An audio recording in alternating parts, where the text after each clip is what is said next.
Welcome to Sleep Audiobooks. If you would like our Better Sleep Quick Guide filled with proven techniques to improve sleep, sign up to our mailing list at sleepaudiobooks.com and we'll send the PDF as a thank you. Subscribing and leaving a comment helps this channel more than you know, so please feel free to offer suggestions for future audiobooks or to just say hi. Thank you for listening. We hope you have an excellent night's sleep. This is Sleep Audiobooks. The Crimson Circle by Edgar Wallace. Recording by Immerse. Prologue. The Nail.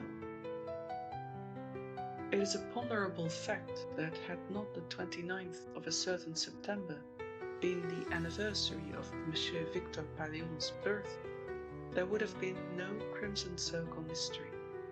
A dozen men, now dead, would in all probability be alive, and Thalia Drummond would certainly never have been described by a dispassionate inspector of police as a thief and the associate of thieves.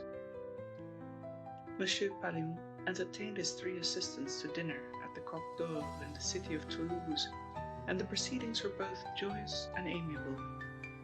At 3 o'clock in the morning, it dawned upon Monsieur Palion that the occasion of his visit to Toulouse was the execution of an English malefactor named Lightman. "My children," he said gravely but unsteadily, "it is 3 hours, and the Red Lady has yet to be assembled." So they adjourned to the place before the prison, where a trolley containing the essential parts of the guillotine had been waiting since midnight, and with a skill born of practice, they erected the grisly thing, and fitted the knife into its proper slots. But even mechanical skill is not proof against the heady winds of southern France, and when they tried the knife, it did not fall truly. "I will arrange this," said Monsieur Palion, and drove a nail into the frame at exactly the place where a nail should not have been driven. But he was getting flurried, for the soldiers had marched on to the ground. 4 hours later, it was light enough for an enterprising photographer to snap the prisoner close at hand. They marched a man from the prison. "Courage," murmured Monsieur Palion. "Go to hell," said the victim, now lying strapped upon the plank. Monsieur Palion pulled a handle, and the knife fell as far as the nail. 3 times he tried, and 3 times he failed, and then the indignant spectators broke through the military cordon, and the prisoner was taken back into the jail. 11 years later, that nail killed many people. Chapter 1. The Initiation. It was an hour when most respectable citizens were preparing for bed, and the upper windows of the big old-fashioned houses in the square showed patches of light, against which the outlines of the leafless trees, bending and swaying under the urge of the gale, were silhouetted. A cold wind was sweeping up the river, and its outriders penetrated icily into the remotest and most sheltered places. The men who paced slowly by the high iron railings shivered, though he was warmly clad, for the unknown had chosen a rendezvous which seemed exposed to the full blast of the storm. The debris of the dead autumn whirled in fantastic circles about his feet. The twigs and leaves came rattling down from the trees which threw their long gaunt arms above him, and he looked enviously at the cheerful glow in the windows of a house where, did he but knock, he would be received as a welcome guest. The hour of 11 boomed out from a nearby clock, and the last stroke was reverberating when a car came swiftly and noiselessly into the square and halted abreast of him. The 2 headlamps burned dimly. Within the closed body there was no spark of light. After a moment's hesitation, the waiting man stepped to the car, opened the door, and got in.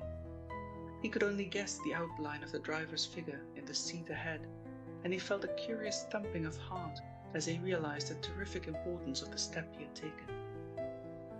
The car did not move, and the man in the driver's seat remained motionless. For a little time there was a dead silence, which was broken by the passenger.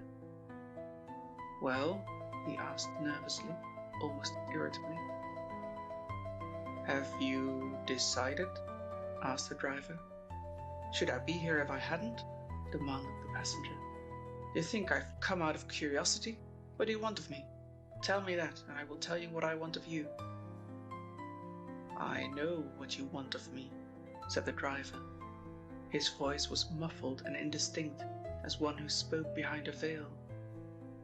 When the newcomer's eyes grew accustomed to the gloom, he detected the vague outline of the black silk cowl which covered the driver's head.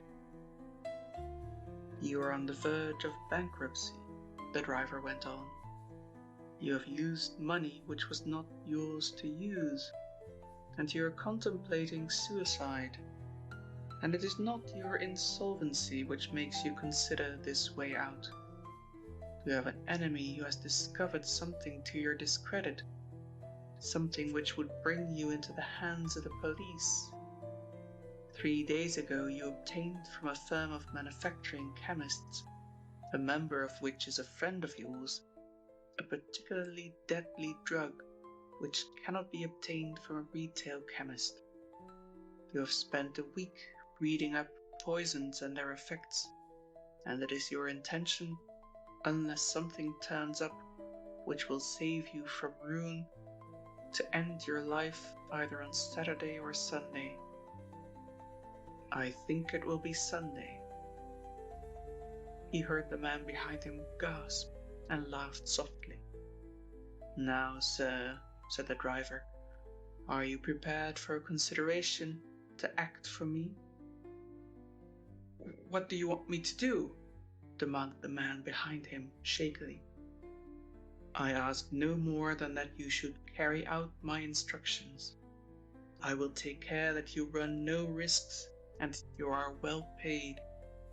I am prepared at this moment to place in your hands a very large sum of money, which will enable you to meet your more pressing obligations.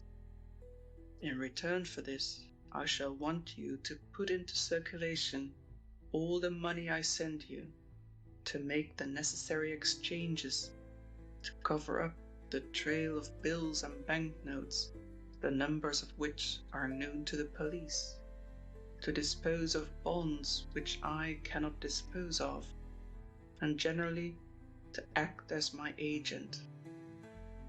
He paused, adding significantly, "and to pay on demand what I ask." The man behind him did not reply for some time, and then he asked with a hint of petulance, "What is the Crimson Circle?" "You," was the startling reply. "I?" gasped the man. "You are of the Crimson Circle," said the other carefully.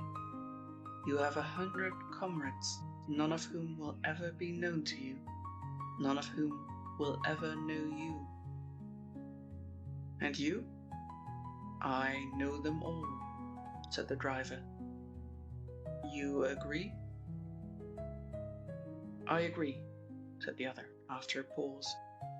The driver half turned in his seat and held out his hand. "Take this," he said. This was a large, bulky envelope, and the newly initiated member of the Crimson Circle thrust it into his pocket.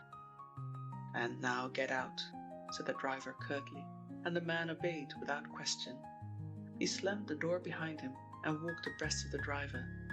He was still curious as to his identity, and for his own salvation it was necessary that he should know the man who drove. "Don't light your cigar here," said the driver, "or I shall think that your smoking is really an excuse to strike a match.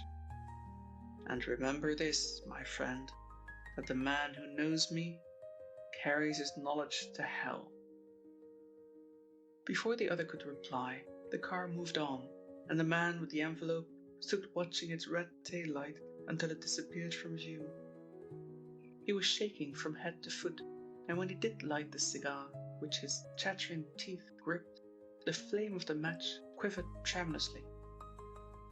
"That is that," he said huskily, and crossed the road, to disappear in one of the side turnings. He was scarcely out of sight before a figure moved stealthily from the doorway of a dark house and followed.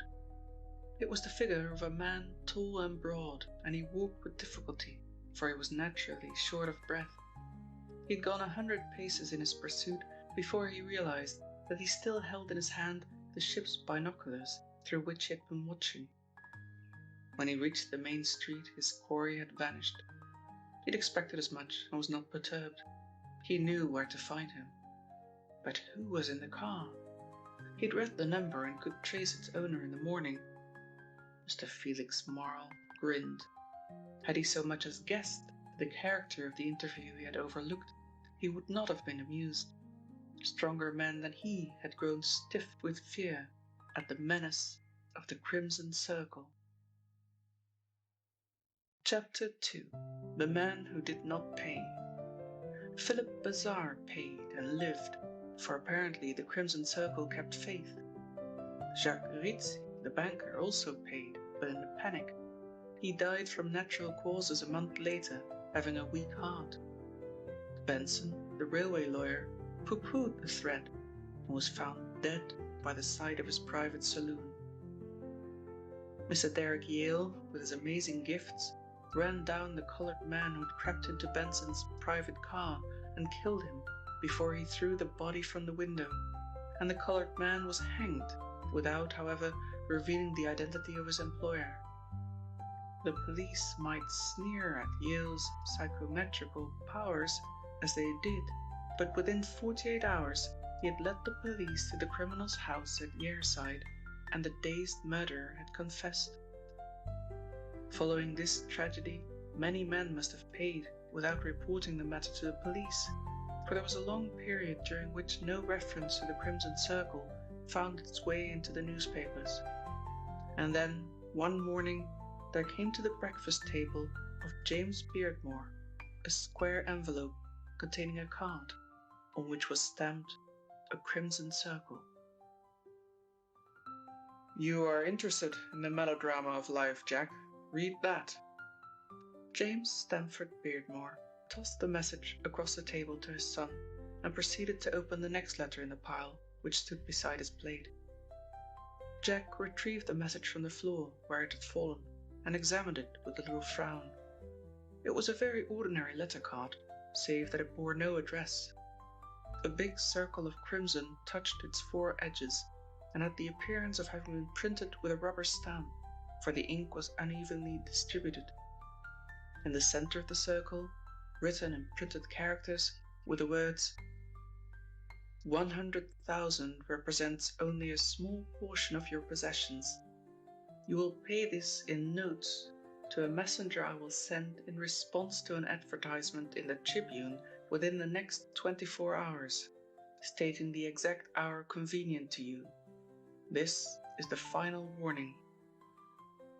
There was no signature. Well?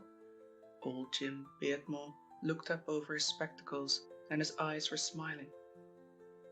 "The Crimson Circle!" gasped his son. Jim Beardmore laughed aloud at the concern in the boy's voice. "Yes, the Crimson Circle. I've had 4 of them." The young man stared at him. "4?" he repeated. "Good heavens! Is that why Yale has been staying with us?" Jim Beardmore smiled. "That is a reason," he said. "Of course, I knew that he was a detective, but I hadn't the slightest idea." "Don't worry about this infernal circle," interrupted his father a little impatiently. "I'm not scared of them. Froyant is in terror of his life that he will be marked down, and I don't wonder. He and I have made a few enemies in our time." James Beardmore, with his hard, lined face and his stubbly grey beard, might have been mistaken for the grandfather of the good-looking young man who sat opposite to him. The Beardmore fortune had been painfully won. It had materialized from the wreckage of dreams and had its beginnings in the privations, the dangers and the heartaches of a prospector's life. This man whom death had stalked on the waterless plains of the Kalahari, who had scraped in the mud of the Veil River for illusory diamonds and thawed out his claim in the Klondike, had faced too many real dangers to be greatly disturbed by the threat of the Crimson Circle. For the moment, his perturbation was based on a more tangible peril, not to himself, but to his son. "I've got a whole lot of faith in your good sense, Jack," he said, "so don't be hurt by anything I'm going to say. I've never interfered in your amusements or questioned your judgment, but do you think that you're being wise just now?" Jack understood. "You mean about Miss Drummond, father?" The older man nodded. "She's Froyant's secretary," began the youth. "I know she is Froyant's secretary," said the other, "and she's none the worse for that. But the point is, Jack, do you know anything more about her?" The young man rolled his napkin deliberately. His face was red, and there was a queer set look about his jaw, which secretly amused Jim. "I like her. She's a friend of mine. I've never made love to her, if that is what you mean, Dad, and I rather think our friendship would be at an end if I did." Jim nodded. He had said all that was necessary, and now he took up a more bulky envelope and looked at it curiously. Jack saw that it bore French postage stamps and wondered who was the correspondent. Tearing open the flap, the old man took out a pad of correspondence, which included yet another envelope, heavily sealed. He read the superscription, and his nose wrinkled. "Ugh," he said, and put the envelope down unopened. He glanced through the remainder of the correspondence, then looked across at his son. "Never trust a man or woman until you know the worst of them," he said. "I've got a man coming to see me today who is a respectable member of society. He has a record as black as my hat, and yet I'm going to do business with him. I know the worst." Jack laughed. Further conversation was interrupted by the arrival of their guest. "Good morning, Yale. Did you sleep well?" asked the old man. "Ring for some more coffee, Jack." Derek Yale's visit had been an unmixed pleasure to Jack Beardmore. He was at the age when romance had its full appeal, and the companionship of the most commonplace detective would have brought him a peculiar joy. But the glamour which surrounded Yale was the glamour of the supernatural. This man had unusual and peculiar qualities which made him unique. The delicate, aesthetic face, the grave mystery of his eyes, the very gesture of his long, sensitive hands were part of his uniqueness. "I never sleep," he said good-humouredly as he unrolled his serviette. He held the silver napkin ring for a second between his two fingers, and James Beardmore watched him with amusement. As for Jack, his eager admiration was unconcealed. "Well?" asked the old man. "Who handled this last has had very bad news. Some near relation is desperately ill." Beardmore nodded. "Jane Higgins was the servant who laid the table," he said. "She had a letter this morning saying that her mother was dying." Jack gasped. "And you felt that in the serviette ring?" he asked in amazement. "How do you get that impression, Mr. Yale?" Derek Yale shook his head. "I don't attempt to explain," he said quietly. "All that I know is that the moment I took up my serviette, I had a sensation of profound and poignant sorrow. It is weird, isn't it?" "But how did you know about her mother?" "I traced it somehow," said the other, almost brusquely. "It is a matter of deduction. Have you any news, Mr. Beardmore?" For answer, Jim handed him the card he had received that morning. Yale read the message, then weighed the card in the palm of his white hand. "Posted by a sailor," he said. "A man who has been in prison and has recently lost a great deal of money." Jim Beardmore laughed. "Which I shall certainly not replace," he said, rising from the table. "Do you take these warnings seriously?" "I take them very seriously," said Derek in his quiet way. "So seriously that I do not advise you to leave this house except in my company. The Crimson Circle," he went on, arresting Beardmore's indignant protest with a characteristic gesture, "is, I admit, vulgarly melodramatic in its operations, but it will be no solace to your heirs to learn that you have died theatrically. Jim Beardmore was silent for a time, and his son regarded him anxiously. "Why don't you go abroad, father?" he asked, and the old man snapped round on him. "Go abroad be damned," he roared. "Run away from a cheap black hand gang? I'll see them." He did not mention their destination, but they could guess. Chapter 3. The Girl Who Was Indifferent. A heavy weight lay on Jack Beardmore's mind as he walked slowly across the meadows that morning. His feet carried him instinctively in the direction of the little valley which lay a mile from the house, and in the exact centre of which ran the hedge which marked the division between the Beardmore and Froyant estates. It was a glorious morning. The storm of wind and rain which had swept the country the night before had blown itself out, and the world lay bathed in yellow sunlight. Far away, beyond the olive-green commons that crowned Penton Hill, he caught a glimpse of Harvey Froyant's big white mansion. Would she venture out, with the ground so sodden and the grasses soaked with rain? He wondered. He stopped by a big elm tree on the lip of the valley, and cast an anxious glance along the untidy hedge until his eyes rested on a tiny summer house which the former owners of the Tower House had erected. Harvey Froyant, who loathed solitude, would never have been guilty of such extravagance. There was nobody in sight, and his heart sank. 10 minutes walking brought him to the gap he had made in the fence, and he stepped through. The girl who sat in the tiny house might have heard his sigh of relief. She looked round, then rose with some evidence of reluctance. She was remarkably pretty, with her fair hair and flawless skin, but there was no welcome in her eyes as she came slowly toward him. "Good morning," she said coolly. "Good morning, Thalia," he ventured, and her frown returned.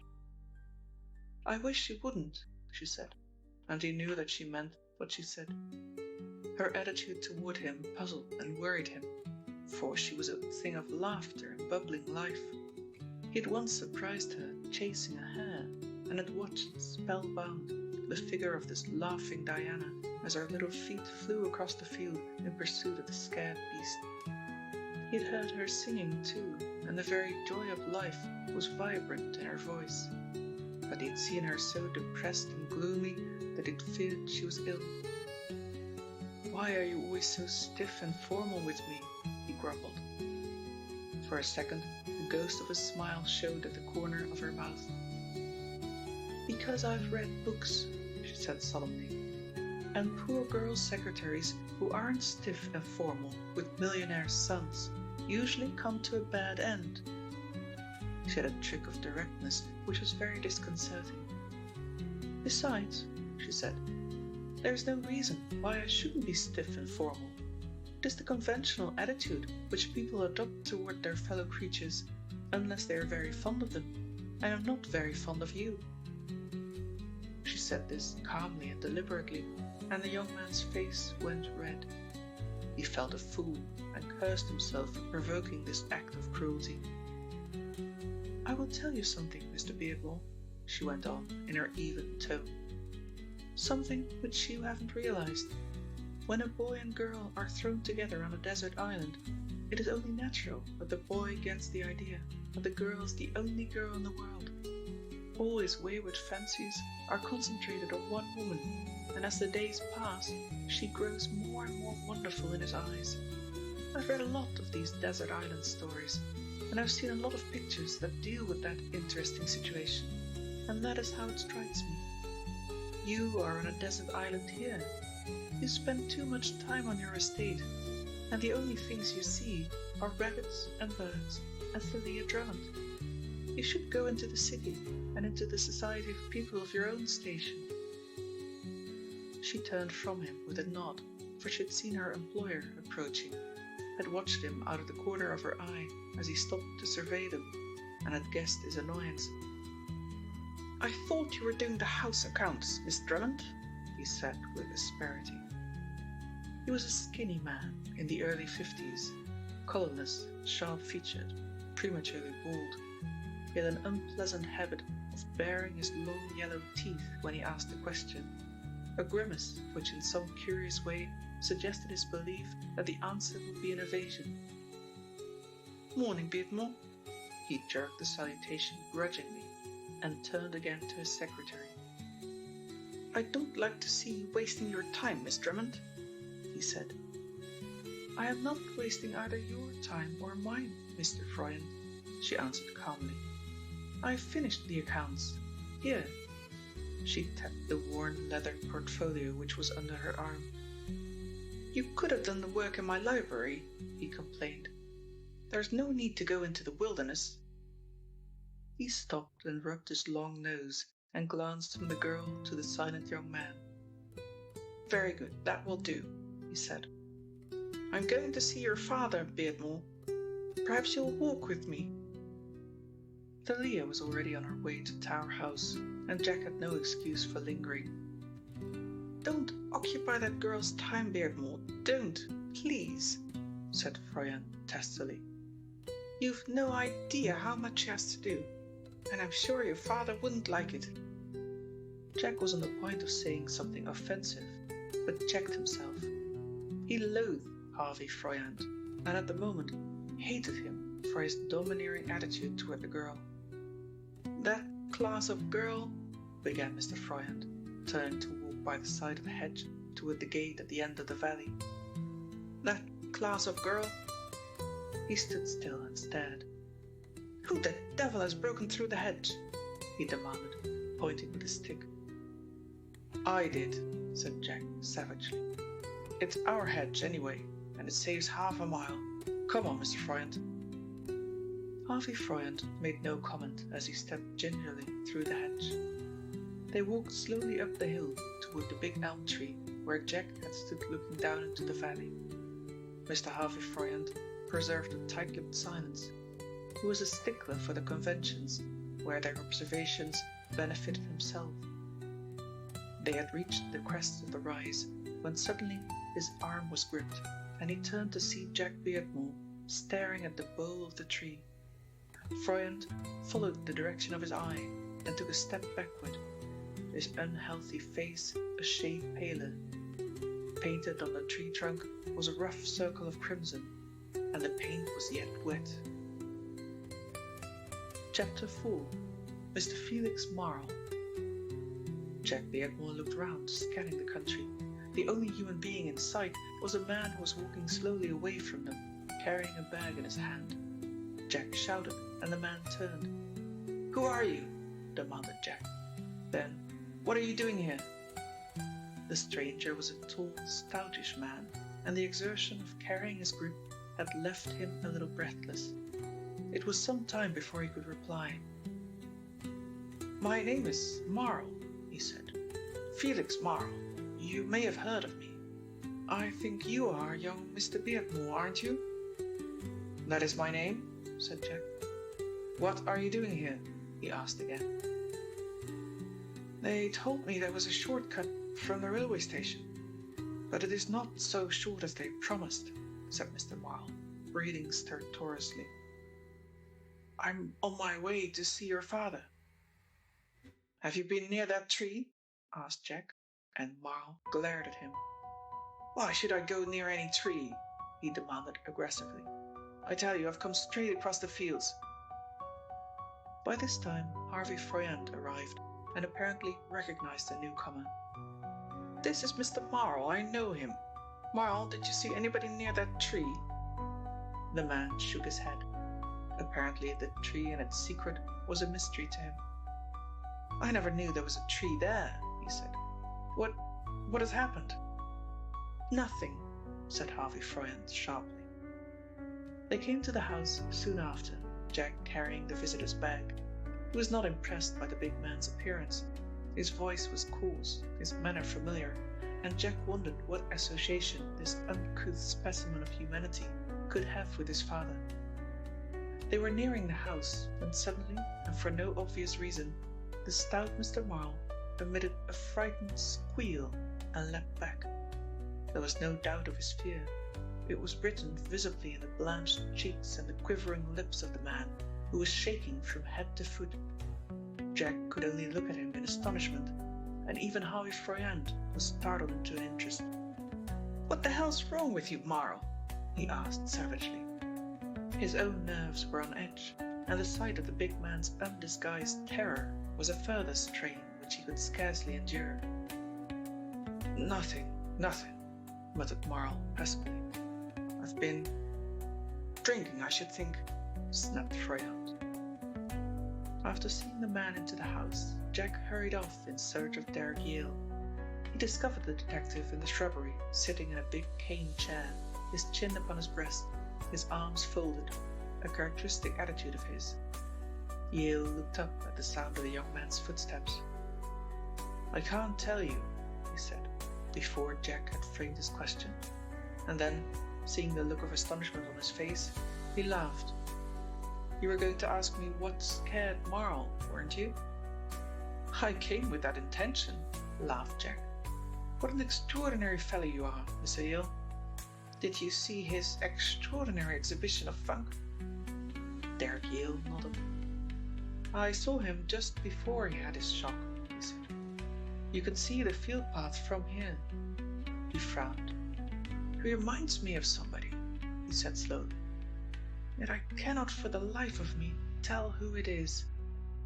"Is he a frequent visitor here? Your father told me he was coming, and I guessed it was he." Jack shook his head. "This is the first time I've seen him," he said. "I remember now, though, that father and Froyant have had some business dealings with a man named Marl. Dad mentioned him one day. I think he's a land speculator. Father is rather interested in land just now. By the way, I've seen the mark of the Crimson Circle," he added, and described the newly painted O he had found on the elm. Instantly, Yale lost interest in Mr. Marl. "It was not on the tree when I went down into the valley," said Jack. "I'll swear to that. It must have been painted whilst I was talking to a friend.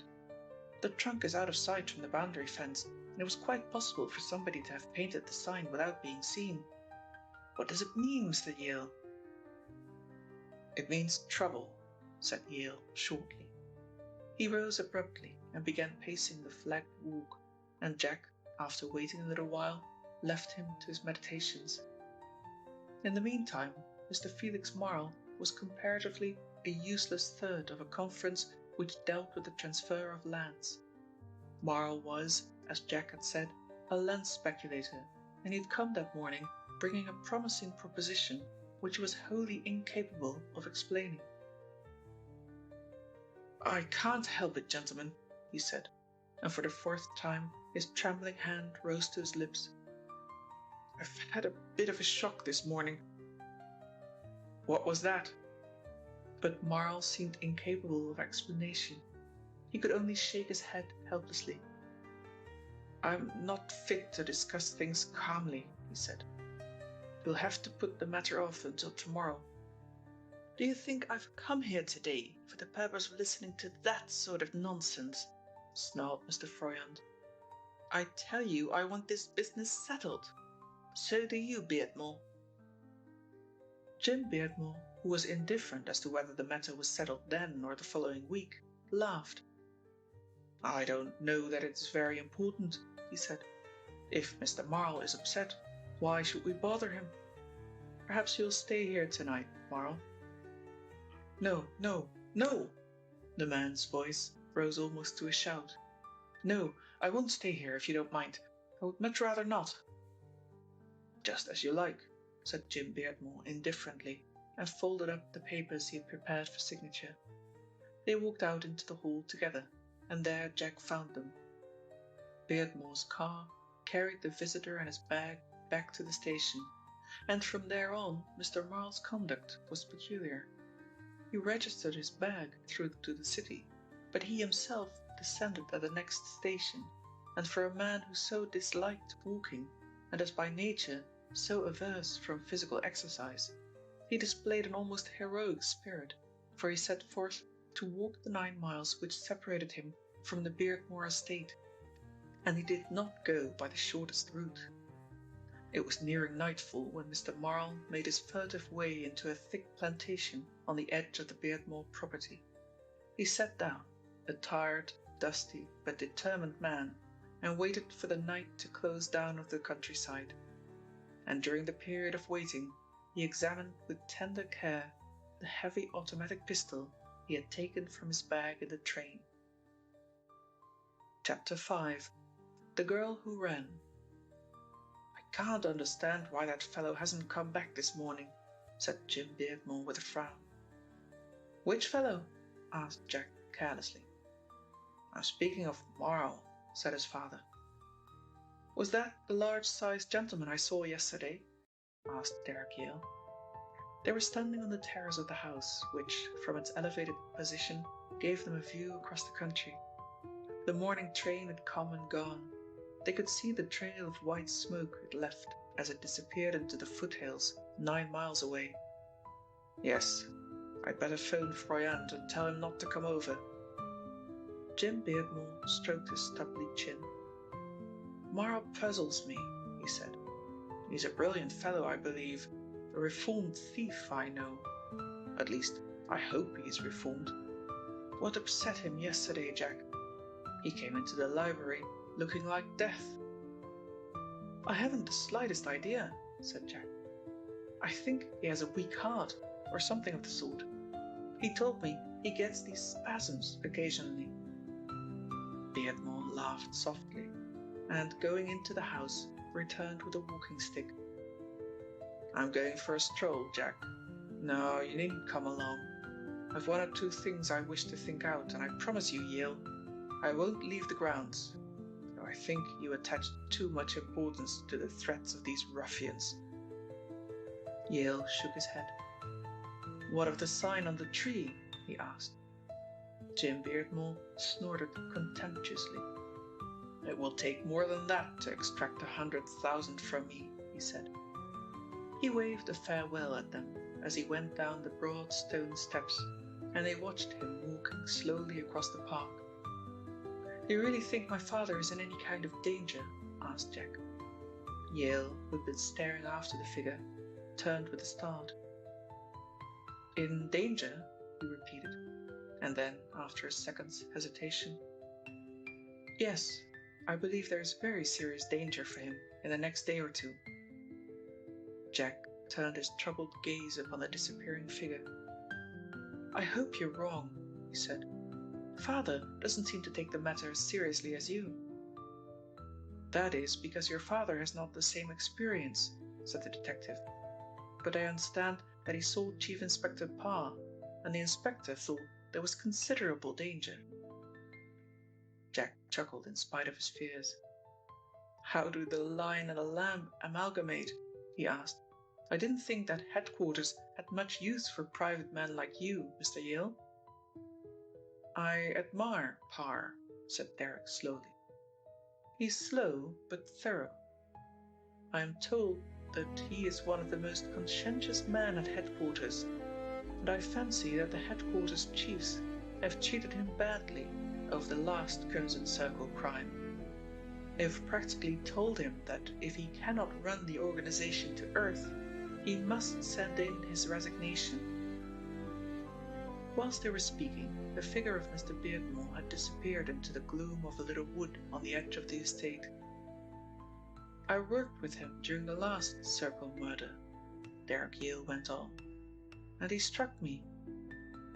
He stopped, and the 2 men looked at one another.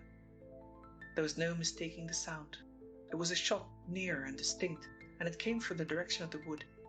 In an instant, Jack had leapt over the balustrade and was racing across the meadow, Derek Yale behind him.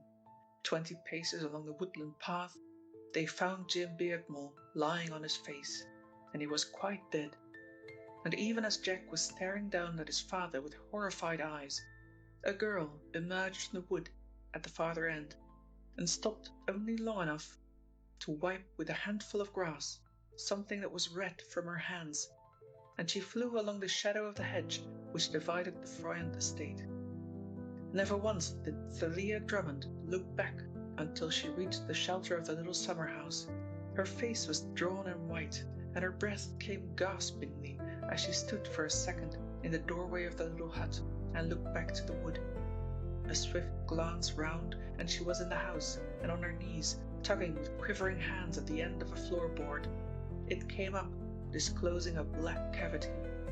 Another second's hesitation, and she threw into the hole the revolver she had held in her hand and dropped the board back in its place. Chapter 6. Thalia Drummond is a crook. The commissioner looked down at the newspaper cutting before him and tugged at his grey moustache. Inspector Parr, who knew the signs, watched with an apparently detached interest. He was a short, thick-set man, so lacking in inches that it was remarkable that he had ever satisfied the stringent requirements of the police authorities. His age was something below 50, but his big red face was unlined. It was a face from whence every indication of intelligence and refinement was absent. The round, staring eyes were bovine in their lack of expression. The big, fleshy nose, the heavy cheeks, pouched beneath the jaws, and the half-bald head were units of his unimpressiveness. The commissioner picked up the cutting. "Listen to this," he said curtly, and read. It was the editorial of the Morning Monitor, and it was direct to a point of offensiveness. "For the second time during the past year, the country has been shocked and outraged by the assassination of a prominent man. It is not necessary to give here the details of this Crimson Circle crime, particulars of which appear on another page, but it is very necessary that we should state in emphatic and unmistakable terms that we view with consternation the seeming helplessness of police headquarters to deal with this criminal gang. Inspector Parr, who has devoted himself for the past year to tracking the murdering blackmailers, can offer us nothing more than vague promises of revelations which never materialize. It is obvious that police headquarters needs a thorough overhauling and the introduction of new blood, and we trust that those responsible for the government of the country will not hesitate to make the drastic changes which are necessary." "Well," growled Colonel Morton, "what do you think of that, Parr?" Mr. Parr rubbed his big chin and said nothing. "James Beardmore was murdered after due warning had been given to police," said the commissioner deliberately. "He was shot within sight of his house, and the murderer is at large. This is the second bad case, Parr, and I'll tell you candidly that it is my intention to act on the advice which this newspaper gives." He tapped the cutting suggestively. "On the previous occasion, you allowed Mr. Yale to get away with all the kudos for the capture of the murderer. You have seen Mr. Yale, I presume?" The detective nodded. "And what does he say?" Mr. Parr shifted uneasily on his feet.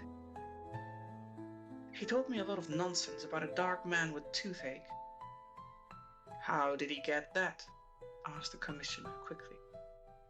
"From the shell of the cartridge he found on the ground," said the detective. "I don't take any notice of this psychometrical stuff." The commissioner leaned back in his chair and sighed. "I don't think you take notice of any stuff that is serviceable, Parr," he said. "And don't sneer at Yale. That man has unusual and peculiar gifts. The fact that you don't understand them does not make them any less peculiar." "Do you mean to say, sir," said Parr, stirred into protest, "that a man can take a cartridge in his hand and tell you from that the appearance of the person who last handled it and what he was thinking about? Why, it's absurd." "Nothing is absurd," said the commissioner quietly. "The science of psychometry has been practiced for years. Some people, unusually sensitive to impression, are able to tell the most remarkable things, and Yale is one of these." "He was there when the murder was committed," replied Parr. "He was with Mr. Beardmore's son, not 100 yards away, and yet he did not catch the murderer." The commissioner nodded. Neither have you, he said. 12 months ago you told me of your scheme for trapping the Crimson Circle, and I agreed. We've both expected a little too much for your plan, I think. You must try something else. I hate to say it, but there it is. Parr did not answer for a time, and then, to the Commissioner's surprise, he pulled up a chair to the desk and sat down, uninvited. Colonel, he said, I'm going to tell you something. And he was so earnest, so unlike his usual self, that the Commissioner could only look at him in amazement. The Crimson Circle gang is easy to get. I can find every one of them, and will find them if you'll give me time. But it's the hub of the wheel that I'm after. If I can get the hub, the spokes don't count. But you've got to give me a little more authority than I have at present. A little more authority? Said the dumbfounded Commissioner. What the devil do you mean? I'll explain, said the bovine Mr. Parr. And he explained to such purpose that he left the Commissioner a very silent and a very thoughtful man. After he left headquarters, Mr. Parr's first call was at an office in the center of the city.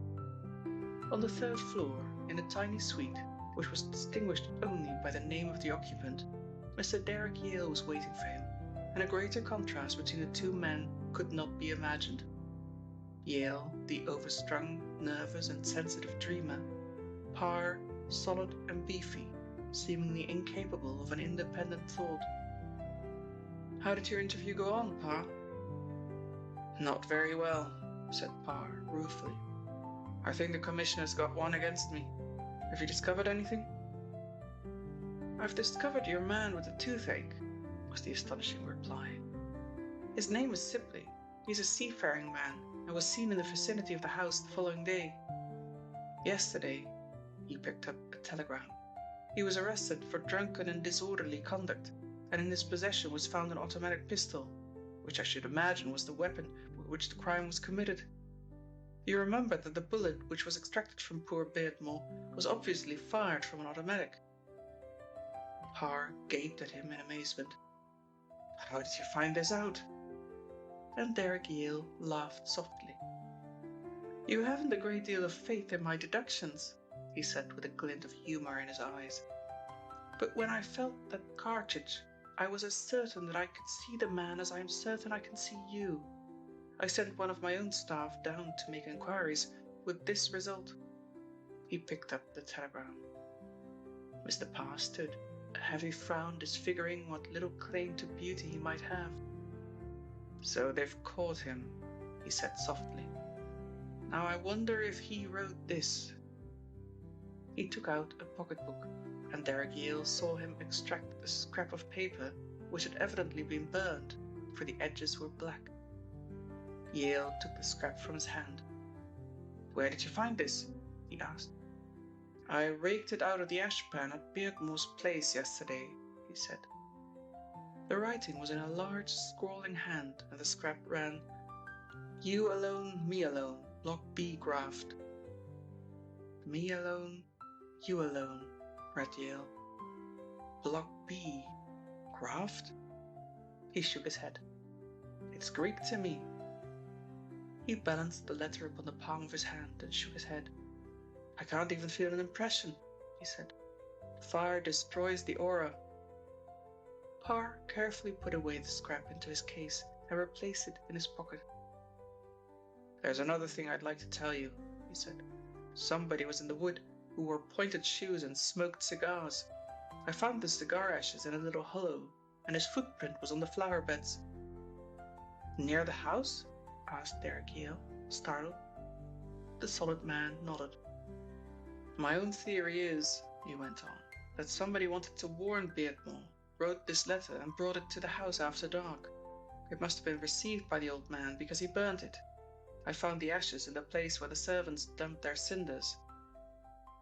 There was a gentle tap at the door. Jack Beardmore, said Yale under his breath.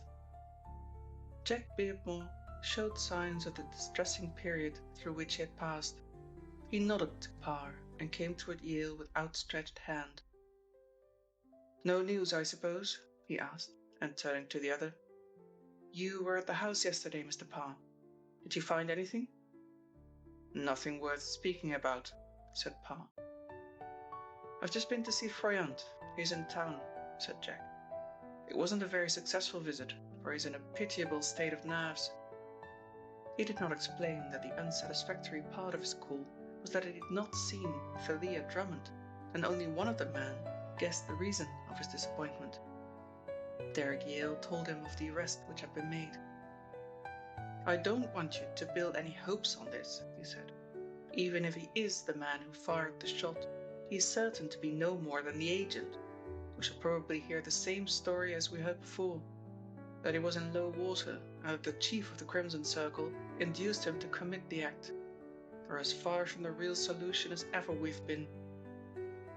They strolled out of the office together into the clean autumn sunlight. Jack, who had an engagement with a lawyer who was settling his father's estate, accompanied the two men, who were on their way to catch a train for the town where the suspected murderer was detained. They were passing through one of the busiest streets when Jack uttered an exclamation.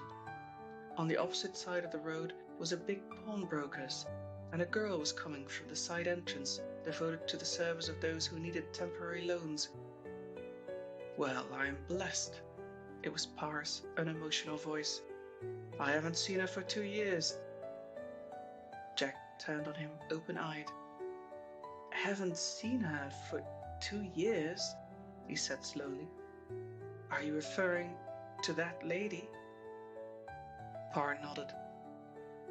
I'm referring to Thalia Drummond, he said calmly, who is a crook and a companion of crooks. Chapter 7. The Stolen Idol. Jack heard him and was stunned. He stood motionless and speechless as the girl, as though unconscious of the scrutiny, hailed a taxicab and was driven away. Now what the dickens was she doing there? Said Parr.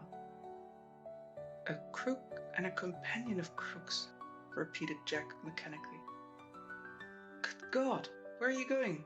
He asked quickly, as the inspector took a step into the roadway.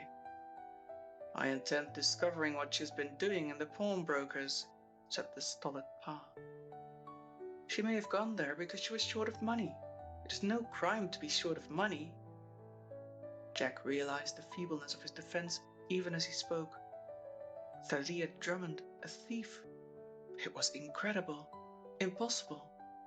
And yet he followed unresistingly the detective as he crossed the road, followed him down the dark passage to the loaning department, and was present in the manager's room when an assistant brought in the article which the girl had pledged. It was a small golden figure of Buddha. I thought it was queer, said the manager, when Parr had made himself known. She only wanted £10, and it's worth 100 if it's worth a penny. What explanation did she give? Asked Derek Yale, who had been a silent listener. She said she was short of money, and that her father had a number of these curios, but wanted to pledge them at a price which would allow him to redeem them. Did she leave her address? What name did she give? Thalia Drummond, said the assistant, of 29 Park Gate. Derek Yale uttered an exclamation. Why, that's Froyant's address, isn't it? Too well Jack knew it was the address of the miserly Harvey Froyant, and he remembered with a sinking of heart that Froyant made a hobby of collecting these Eastern antiquities. The inspector gave a receipt for the idol and slipped it into his pocket. We'll go along and see Mr. Froyant, he said, and Jack interposed desperately. For heaven's sake, don't let us get this girl into trouble, he pleaded. It may have been some sudden temptation. I will make things right if money can settle the affair. Derek Yale was eyeing the young man with a grave, understanding look. You know Miss Drummond? Jack nodded. He was too miserable to speak. He felt an absurd desire to run away and hide himself. It can't be done, said Inspector Parr definitely. He was the conventional police officer now. I'm going along to Froyant's to discover whether this article was pledged with his approval. And you'll go by yourself, said Jack wrathfully. He could not contemplate being a witness of the girl's humiliation. It was monstrous. It was beastly of Pa, he said to Yale when they were alone. The girl would not commit so mean a theft, the stupid blundering fool. I wish to heaven I'd never called his attention to her. It was he who saw her first, said Yale, and dropped his hand upon the young man's shoulder. Jack, you're a little unstrung, I think. Why are you so interested in Miss Drummond? Of course, he said suddenly. You must have seen a lot of her when you were at home. Froyant's estate joins yours, doesn't it? Jack nodded. If he would give as much attention to the running down of the Crimson Circle as he gives to the hounding of that poor girl, he said bitterly, my poor father would be alive today. Derek Yale did his best to soothe him. He took him back to his office and tried to bring his thoughts to a more pleasant channel. They had been there a quarter of an hour when the telephone bell rang. It was Parr who spoke. Well? Asked Yale. I've arrested Thalia Drummond and I'm charging her in the morning, was the laconic message. Yale put down the receiver gently and turned to the young man. She's arrested? Jack guessed before he spoke. Yale nodded. Jack Beardmore's face was very white. You see, Jack, said Yale gently, you have probably been as much deceived as Froyant. The girl's a thief. If she were a thief and murderess, said Jack doggedly, I love her. Chapter 8. The Charge. Mr. Parr's interview with Harvey Froyant was a short one. At the sight of the detective, that thin man blanched. He knew him by sight and had met him in connection with the Beardmore tragedy. Well, he asked tremulously, what is wrong? Have these infernal people started a new campaign? Nothing so bad as that, sir, said Parr. I came to ask you a few questions. How long have you had Thalia Drummond in your house? She's been my secretary for 3 months, said Froyant suspiciously. Why? What wages do you pay her? Asked Parr. Mr. Froyant mentioned a sum grossly inadequate, and even he was apologetic for its inefficiency. I give her food, you know, and she has evenings off, he said, feeling that the starvation wage must be justified. Has she been short of money lately? Mr. Froyant stared at him. Why, yes. She asked me if I could advance her £5 yesterday, he said. She said she had a call upon her purse which she could not meet. Of course I didn't advance the money. I do not approve of advancing money for work which is not performed, said Froyant virtuously.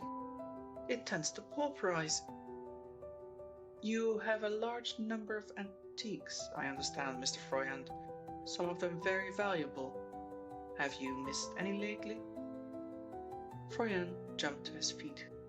The very hint that he might have been robbed was sufficient to set his mind in a panic. Without a word, he rushed from the room.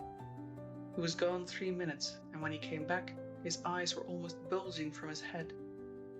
My Buddha, he gasped. It's worth £100.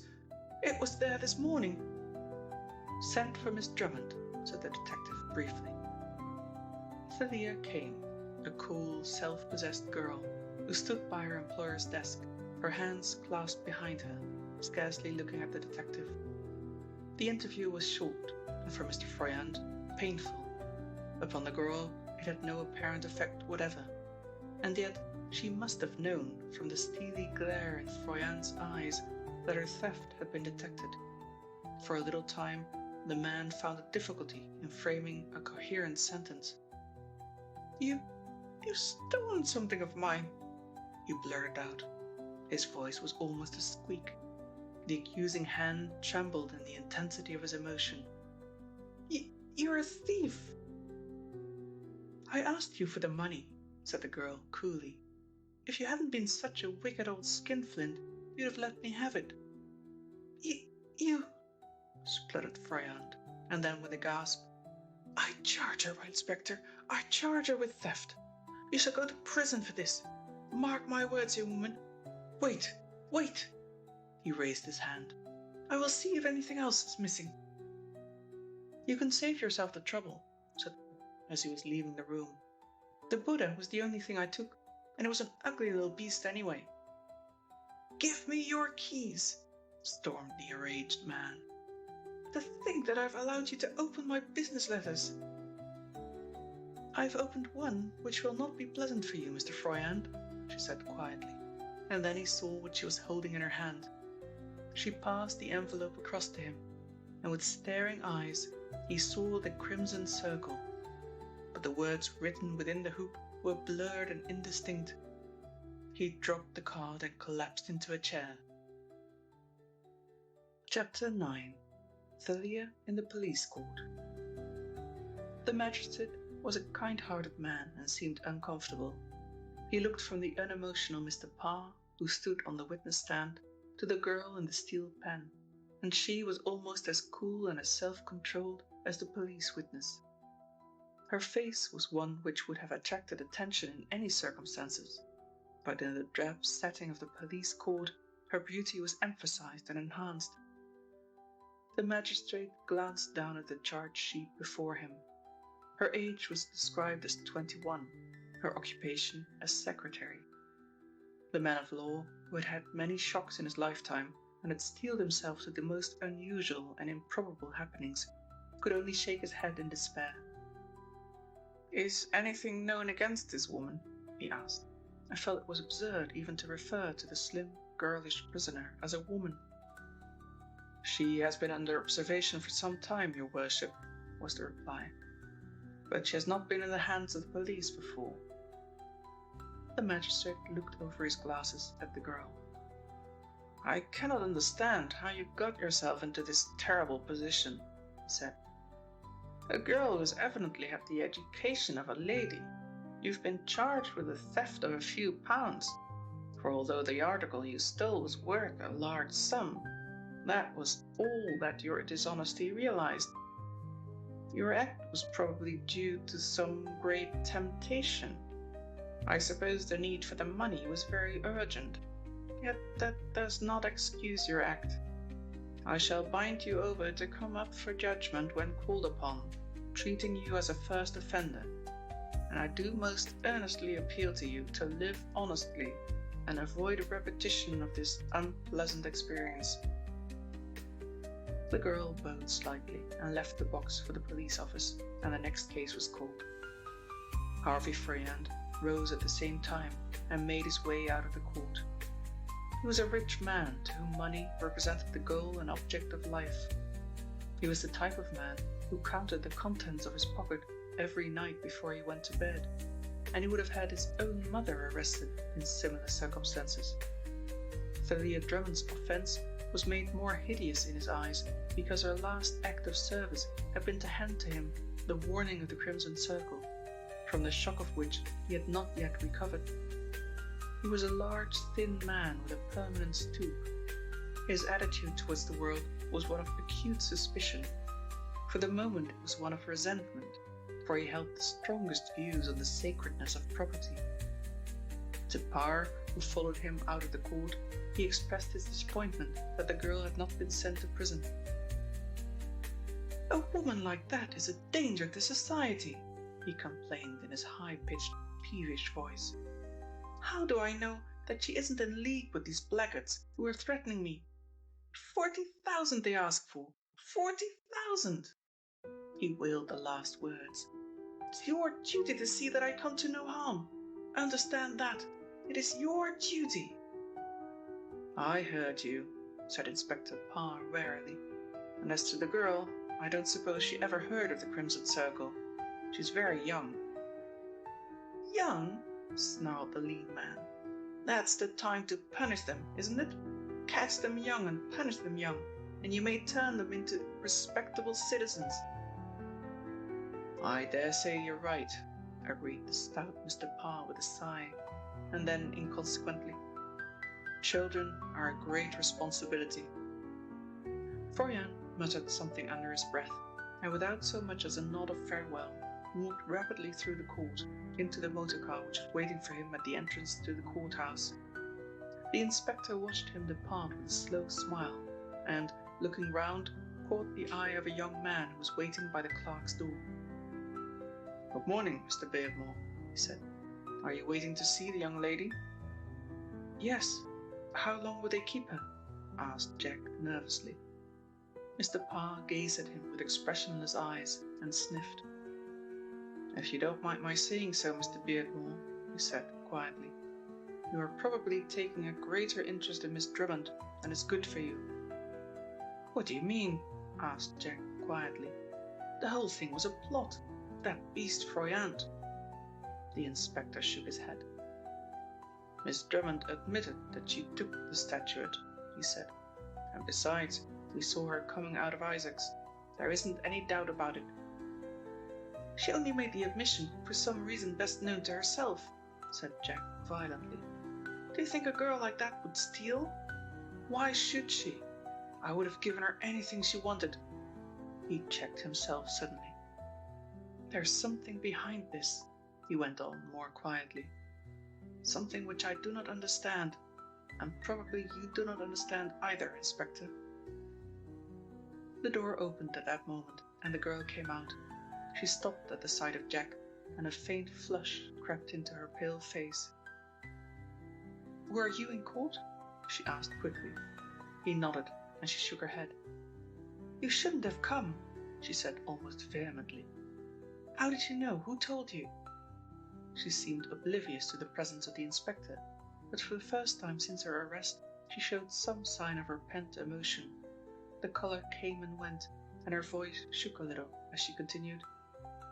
"I'm sorry you knew anything about it, Mr. Beardmore, and I'm desperately sorry you came," she said.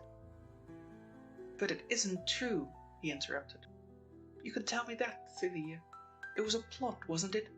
A plot intended to ruin you." His voice was almost pleading, but she shook her head. "There was no plot," she said quietly. "I stole from Mr. Froyant." "But why? Why?" he asked despairingly. "Why did you—" "I'm afraid I can't tell you why," she said with the ghost of a smile on her lips. "Except that I needed the money, and that is good and sufficient reason, isn't it?" "I'll never believe it." Jack's face was set, and his grey eyes regarded her steadily. "You are not the kind who would indulge in petty pilfering." She looked at him for a long time, and then turned her eyes to the inspector. "You may be able to undeceive Mr. Beardmore," she said. "I am afraid I cannot." "Where are you going?" he asked, as, with a little nod, she was passing on. "I'm going home," she replied. "Please don't come with me, Mr. Beardmore." "But you have no home." "I've a lodging," she said with a hint of impatience. "Then I'm going with you," he said doggedly. She did not make any remonstrance, and they passed from the court together into the busy street. No word was spoken until they reached the entrance of a tube station. "Now I must go home," she said more gently than before. "But what are you going to do?" he demanded. "How are you going to get your living with this terrible charge against you?" "Is it so terrible?" she asked coolly.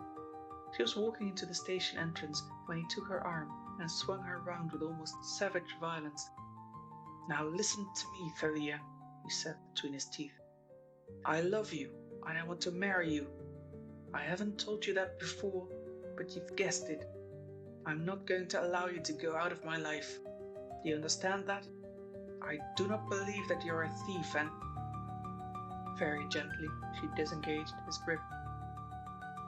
"Mr. Beardmore," she said in a low voice, "you're just being quixotic and foolish.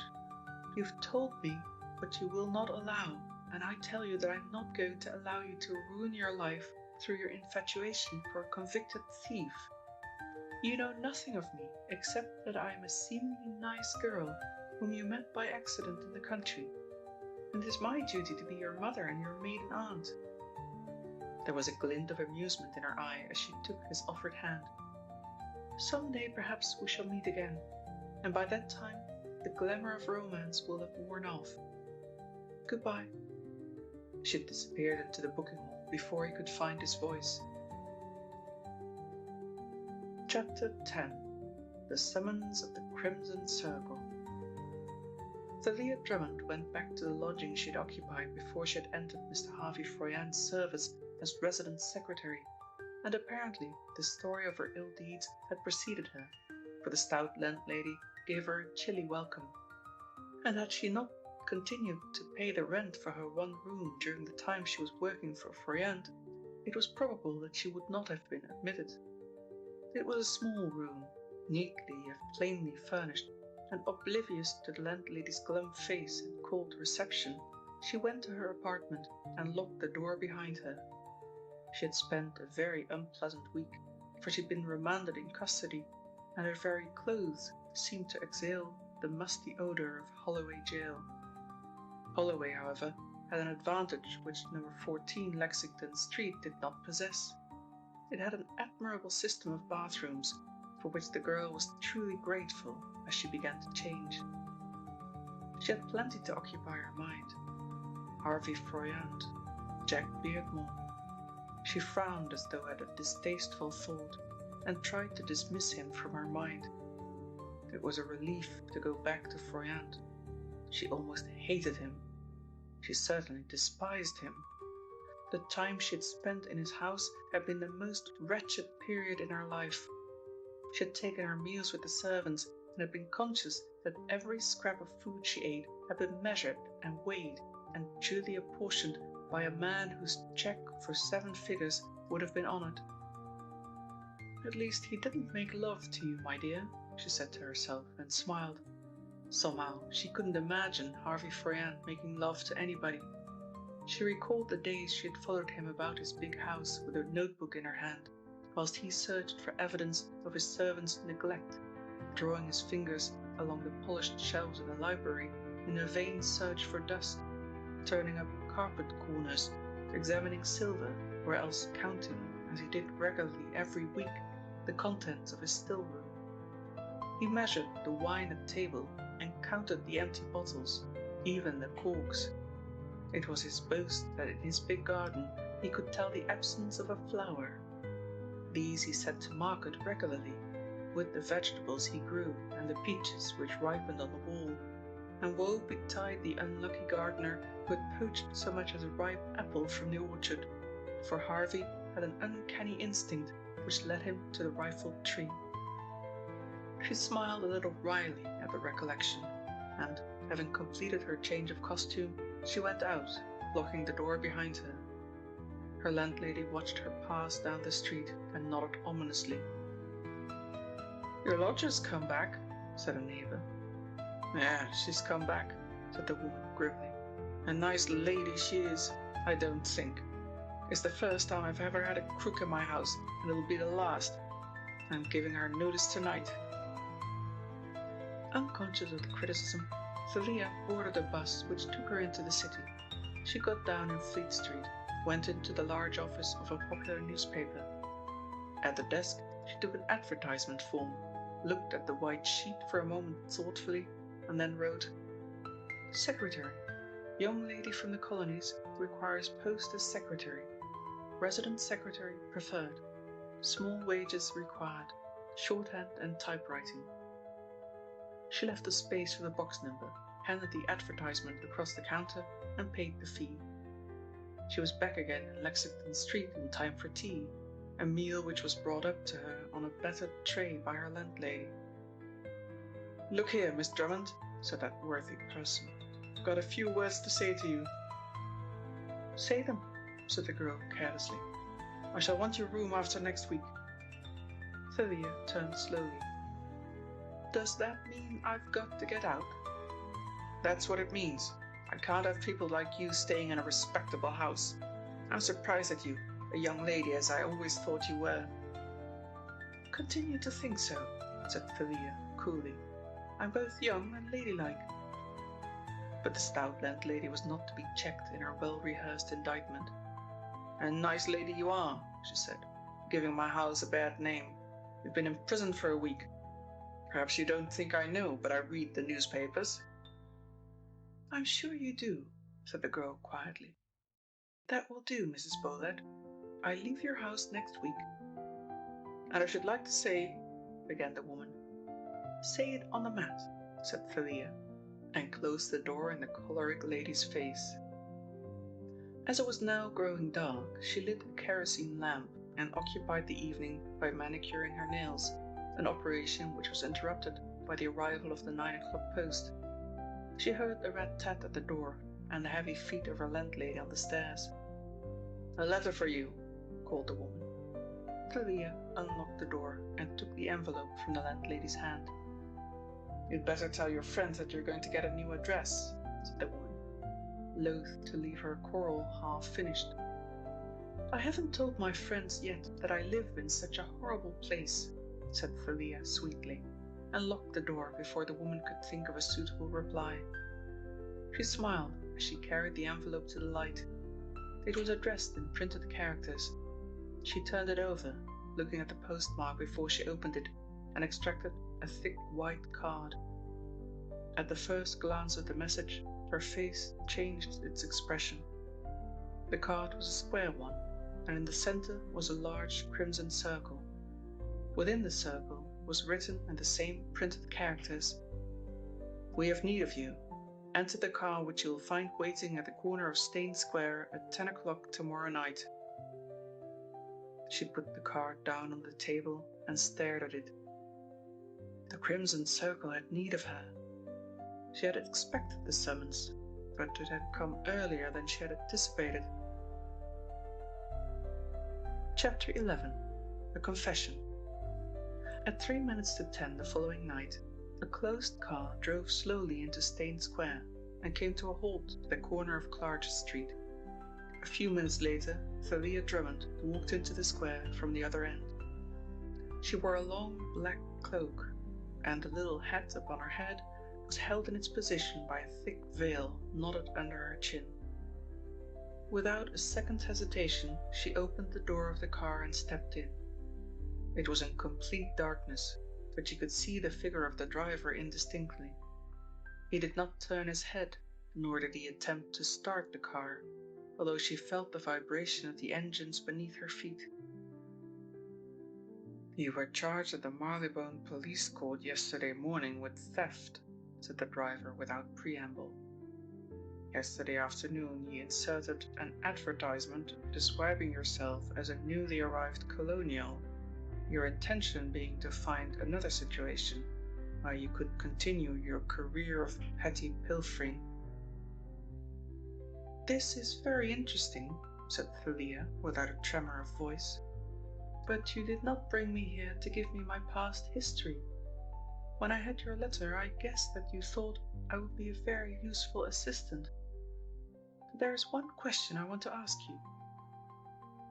"If I wish to reply, I shall," was the uncompromising answer. "I realize that," said Thalia, with a faint smile in the darkness. "Suppose I had communicated with the police and had come here, attended by Mr. Parr and the clever Mr. Derek Yale." "You would have been lying on the pavement dead by now," was the calm announcement. "Miss Drummond, I'm going to put easy money in your way and find you a very excellent job. I do not even mind if you indulge in your eccentricity in your spare time, but your principal task will be to serve me. You understand?" She nodded, and then realizing he could not see her, she said, "Yes." "You will be paid well for everything you do. I shall always be on hand to help you, or to punish you if you attempt to betray me," he added. "Do you understand?" "Perfectly," she replied. "Your job will be a very simple one," went on the unknown driver. "You will present yourself at Brabazon's bank tomorrow. Brabazon is in need of a secretary." "But will he employ me?" she interrupted. "Must I go in another name?" Go in your own name, said the man impatiently. Don't interrupt. I will pay you £200 for your services. Here's the money. He thrust 2 notes over his shoulder, and she took them. Her hand accidentally touched his shoulder, and she felt something hard beneath his fleecy coat.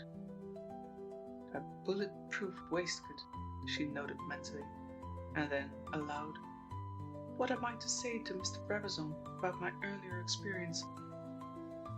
It will be unnecessary to say anything or do anything. You'll receive your instructions from time to time. That is all, he added shortly. A few minutes later, Thalia Drummond sat in the corner of the taxicab which was taking her back to Lexington Street. Behind her, at intervals, came another taxicab, which slowed when hers did, but never overtook her, not even when she descended at the corner of the street where her lodgings were situated. And when she turned the key of her street door, Inspector Parr was only a dozen paces from her. If she knew that she was being shadowed, she made no sign. Parr only waited for a few minutes, watching the house from the opposite side of the roadway, and then, as her light appeared in the upper window, he turned and walked thoughtfully back to the cab which had brought him so far eastward. He had opened the door of the cab and was stepping in, when somebody passed him on the sidewalk, somebody who was walking briskly with his collar turned up, but Inspector Parr knew him. "Flush," he called sharply, and the man turned round on his heel. He was a little, dark, thin-faced, lithe man. At the sight of the inspector his jaw dropped. Why, Mr. Parr," he said with ill-affected geniality. "Who ever thought of seeing you in this part of the world?" "I want a little talk with you, Flush. Will you walk along with me?" It was an ominous invitation, which Mr. Flush had heard before. "You haven't got anything against me, Mr. Parr," he said loudly. "Nothing," admitted Parr. "Besides, you're going straight now. I seem to remember you telling me that day you came out of prison." "That's right," said Flush Barnett, heaving a sigh of relief. "Going straight, working for my living, and engaged to be married." "You don't tell me," said the stout Mr. Parr with simulated astonishment. "And is it Bella or Millie?" "It is Millie," said Flush, inwardly cursing the excellent memory of the police inspector. "She's going straight too. She's got a job at one of the shops." "At Brabazon's bank, to be exact," said the inspector, and then turned as though some thought had arrested him. "I wonder," he muttered. "I wonder if that is it." "She's a perfect young lady, is Millie," Mr. Flush hastened to explain. "Honest to the day, wouldn't swipe a clock, not if her life depended on it. I don't want you to think she's bad, Mr. Parr, because she's not. We're both living what I might term an honest life." Parr's placid face wrinkled in a smile. "That's grand news you're telling me, Flush. Where is Millie to be found in these days?" "She's living in diggings on the other side of the river," said Flush reluctantly.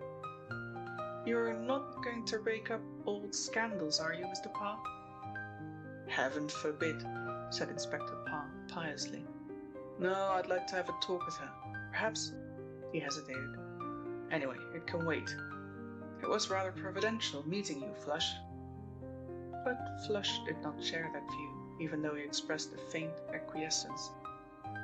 "So that's it," said Inspector Parr to himself, but he did not express the nature of his suspicions, even when he met Derek Yale at his club half an hour later.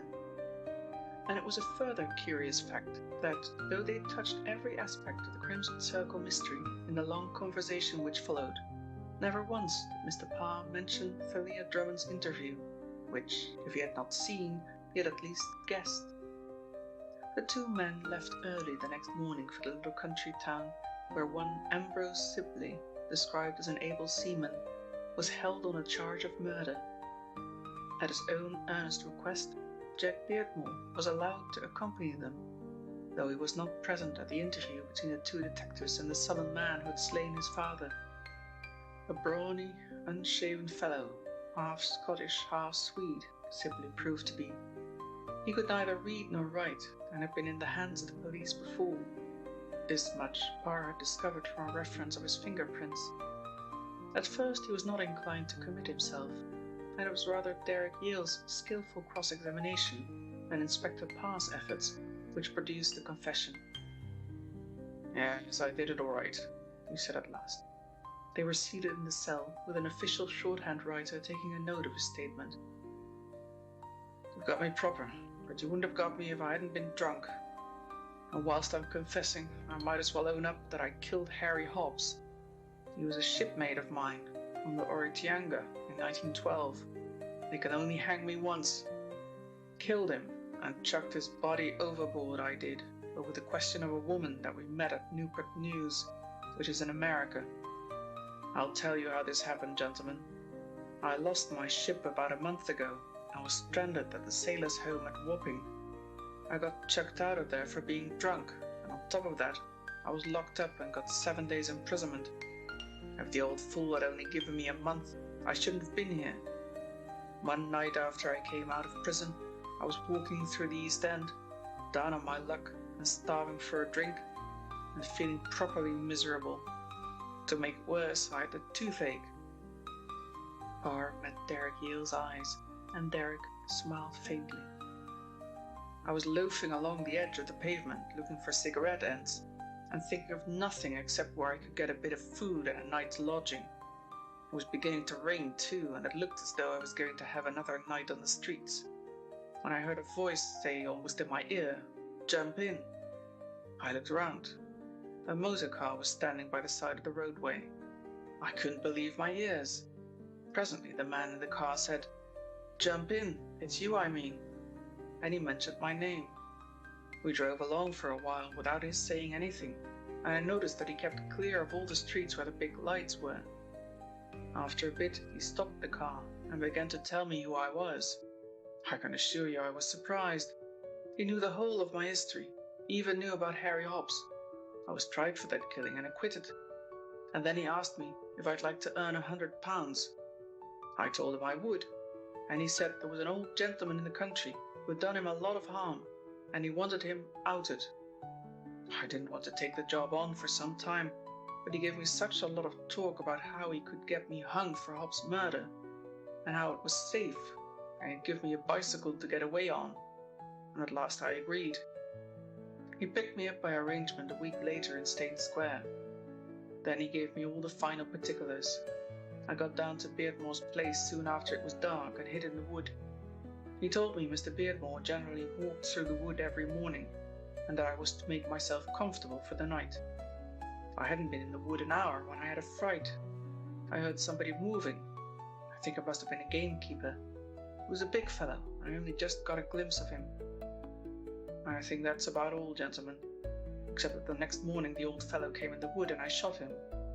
I don't remember much about it, for I was drunk at the time, having taken a bottle of whiskey into the wood with me, but I was sober enough to get onto the bicycle and I rode off. And I should have got away altogether if it hadn't been for the booze." "And that is all?" asked Parr, when the confession had been read over and the man had affixed a rough cross. "That's all, Governor," said the sailor. "And you don't know who it was who employed you?" "Not the faintest idea," said the other, cheerfully. "There's one thing about him, though, I could tell you," he said, after a pause. "He kept using a word that I've never heard before. I'm not highly educated, but I've noticed that some men have favourite words. We had an old skipper who always used the word morbid." "What was the word?" asked Parr. The man scratched his head. "I'll remember it and let you know," he said, and they left him to his meditations, which were few and probably not unpleasant. 4 hours after, the jailer took Ambrose Sibley some food. He was lying on his bed, and the jailer shook him by the shoulder. "Wake up," he said. But Ambrose Sibley never woke again. He was stone dead, and in the tin dipper half filled with water, which stood by his bed, and with which he had slaked his thirst, they found sufficient hydrocyanic acid to kill 50 men. but it was not the poison which interested Inspector Parr so much as the little circle of crimson paper which was found floating on the top of the water. Chapter 12. The Pointed Boots. Mr. Felix Marl sat behind the locked door of his bedroom, and he was engaged in a task which had the element of unpleasant familiarity. 25 years before, when he was an inmate of the big French prison at Toulouse, he had worked in a bootmaker's shop, and the handling of boots was an everyday experience. It is true his business had been to repair and not to destroy. Today, with a razor-sharp knife, he was cutting to shreds a pair of pointed, patent leather shoes which he had only worn 3 times. Strip by strip he cut the leather, which he then placed on the fire. Some men live intensely and suffer intensely. Mr. Felix Marl was one of those who could crowd into a day the terrors of an eon.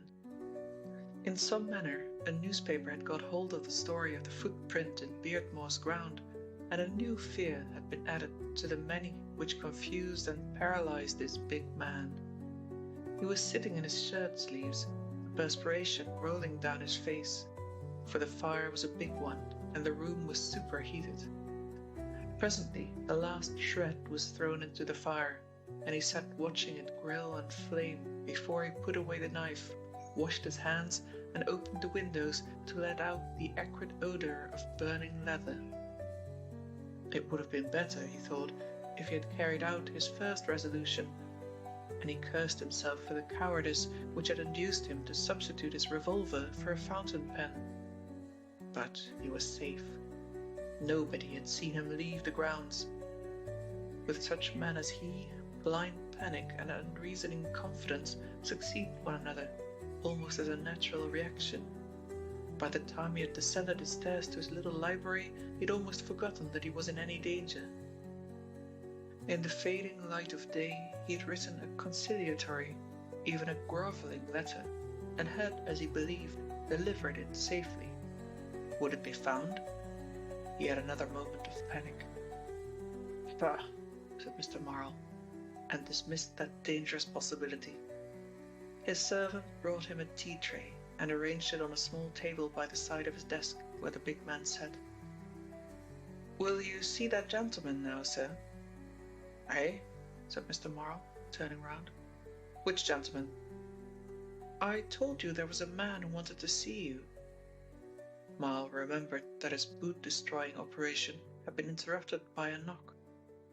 "Who is he?" he asked. "I put his card on the table, sir." "Didn't you tell him that I was engaged?" "Yes, but he said he'd wait until you came down." The man handed him the card, and Mr. Marl, reading it, jumped and turned a sickly yellow. "Inspector Parr," he said unsteadily. "What does he want with me?" His shaking hand fingered his mouth. "Show him in," he said with an effort. He had not met Inspector Parr either professionally or socially, and his first glance at the little man reassured him. There was nothing particularly menacing in the appearance of the red-faced detective. "Sit down, Inspector. I'm sorry I was busy when you came," said Mr. Marl. When he was agitated, his voice was almost bird-like in its thinness. Parr sat down on the edge of the nearest chair, balancing his derby hat on his knee. "I thought I'd wait until you came down, Mr. Marl. I wanted to see you about this Beardmore murder." Mr. Marl said nothing. With an effort, he kept his trembling lips from quivering, and assumed, as he believed, an air of polite interest. "You knew Mr. Beardmore very well?" "Not very well," said Marl. "I certainly have had business dealings with him." "Have you met him before?" Marl hesitated. He was the kind of man to whom a lie came most readily, and his natural habit of mind was to state the exact opposite of the truth. "No," he admitted. "I'd seen him years ago, but that was before he'd grown a beard." "Where was Mr. Beardmore when you were coming into the house?" asked Parr. He was standing on the terrace, replied Marl with unnecessary loudness. And you saw him? Marl nodded. They tell me, Mr. Marl, Parr went on, looking down at his head, that for some reason or other you were startled. Mr. Jack Beardmore says that he thought you were momentarily terrified. What was the cause of that? Mr. Marl shrugged his shoulders and forced a smile. I think I explained it was a little heart attack. I'm subject to them, he said. Parr had turned his hat so that he was looking into the interior, and he did not raise his eyes when he asked, It was not the sight of Mr. Beardmore? Of course not, said the other, vigorously. Why should I be scared of Mr. Beardmore? I've had a lot of correspondence with him, and know him almost as well. But you hadn't met him for years. I hadn't seen him for years, corrected Marl irritably. And the cause of your agitation was just a heart attack, Mr. Marl? Asked the inspector. For the first time his eyes rose and fixed themselves upon the others. Absolutely. Marl's voice did not lack heartiness. I'd forgotten all about my little seizure until you reminded me. There's another point I wanted to clear up, said the detective.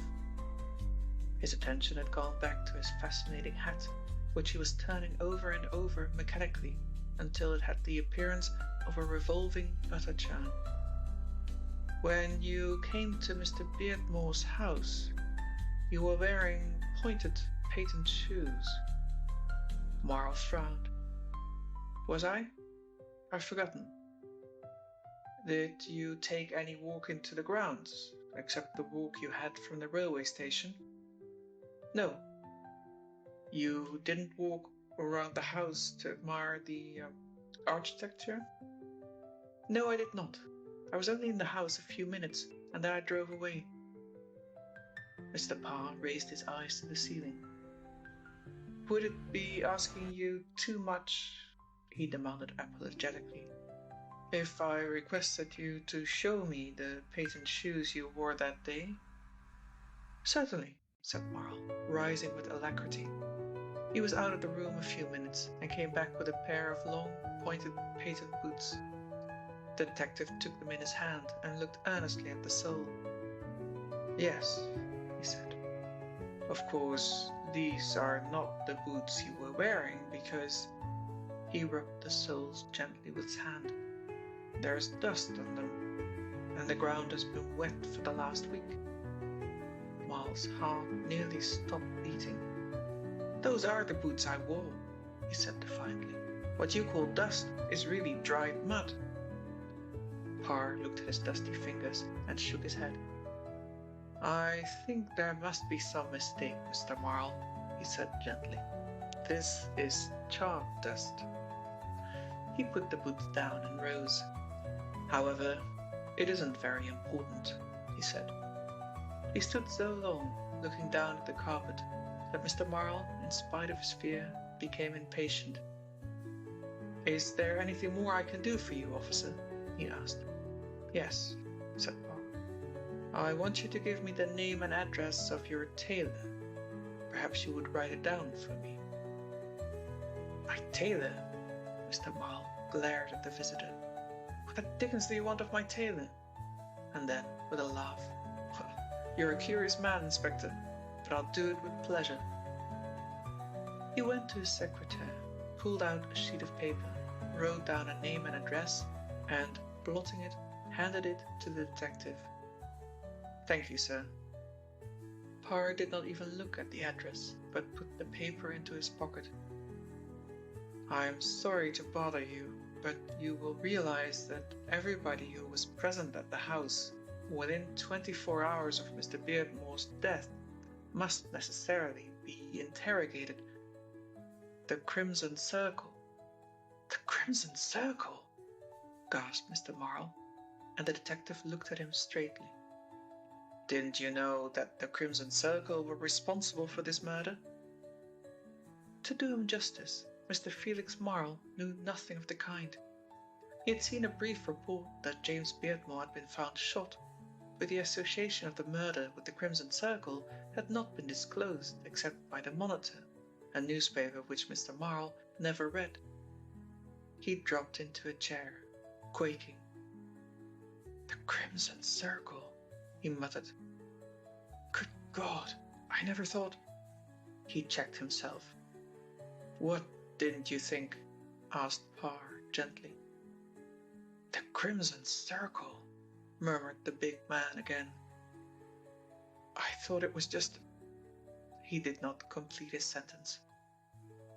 For an hour after the detective's departure, Felix Marle sat huddled up in his chair, his head in his hands.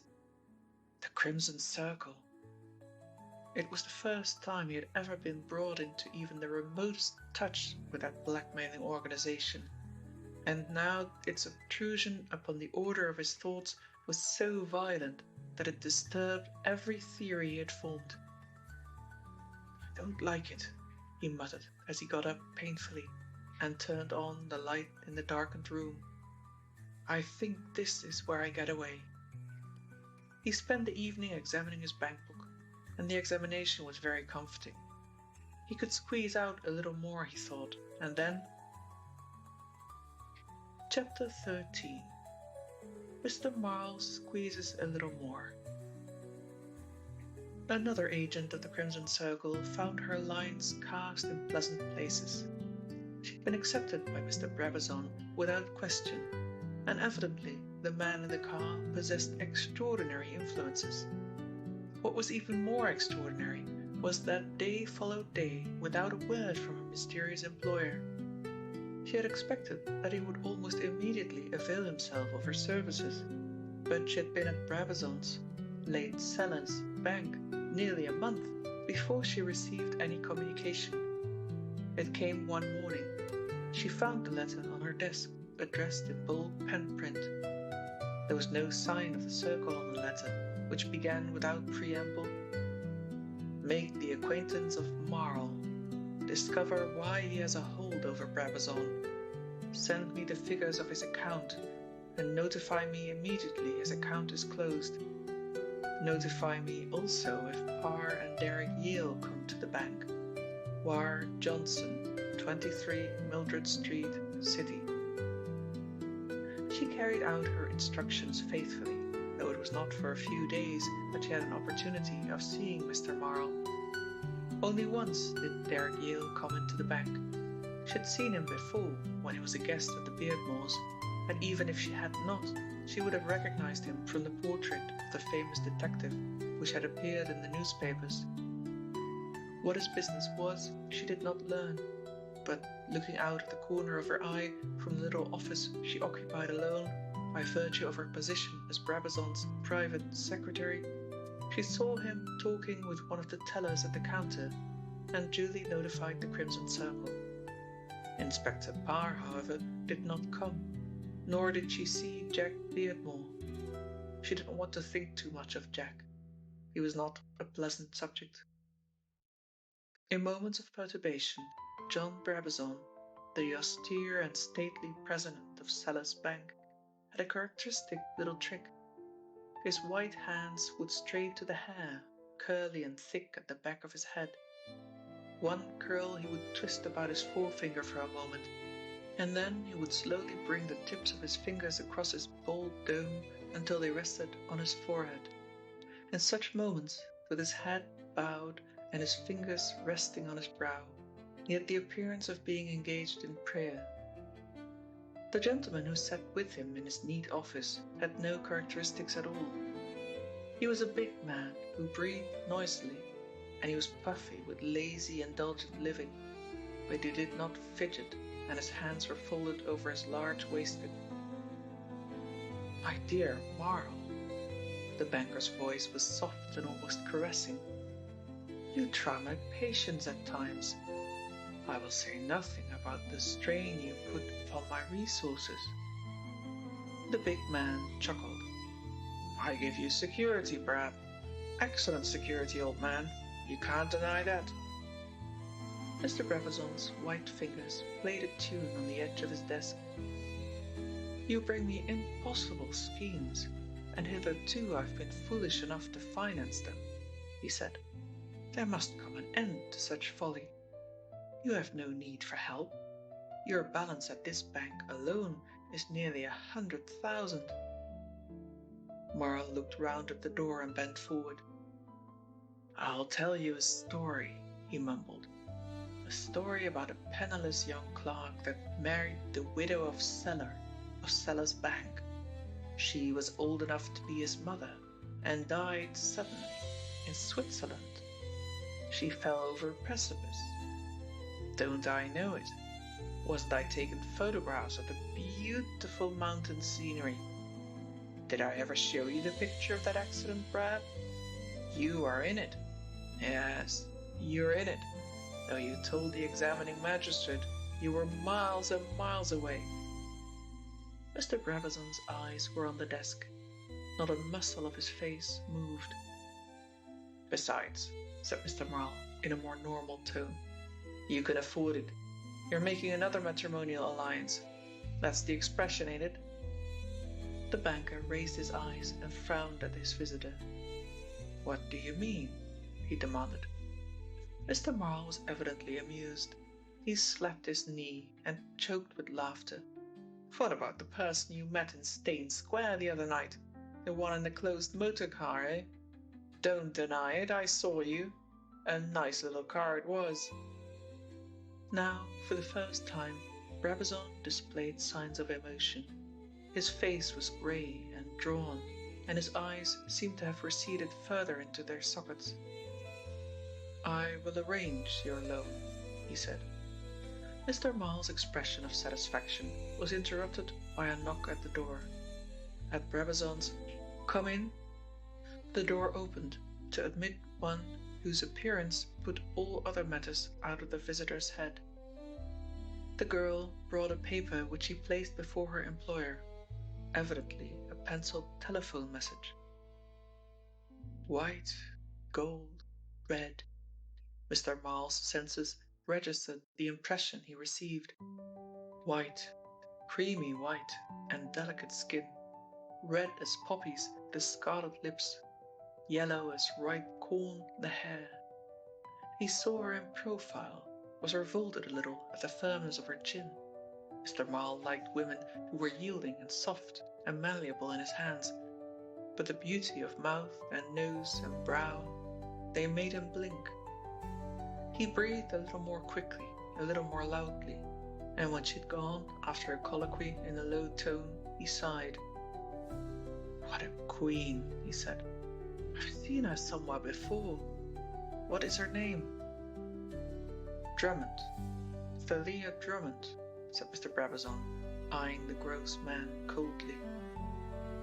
Thalia Drummond, repeated Felix slowly. Isn't she the girl who used to be with Friant? Bit sweet on her yourself, eh, Brabazon? The man at the writing table looked at the other steadily. I do not make it a practice to be sweet on my employees, Mr. Marl, he said. Miss Drummond is a very efficient worker.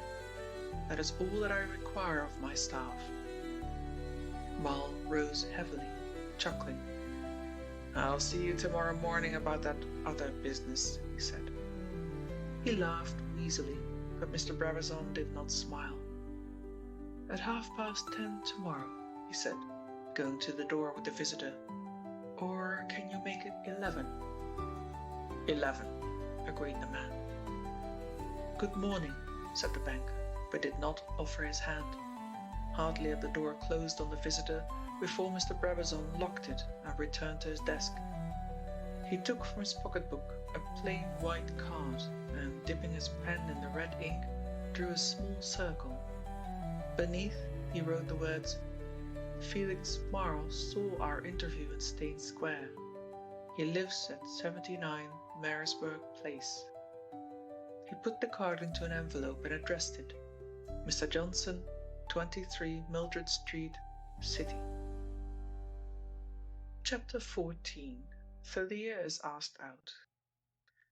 Mr. Marl had to pass through the bank premises, and he glanced along the 2 rows of desks, without, however, catching a glimpse of the girl whose face he sought. Near the end of the counter was a small compartment, the occupant of which was shielded from observation by opaque glass windows. The door was ajar, and he caught just a flash of the figure and walked toward the door. A girl at a typewriter watched him curiously. Thalia Drummond looked up from her desk to see the big, smiling face of a man looking down at her. "Busy, Miss Drummond?" "Very," she replied, but did not seem to resent his intrusion. "Don't get much fun here, do you?" he asked. "Not a lot." Her dark eyes were surveying him appraisingly. "What about a bit of dinner one of these nights, and a show to follow?" he asked. Her eyes took him in, from his dyed hair to his painfully varnished boots. "You're a wicked old man," she said calmly, "but dinner is my favorite meal." His grin broadened, and the fires of conquest flickered in his faded eyes. "What about the Moulin Gris?" He suggested the restaurant, without doubting her acceptance, but her lips curled scornfully. "Why not at Hooligan's Fish Parlour?" she asked. "No, it's the Ritz-Carlton or nothing for me." Mr. Marle was staggered but pleased. "You're a princess," he beamed, "and you shall have a royal feed. What about tonight?" She nodded. "Meet me at my house in Marisburg Place, Bayswater Road, 7:30. You'll find my name on the door." He paused, expecting her to demur, but to his surprise she nodded again. "Goodbye, darling," said the bold Mr. Marle, and kissed the tips of his fat fingers. "Shut the door," said the girl, and went on with her work. She was destined again to be interrupted. This time the visitor was a good-looking girl, whose forearms were gauntleted in shiny leather. It was the typist who had followed Mr. Marle's movements with such curiosity. Thalia leaned back in her chair as the newcomer carefully closed the door behind her and sat down. "Well, McCroy, what's biting you?" she asked inelegantly. The words did not seem to harmonize with the delicate refinement of face, and not for the first time did Millie McCroy look at the girl wonderingly. "Who's the old nut?" she asked. "An admirer," replied Thalia calmly. "You do attract them, kid," commented Millie McCroy with some envy, and there was a little pause. "Well," asked Thalia, "you haven't come here to discuss my amours, have you?" Millie smiled furtively. "If amours is French for boys, I haven't," she said. "I've come to have a straight talk with you, Drummond." "Straight talks are meat and drink to me," said Thalia Drummond. "Do you remember the money that went out by registered post last Friday to the Salinger Corporation?" Thalia nodded. "Well, I suppose you know that they claimed that when the package arrived, it contained nothing but paper." "Is that so?" asked Thalia. "Mr. Brabazon has said nothing to me about it," and she returned the other's scrutinizing glance without faltering. "I packed that money in the envelope," said Millie McCroy slowly, "and you had it to check. There's only you and me in this business, Miss Drummond, and one of us pinched the money, and I'll swear it wasn't me." "Then it must be me," said Thalia with an innocent smile. "Really, McCroy, that's a fairly serious accusation to make against an innocent female." The admiration in Millie's eyes increased. "You're a thorough bad if ever there was one," she said. "Now look here, kid, let's put all our cards on the table. A month ago, soon after you came to the bank, there was a 100 note missing from the foreign exchange desk." "Well?" asked Thalia when she paused. "Well, I happen to know that you had it, and that it was changed by you at Bilberry's in the Strand. I can tell you the number if you want to know." Thalia swung round and looked at the other under lowered brows. "What have we here?" she asked in mock consternation. "A female sleuth! Heavens, I am indeed undone. The extravagant mockery of it all took Millie aback. You've got ice in your brain, she said. She leaned forward and laid her hand on the girl's arm. There may be trouble over this selling your business, and you'll want all the friends you can get. So will you, for the matter of that, said Thalia coolly. You handled the money. And you took it, said the other, in a matter-of-fact tone. Don't let us have any argument about it, Drummond. If we stick together, there'll be no trouble at all. I can swear that the envelope was sealed in my presence and that the money was there. There was a dancing light of amusement in Thalia Drummond's eyes, and she laughed silently. All right, she said, with a little shrug of her shoulders. Let it go at that. Now, I suppose, having saved me from ruin, you're going to ask me a favor. I'll set your mind at rest about the money. I took it because I had a good home for it. I need money frequently, and anyway, there have been lots of postal robberies lately. There was a long article in the paper about it the other day. Now go ahead. Millie McCroy, who had not a slight acquaintance with the criminal classes, stared at the girl in amazement. You're ice, all right, she nodded. But you've got to cut out this cheap pilfering, otherwise you're liable to spoil a real big thing, and I can't afford to see it spoiled. If you want a share of big money, you've got to come in with people who are working big. Do you get that? I get it, said Thalia. And who are your collaborators? Miss McCroy did not recognize the term, but answered discreetly. There's a gentleman I know. Say man, said Thalia. Gentleman always reminds me of a tailor's ad. Well, a man if you like, said the patient Miss McCroy. He's a friend of mine, and he's been watching you for a week or two, and he thinks you're the kind of clever girl who might make a lot of money without trouble. I told him about the other affair, and he wants to see you. Another admirer? Asked Thalia Drummond, with a lift of her perfect eyebrows, and McCroy's face darkened. There'll be none of that, you understand, Drummond, she said decisively. This fellow and I are sort of engaged.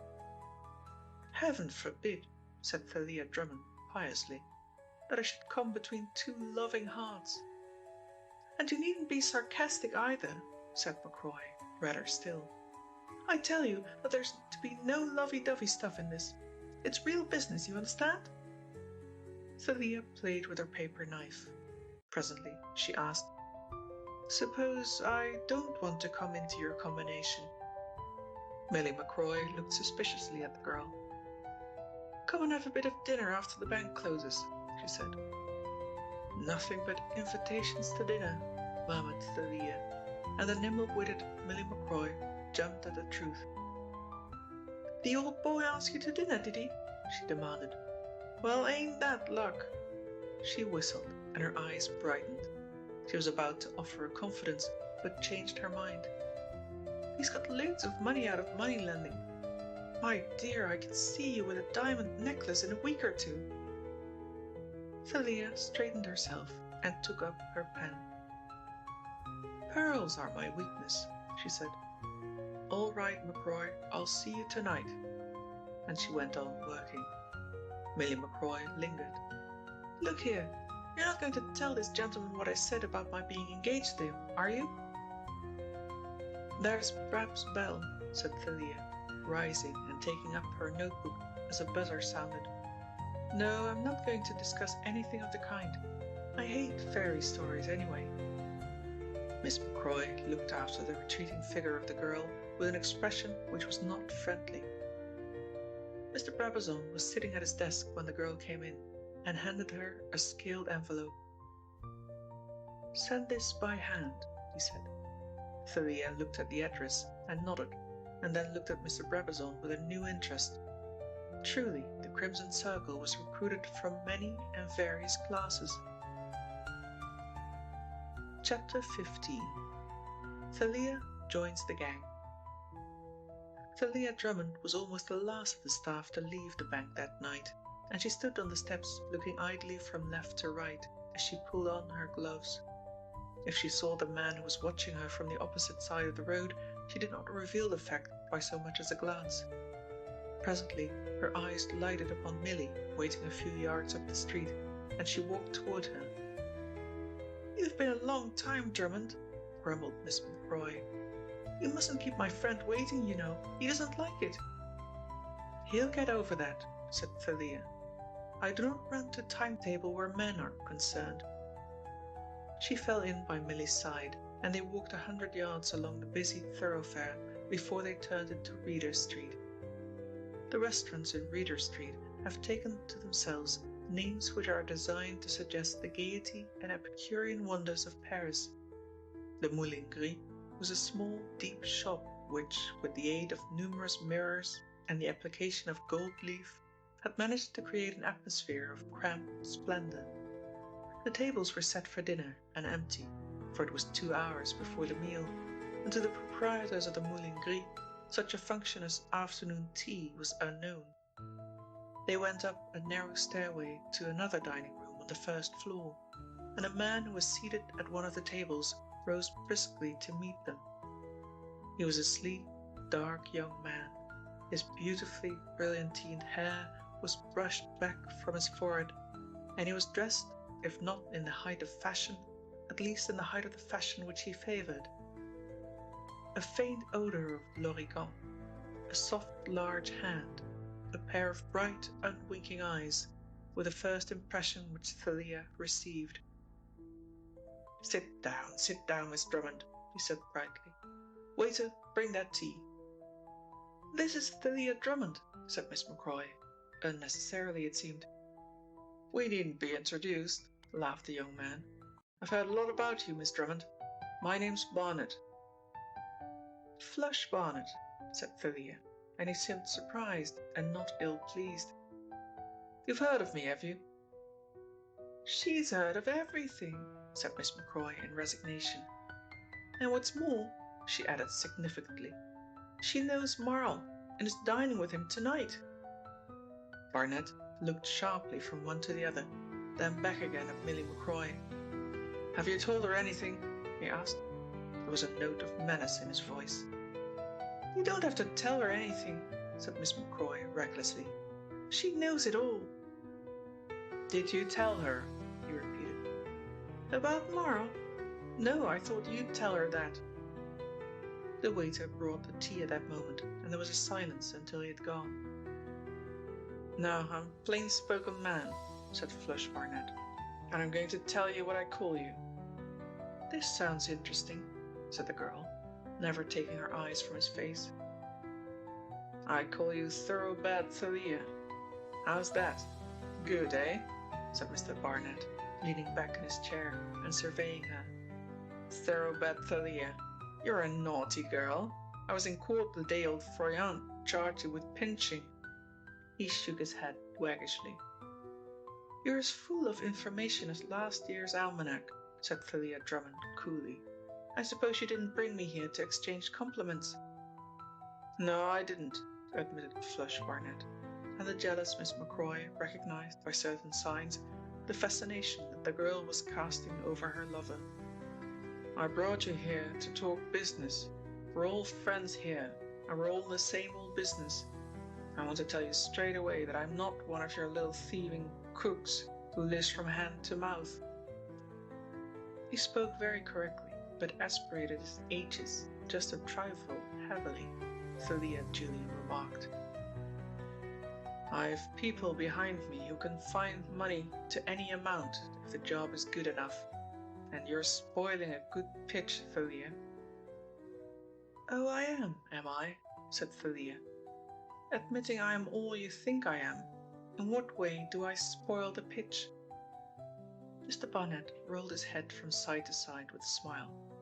"My dear girl," he said with good-natured reproach, "how long do you think you're going to last, taking money from envelopes and sending on old bits of paper, eh?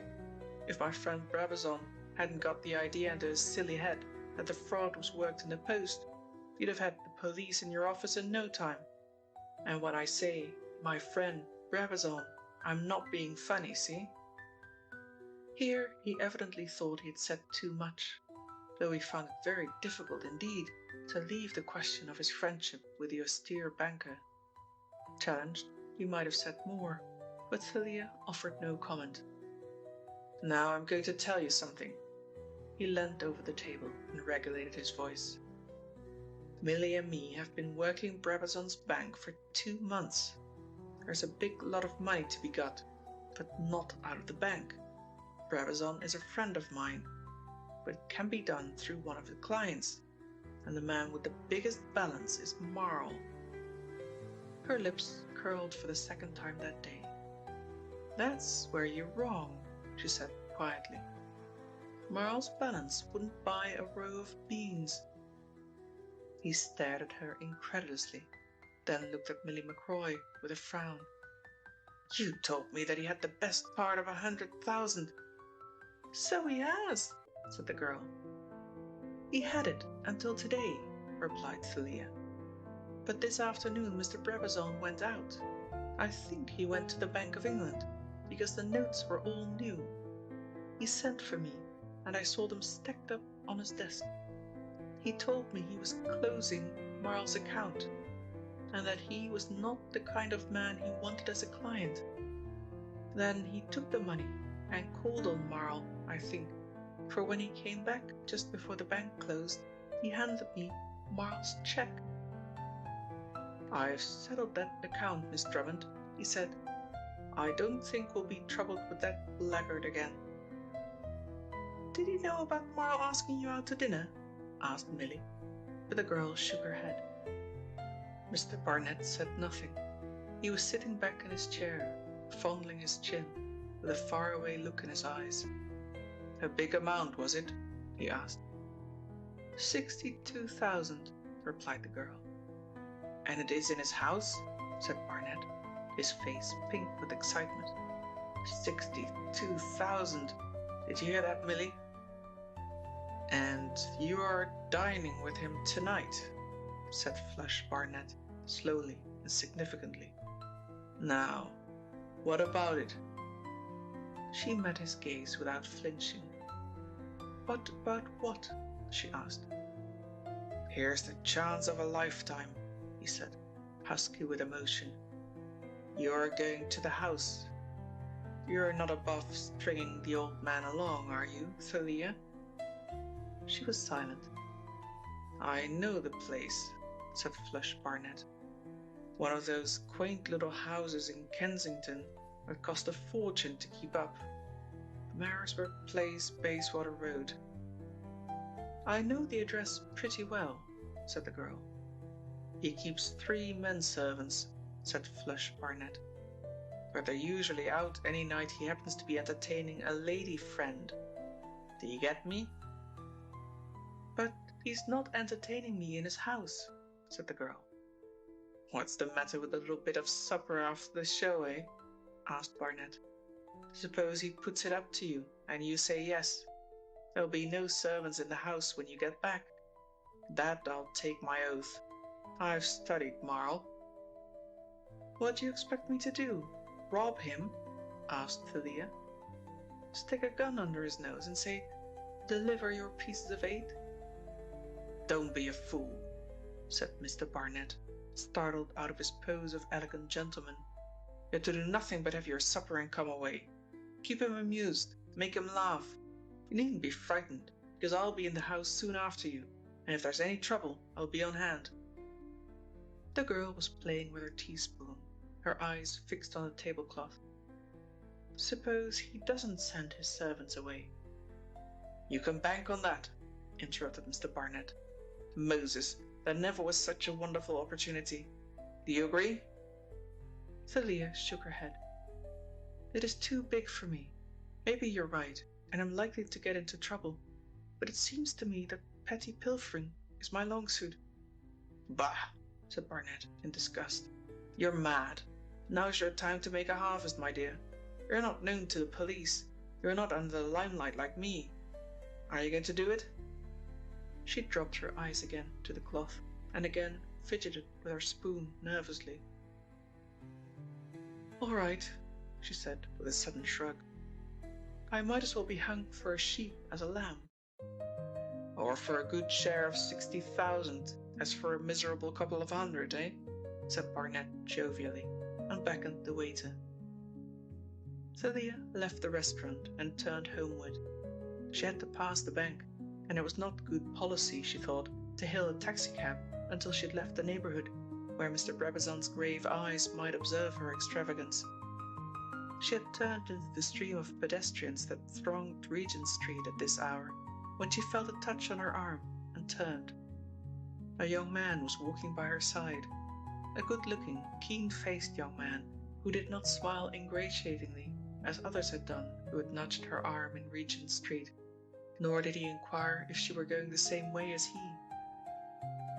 "Thalia!" She turned quickly at the sound of the voice, and for a second her self-possession failed her. "Mr. Beardmore," she faltered. Jack's face was flushed, and he was obviously embarrassed. "I only wanted to speak to you for a moment.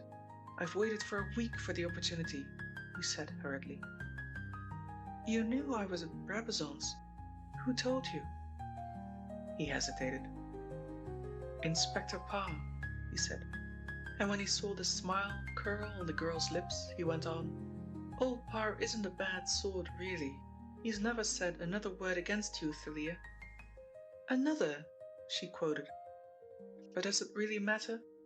And now, Mr. Beardmore, I really must go. I have a very important engagement." But he held fast to her hand. "Thalia, won't you tell me why you did it?" he asked quietly. "Who is behind you?" She laughed. "There's a reason for your keeping this extraordinary company," he went on when she stopped him. "What extraordinary company?" she demanded. "You've just come from a restaurant," he said. "You've been there with a man called Flush Barnett, a notorious crook and a man who has served a term of penal servitude. The woman with you was Millie McCroy, a confederate of his, who was concerned in the Darlington cooperative robbery and has also served a term of imprisonment. At present, she is engaged at Brabazon's bank." "Well?" said the girl again. "Surely you don't know the character of these people," urged Jack. "And how do you know them?" she asked calmly. "Am I wrong in supposing that you were not alone in your vigil? Were you accompanied by the admirable Mr. Parr? I see you were. Why, you're almost a policeman yourself, Mr. Beardmore." Jack was staggered. "Do you realize that it is Parr's duty to inform your employer that you keep that kind of company?" he asked. "For heaven's sake, Thalia, take a sane view of your position." But she laughed. "Heaven forbid that I should interfere with the duty of a responsible police officer," she said. "But on the whole, I'd rather Mr. Parr didn't. That at least is a sign of grace." She smiled. "Yes, I'd much rather he didn't. I don't mind the police speaking to me for my good, because it is only right and proper that they should try to lead the weak from their sinful ways. But an employer who attempts to reform an errant girl might be a bit of a nuisance, don't you think?" In spite of himself, he laughed. "Really, Thalia, you're much too clever for the kind of company you're keeping and for the kind of life you're drifting to," he added earnestly. "I know I have no right to interfere, but perhaps I could help you. Particularly," he hesitated, "if you've done something which places you in the power of these people." She put out her hand with a rare smile. "Goodbye," she said sweetly, and left him feeling something of a fool. The girl walked quickly through Burlington Arcade to Piccadilly and entered a taxi. The block of mansions at which she alighted was situated in the Marylebone Road and was a distinct improvement on Lexington Street. The liveried porter took her up in the elevator to the third floor, and she let herself into a flat which was both prettily and expensively furnished. She pressed the bell, and it was answered by a staid, middle-aged woman. "Martha," she said, "I shan't want any tea, thank you. Lay out my blue evening gown and telephone to Waltham's garage, and tell them that I shall want a car to be here at 5 minutes before 7:30. Miss Drummond's wages from the bank were exactly £4 a week. Chapter 16. Mr. Marle goes out. "So you've come, eh?" said Mr. Marle, rising to meet the girl. "My word, but you look smart. And you look lovely, my dear, too." He took both her hands in his and led her into the little gold and white drawing room. "Lovely," he repeated in an almost hushed voice. "I can tell you I was a little bit scared about taking you to the Ritz-Carlton. You don't mind my frankness, do you? Have a cigarette?" He fumbled in the tail pocket of his dress coat, produced a large gold case and opened it.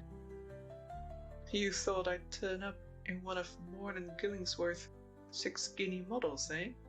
She laughed as she lit the cigarette. "Well, I did, my dear. I've had a lot of unhappy experiences," explained Marle as he seated himself heavily in an armchair. "I've had 'em turn up in queer clothes, I can tell you." "Do you make a practice of entertaining the young and the fair?"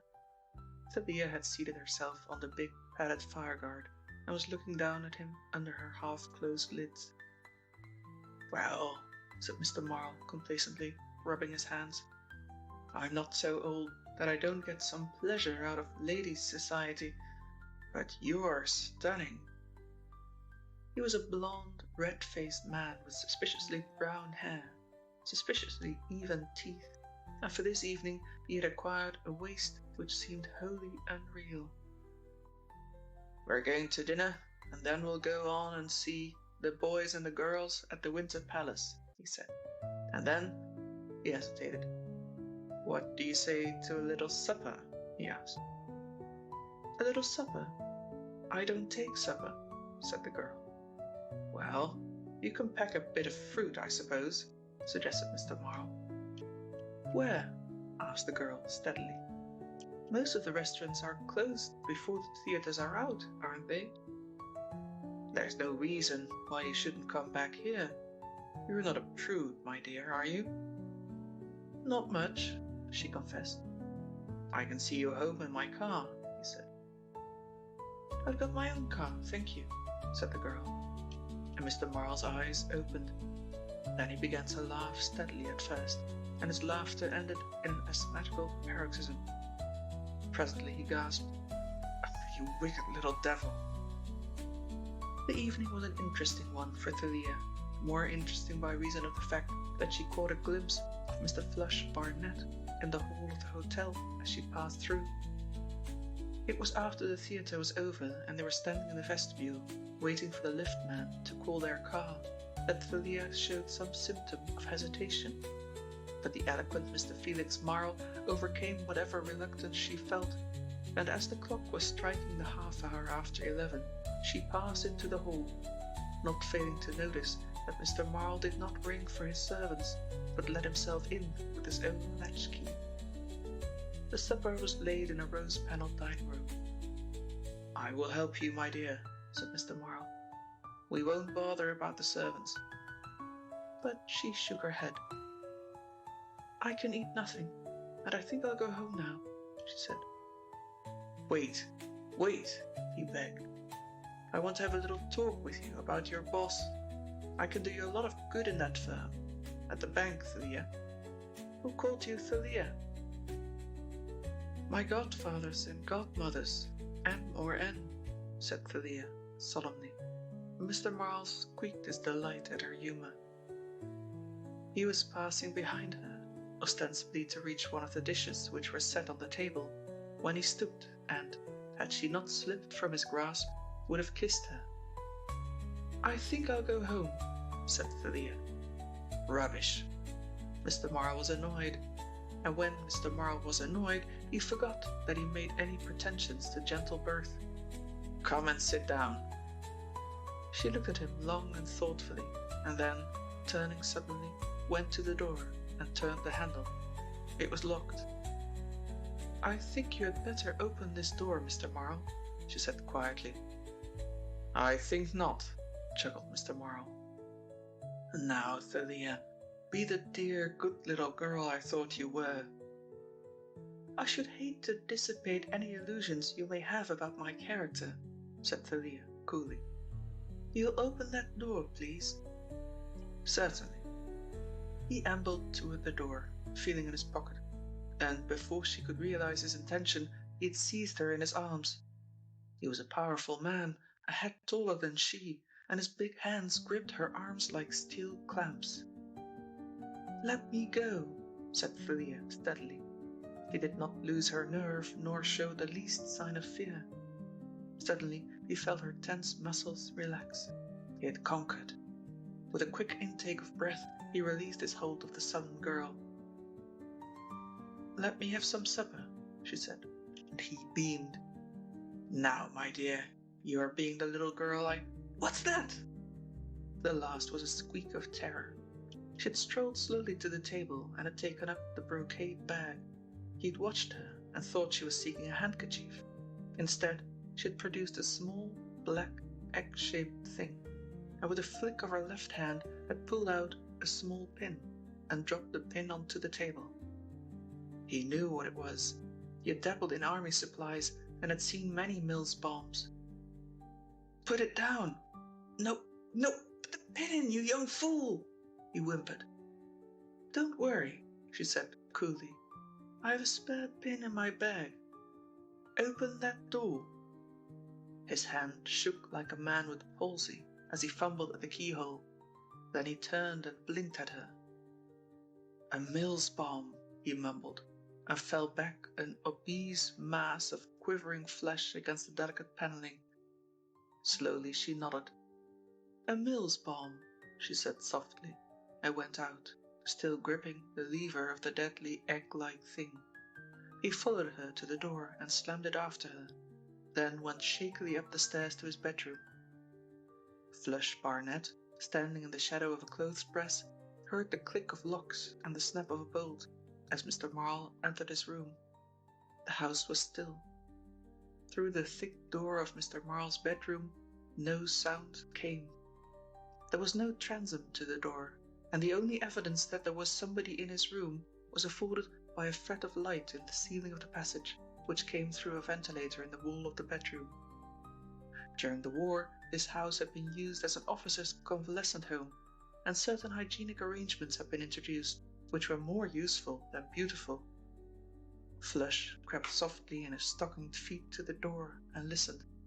He thought he heard the man talking to himself, and looked around for some means by which he could obtain a view of the room. There was a small oaken table in the corridor, and he placed this against the wall and mounted. His eyes came to the level of the ventilator, and he looked down upon Mr. Marle, pacing the room in his shirt sleeves, obviously disturbed. Then Flush Barnett heard a sound, just a faint hush-hush of feet on a carpet, and he slipped down, walked quickly along the corridor, passing the head of the stairs. The hall below was in darkness, but he felt rather than saw a figure on the stairway.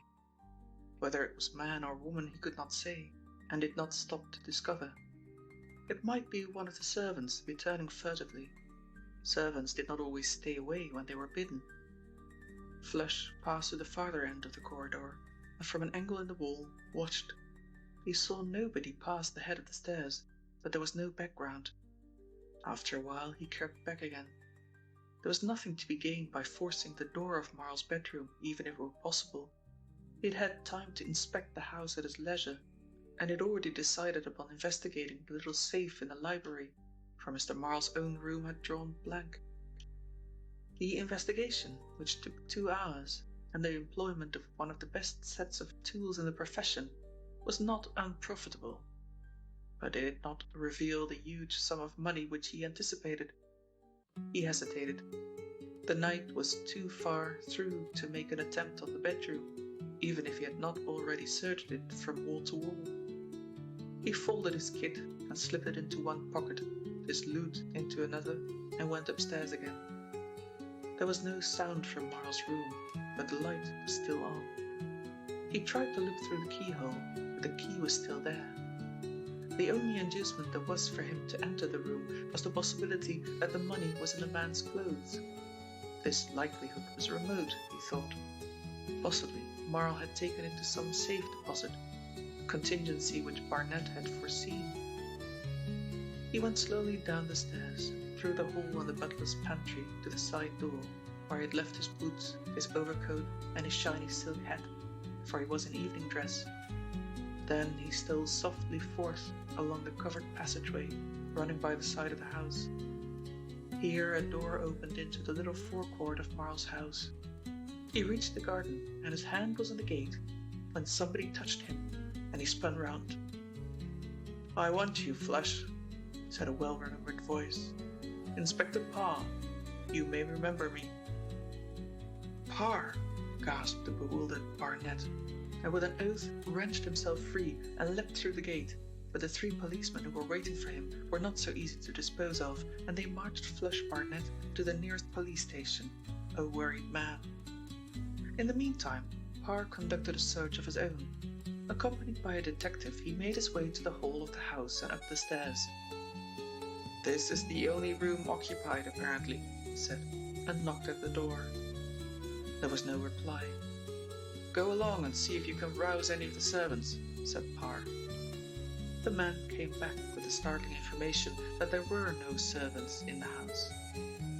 "There's somebody here," said the old inspector, and flashing his lamp along the corridor, he saw the table, and with an agility remarkable in one of his age, he leapt up and peered through the ventilator.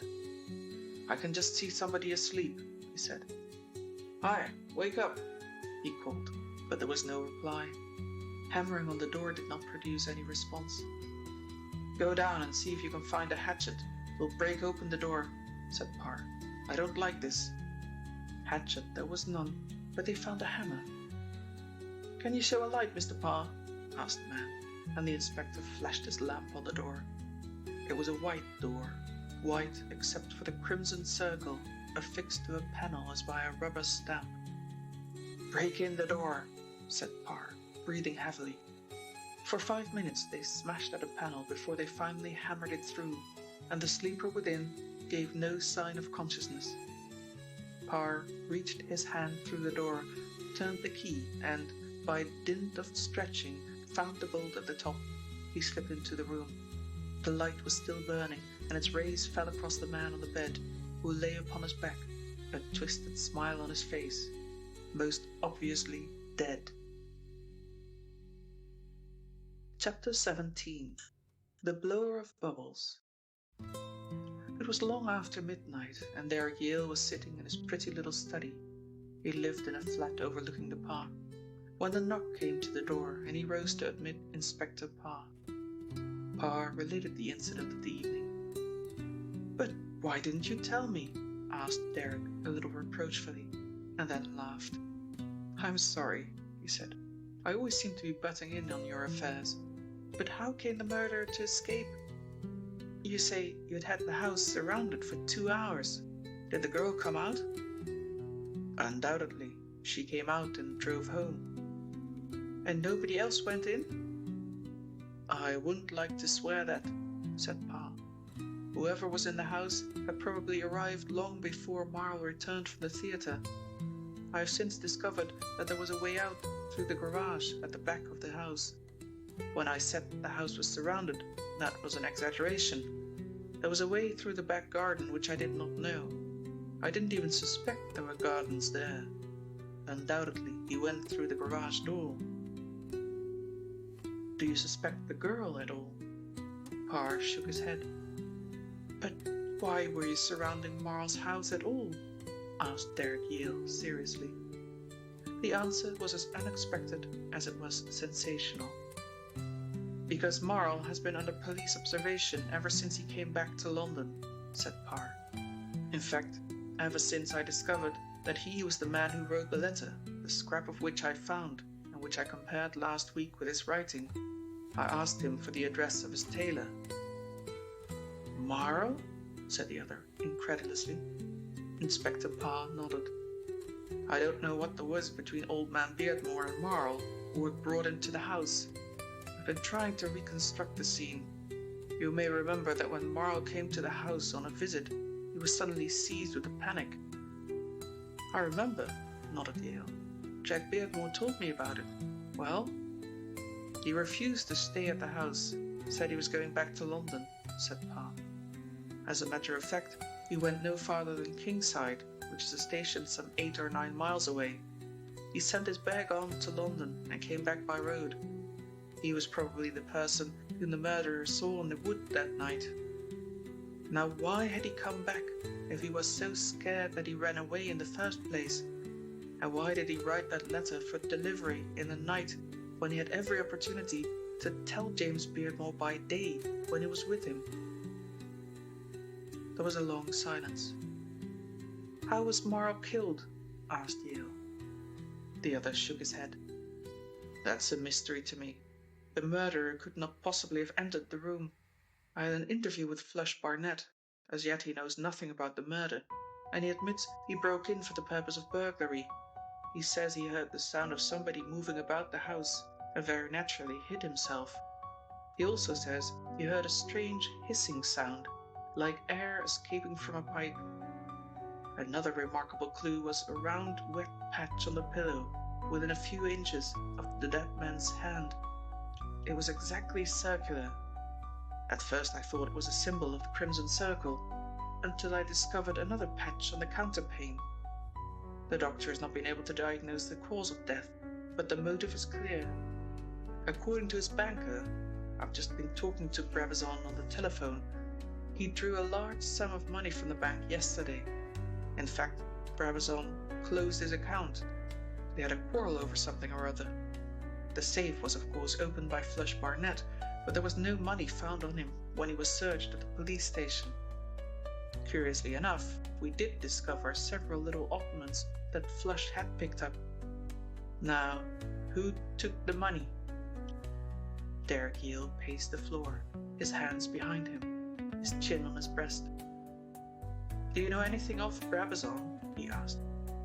The other did not reply immediately. Only that he is a banker and does a lot of foreign work. Is he solvent? Asked Derek Yale bluntly, and the inspector raised his dull eyes slowly until they were on a level with the others. No, he said. I don't mind telling you that we've had 1 or 2 complaints about his methods. Were they good friends, Marl and Brabazon? Fairly good, was the hesitating reply. The impression I have from reports is that Marl had some hold over Brabazon. And Brabazon was insolvent, mused Derek Yale. And this afternoon, Marl closes his account. In what circumstances? Did he come to the bank? Briefly, the detective explained what had happened. It seemed that there was precious little that did happen at Brabazon's bank that he did not know. Derek Yale was beginning to respect this man, whom at first he had regarded, with a good-natured scorn, as a little stupid. I wonder if it would be possible for me to go to Marl's house tonight. I came to suggest that, said the other. In fact, I kept the cab waiting at the door with that idea. Derek Yale did not speak during the journey to Bayswater, and it was not until he stood in the hall of the house in Marisburg Place that he broke the silence. We ought to find a small steel cylinder somewhere, he said slowly. The policeman standing on duty in the hall came forward and saluted the inspector. We found an iron bottle in the garage, sir, he said. Ah, cried Derek Yale triumphantly. I thought so. He almost ran up the stairs ahead of the detective and paused in the passage, which was now lighted. The little oak table stood against the ventilator, and toward that he moved. Then he went down on his hands and knees and sniffed the carpet. Presently he choked and coughed and got up, red in the face. Let me see that cylinder, he said. They brought it to him. The policeman's description of it as a bottle was nearer the truth. It was an iron bottle, at the end of which was a small pipe, to which was attached a tiny turnkey. And now there ought to be a cup somewhere, he said, looking round, unless he brought it in a bottle. There was a small glass bottle in the garage near this, sir, said the policeman who had found it. It's broken, though. Bring it to me, quickly, said Yale. I can only hope that it isn't so completely smashed that none of its contents are left. The stout Mr. Parr was regarding him somberly. "What is all this about?" he asked, and Derek Yale chuckled. "A new way of committing a murder, my dear Mr. Parr," he said airily. "Now let us go into the room." The body of Marl lay on the bed, covered by a sheet, and the circular patch of wet on the pillow had not dried. The windows were open, and a fitful wind kept the curtains fluttering. "Of course you can't smell it here," said Yale, speaking to himself, and again went on his knees and nosed the carpet, and again he coughed and rose hurriedly. By this time they had returned with the lower half of a glass bottle. It contained a few drops of liquid, and this Yale poured into his hand. "Soap and water," he said. "I thought it would be. And now I'll explain how Marl was killed. Your thief, Flush Barnett, heard a hissing sound. It was the sound of a heavy gas escaping from this cylinder. I may be wrong, but I should imagine there is enough poison gas in that little iron bottle to settle your account and mine. It is still lying on the floor, by the way.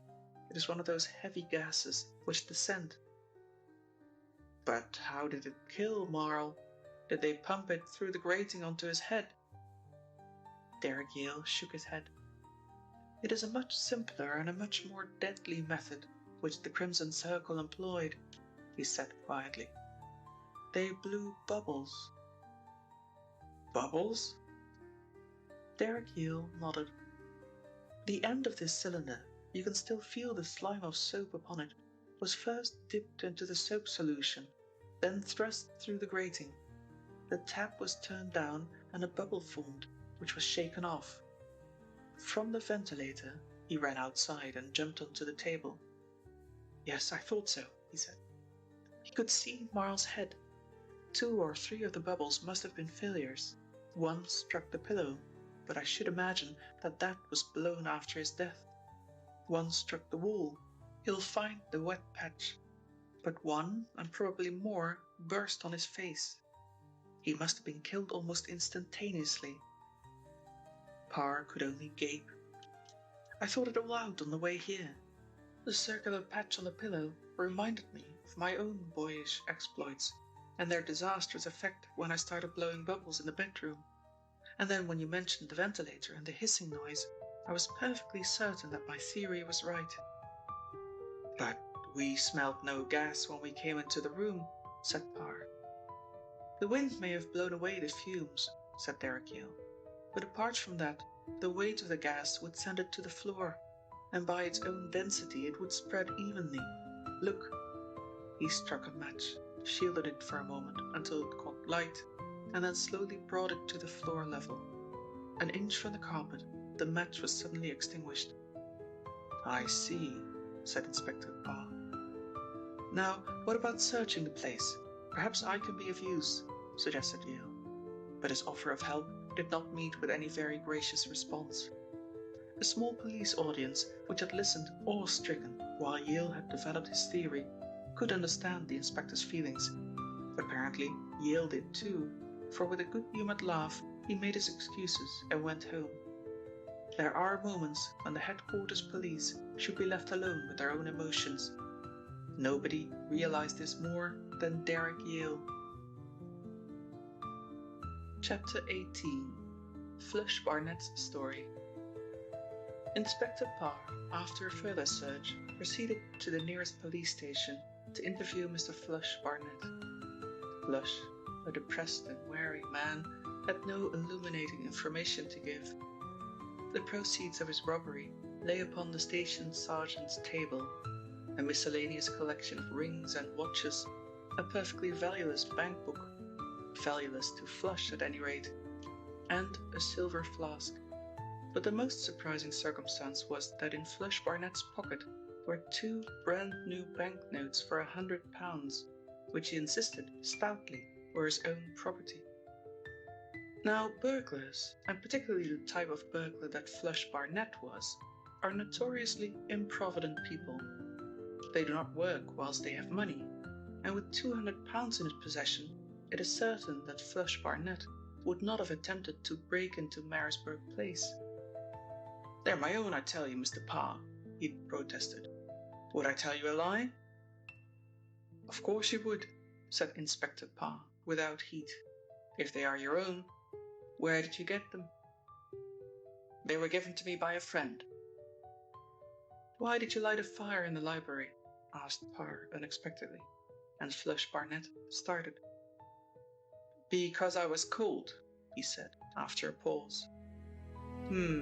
Said Inspector Parr, and then, as though speaking his thoughts aloud, "He has 200 of his own. He breaks into a house, he burgles a safe, and lights a fire. Now, why did he light the fire? Why did he light the fire? To burn something he'd found in the safe." Flush Barnett listened without offering any comment, but he was visibly distressed. "Therefore," said Parr, "you were paid to break into Marl's house, and you got 200 for pinching something from his safe and burning it. Am I right?" "If I died this moment," began Flush Barnett. "You'd go to hell," said the inspector dispassionately, "where all liars go. Who's your pal, Barnett? You'd better tell me, because I'm in two minds whether I shall charge you with the murder." "Murder!" almost screamed Flush Barnett as he sprang to his feet. "What do you mean? I haven't committed a murder." "Marl's dead, that's all. Found dead in his bed." He left the prisoner in a state of mental prostration, and when he returned in the early hours of the morning to renew his inquisition, Flush Barnett told him all. "I don't know anything about Crimson Circles, Mr. Parr," he said, "but this is the truth." He added a pious wish that Providence would deal hardly with him if he departed from veracity. "I'm keeping company with a young lady at Brabazon's bank. One night when she was working late, I was waiting for her when a gentleman came out of the side entrance of the bank and called me. I was surprised to hear him mention my name, and I nearly dropped dead when I saw his face." "It was Mr. Brabazon?" suggested Parr. "That's right, sir. He asked me into his private office. I thought he'd got something against Millie." "Go on," said Parr, when the man paused. "Well, I've got to save myself, haven't I? And I suppose I'd better speak the whole truth. He told me that Marl was blackmailing him, and that Marl had some letters of his, which he kept in his private safe, and offered me 1,000 if I'd get them. That's the truth. And then he gave me an idea that Marl kept a lot of money in the house. He didn't exactly say so, but that is what he hinted. He knew I'd been inside for burglary. He'd made inquiries about me, and said that I was the right kind of man. Well, sir, I went round and took a squint at the place, and it seemed to me that it was a bit difficult. There were always men servants in the house, except when Mr. Marl was entertaining ladies to supper." He grinned. "I'd have given up the job, only there's a young lady in the office that Marl was sweet on." "Thalia Drummond?" suggested Parr.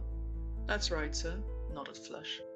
"It was what you might call an act of providence, him being sweet on her, and when I found that he'd invited her to dinner, I thought that was a good opportunity to get in. It seemed money for nothing when I found out that he'd drawn his bank balance. I opened the safe, and that was easy. Found the envelope, but it had no papers, only a photograph of a man and a woman on a rock. I think it was a photograph of some place abroad, for there were lots of mountains in the background, and he seemed to be pushing her over, and she was holding on to a bit of tree. Maybe it was one of those cinema pictures. Anyway, I burnt it." "I see," said Inspector Parr. "And that is all?" "That's all, sir. I never found any money." At 7 o'clock, with a warrant in his pocket and accompanied by 2 detectives, Inspector Parr made a call at the block of flats where Brabazon had his residence. A servant in night attire opened the door to them and indicated the banker's room. The door was locked, but Parr kicked it open without ceremony. The room, however, was empty. An open window and a fire escape suggested the method by which the eminent banker had made his getaway, and the fact that the bed had not been slept in and that there was no sign of disorder in the room showed that he'd gone hours before the detectives' arrival. By the side of the bed there was a telephone, and Parr called the exchange. "Can you find if any message came through to this number during the night?" he asked. "I'm Inspector Parr, Police Headquarters." "Two," was the reply. "I put them through myself. One from Bayswater." "That was mine," said the inspector. "What was the other?" "From the Western Exchange at 2:30. "Thank you," said the inspector grimly, and hung up the telephone. He looked at his companions and rubbed his big nose irritably. "Thalia Drummond is going to get another job," he said. Chapter 19. Thalia accepts an offer. It took over a week to settle the preliminaries of Brabazon's insolvency, and at the end of that time, Thalia walked from the bank with a week's salary in her little leather bag and no immediate prospect of employment. Inspector Parr had not minced his words, which he had addressed to her before an impressed audience. "Only the fact that I saw you come out of Marl's house and saw him close the door on you saves you from a serious charge," he said. "If it had only saved me from a lecture also, I should have been pleased," said Thalia coolly. "What do you make of her?" asked Parr, as the girl disappeared through the swing doors of the office. "She rather puzzles me." It was Derek Yale to whom he had addressed his question. "And the more I think of her, the more I am puzzled. The woman McCroy says that she has been engaged in pilfering since she has been at the bank, but there is no proof of that. In fact, the only person who could supply the proof is our absent friend, Brabazon. Why didn't you call her as a witness in the prosecution of Barnett?" "It will be a case of Barnett's word against hers," said the detective, shaking his head. "And the case against Barnett was so clear that I didn't want any further evidence than my own eyes." Yale was frowning thoughtfully. "I wonder," he said, half to himself. "What do you wonder?" "I wonder if this girl could give us a little more information about the Crimson Circle than we have at present. I'm half inclined to engage her." Parr muttered something under his breath. "I know you think I'm mad, but really I have method in my madness. There's nothing to steal in my office. She'll be under my eye all the time, and if she were in communication with the Circle, I should certainly know all about it. Besides, she interests me." "Why did you shake hands with her?" asked Parr curiously, and the other laughed. "That's why she interests me. I wanted to get an impression, and the impression I had was of some dark, sinister force in the background of her life. That girl is not working independently. She has behind her—" "The Crimson Circle?" suggested Parr, and there was the suggestion of a sneer in his tone. "Very likely," said the other seriously. "Anyway, I'm going to see her." He called at Thalia's flat that afternoon, and her servant showed him into the pretty little drawing room. A minute after, Thalia came in, and there was a smile in her fine eyes as she recognized her visitor. "Well, Mr. Yale, have you come to give me a few words of warning?" "Not exactly," laughed Yale. "I've come to offer you a job." Her eyebrows rose. "Do you want an assistant?" she asked ironically. "Acting on the principle that to catch a thief you must employ a thief? Or have you views about my reformation? Several people want to reform me," she said. She sat down on the piano stool, her hands behind her, and he knew that she was mocking him. "Why do you steal, Miss Drummond?" "Because it is my nature to," she said without hesitation. "Why should kleptomania be confined to the ruling classes?" "Do you get any satisfaction out of it?" he demanded. "I'm not asking out of idle curiosity, but as a student of human man and woman." She waved her hand round the apartment. "I have the satisfaction of a very comfortable home," she said. "I have a good servant, and I'm not likely to starve. All these things are particularly satisfying to me. Now tell me about the job, Mr. Yale. Do you want me to be a policewoman?" "Not exactly," he smiled. "But I want a secretary, somebody upon whom I can rely. My work is increasing at a tremendous rate, My correspondence is much more than I can cope with. I will add that there is little opportunity in my office for the exercise of your pet vice," he added good-humouredly. "And anyway, I'll take that risk." She considered a moment, looking at him steadily. "If you're willing to take the risk, so am I," she said at last.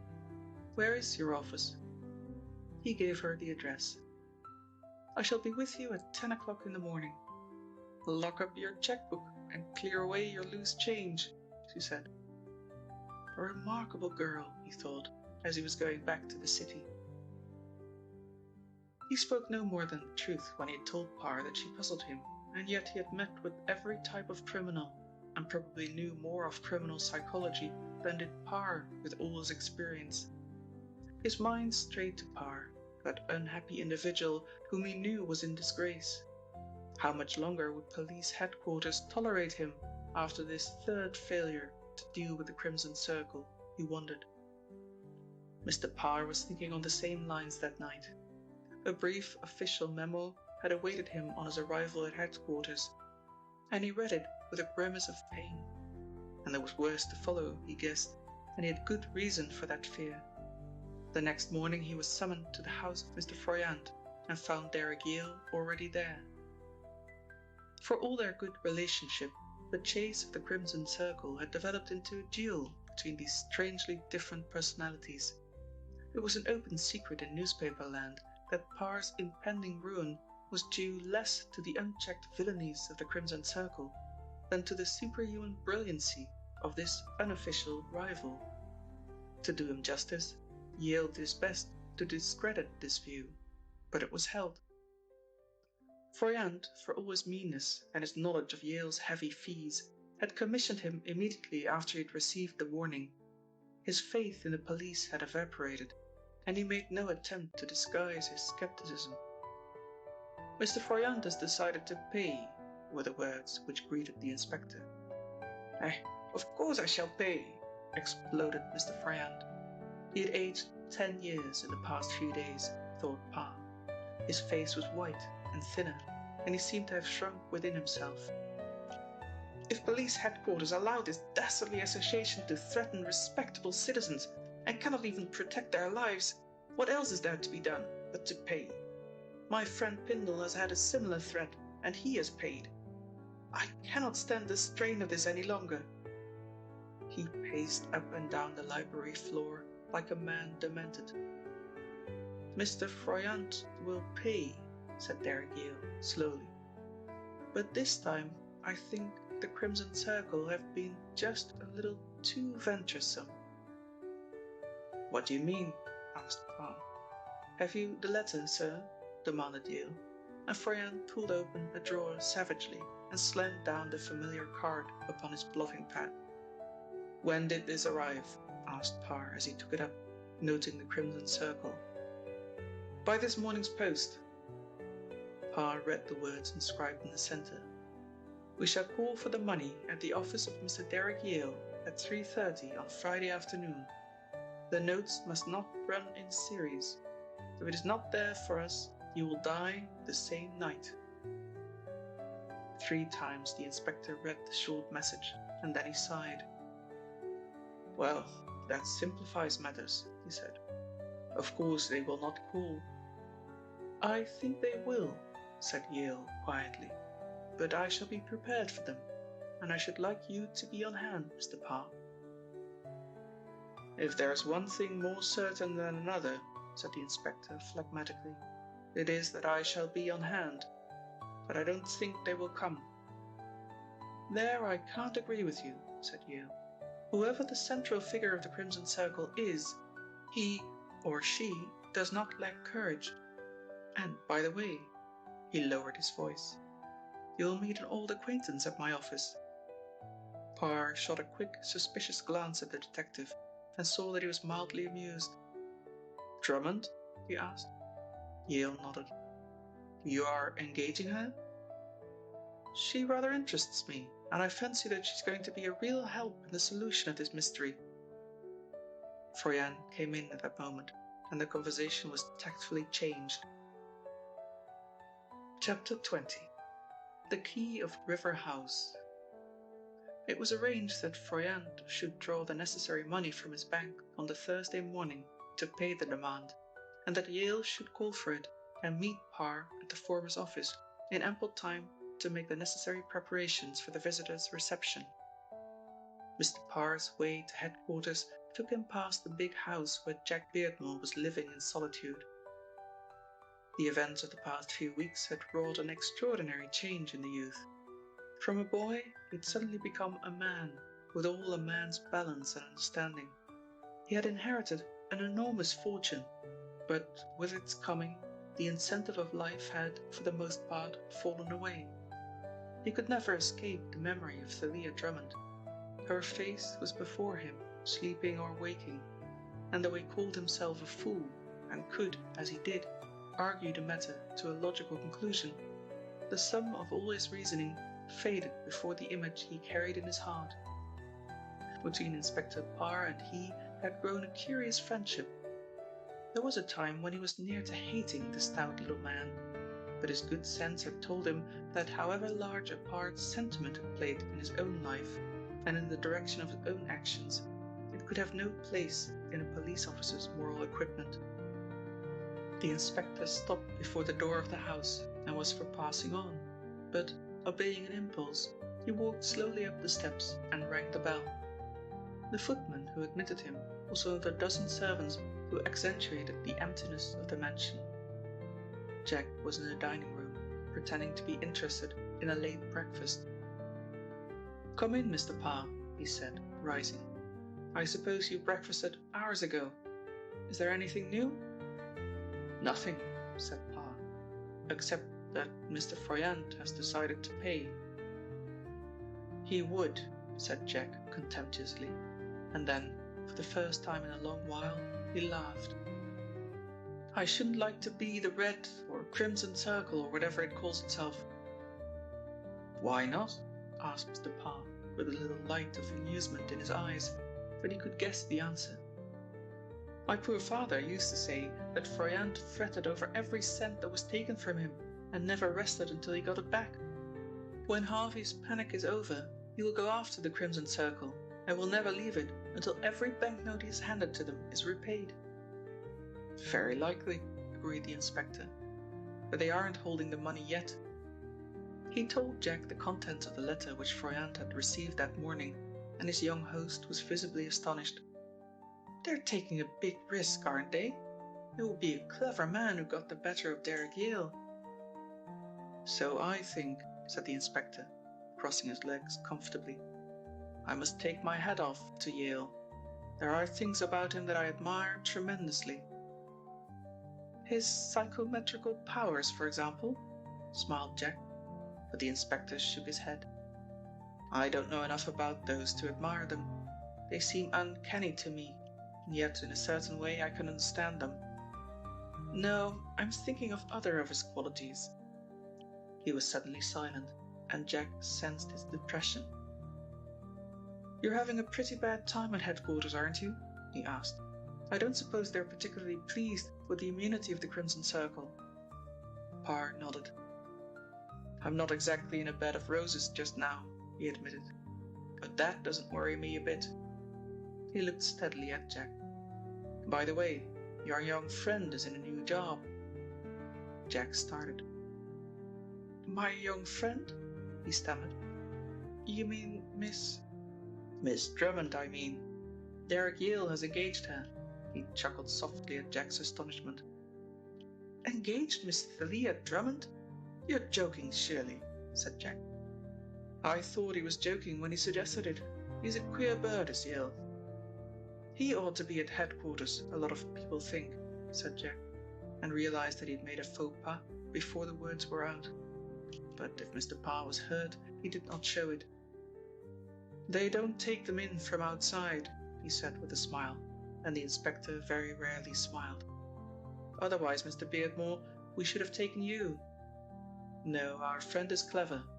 I suppose you don't expect a headquarters man to admit that what we call a fancy detective can be anything but an interfering fool. But Yale is clever." They had strolled together to the window and were looking out into the sedate street in which Jack Beardmore's residence was situated. "Isn't that Miss Drummond?" he asked suddenly. Parr had already seen her. She was walking slowly along the other side of the road, looking at the numbers of the houses. Presently she crossed. "She's coming here," gasped Jack. "I wonder what—" He did not wait to finish what he had to say, but rushed out of the room and opened the hall door to her, whilst her finger was lingering on the bell push. "It is good to see you, Thalia," he said, gripping her warmly by the hand. "Won't you come in?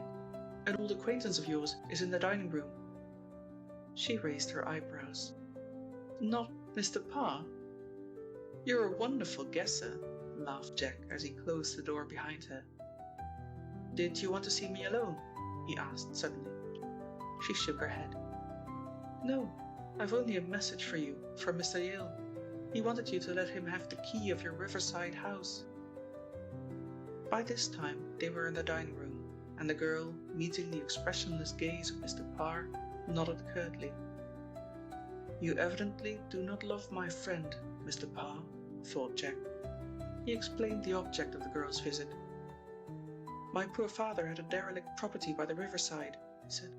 "It has not been tenanted for years, and the surveyors tell me it will cost almost as much as the property is worth to put it into repair. For some reason, Yale thinks that Brabazon will use this as a hiding place. Brabazon had it in his hands for some time, trying to sell it.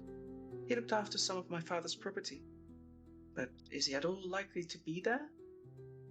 Mr. Parr pursed his large lips and blinked meditatively. "The only thing I know about him is that so far he has not left the country," he said at last.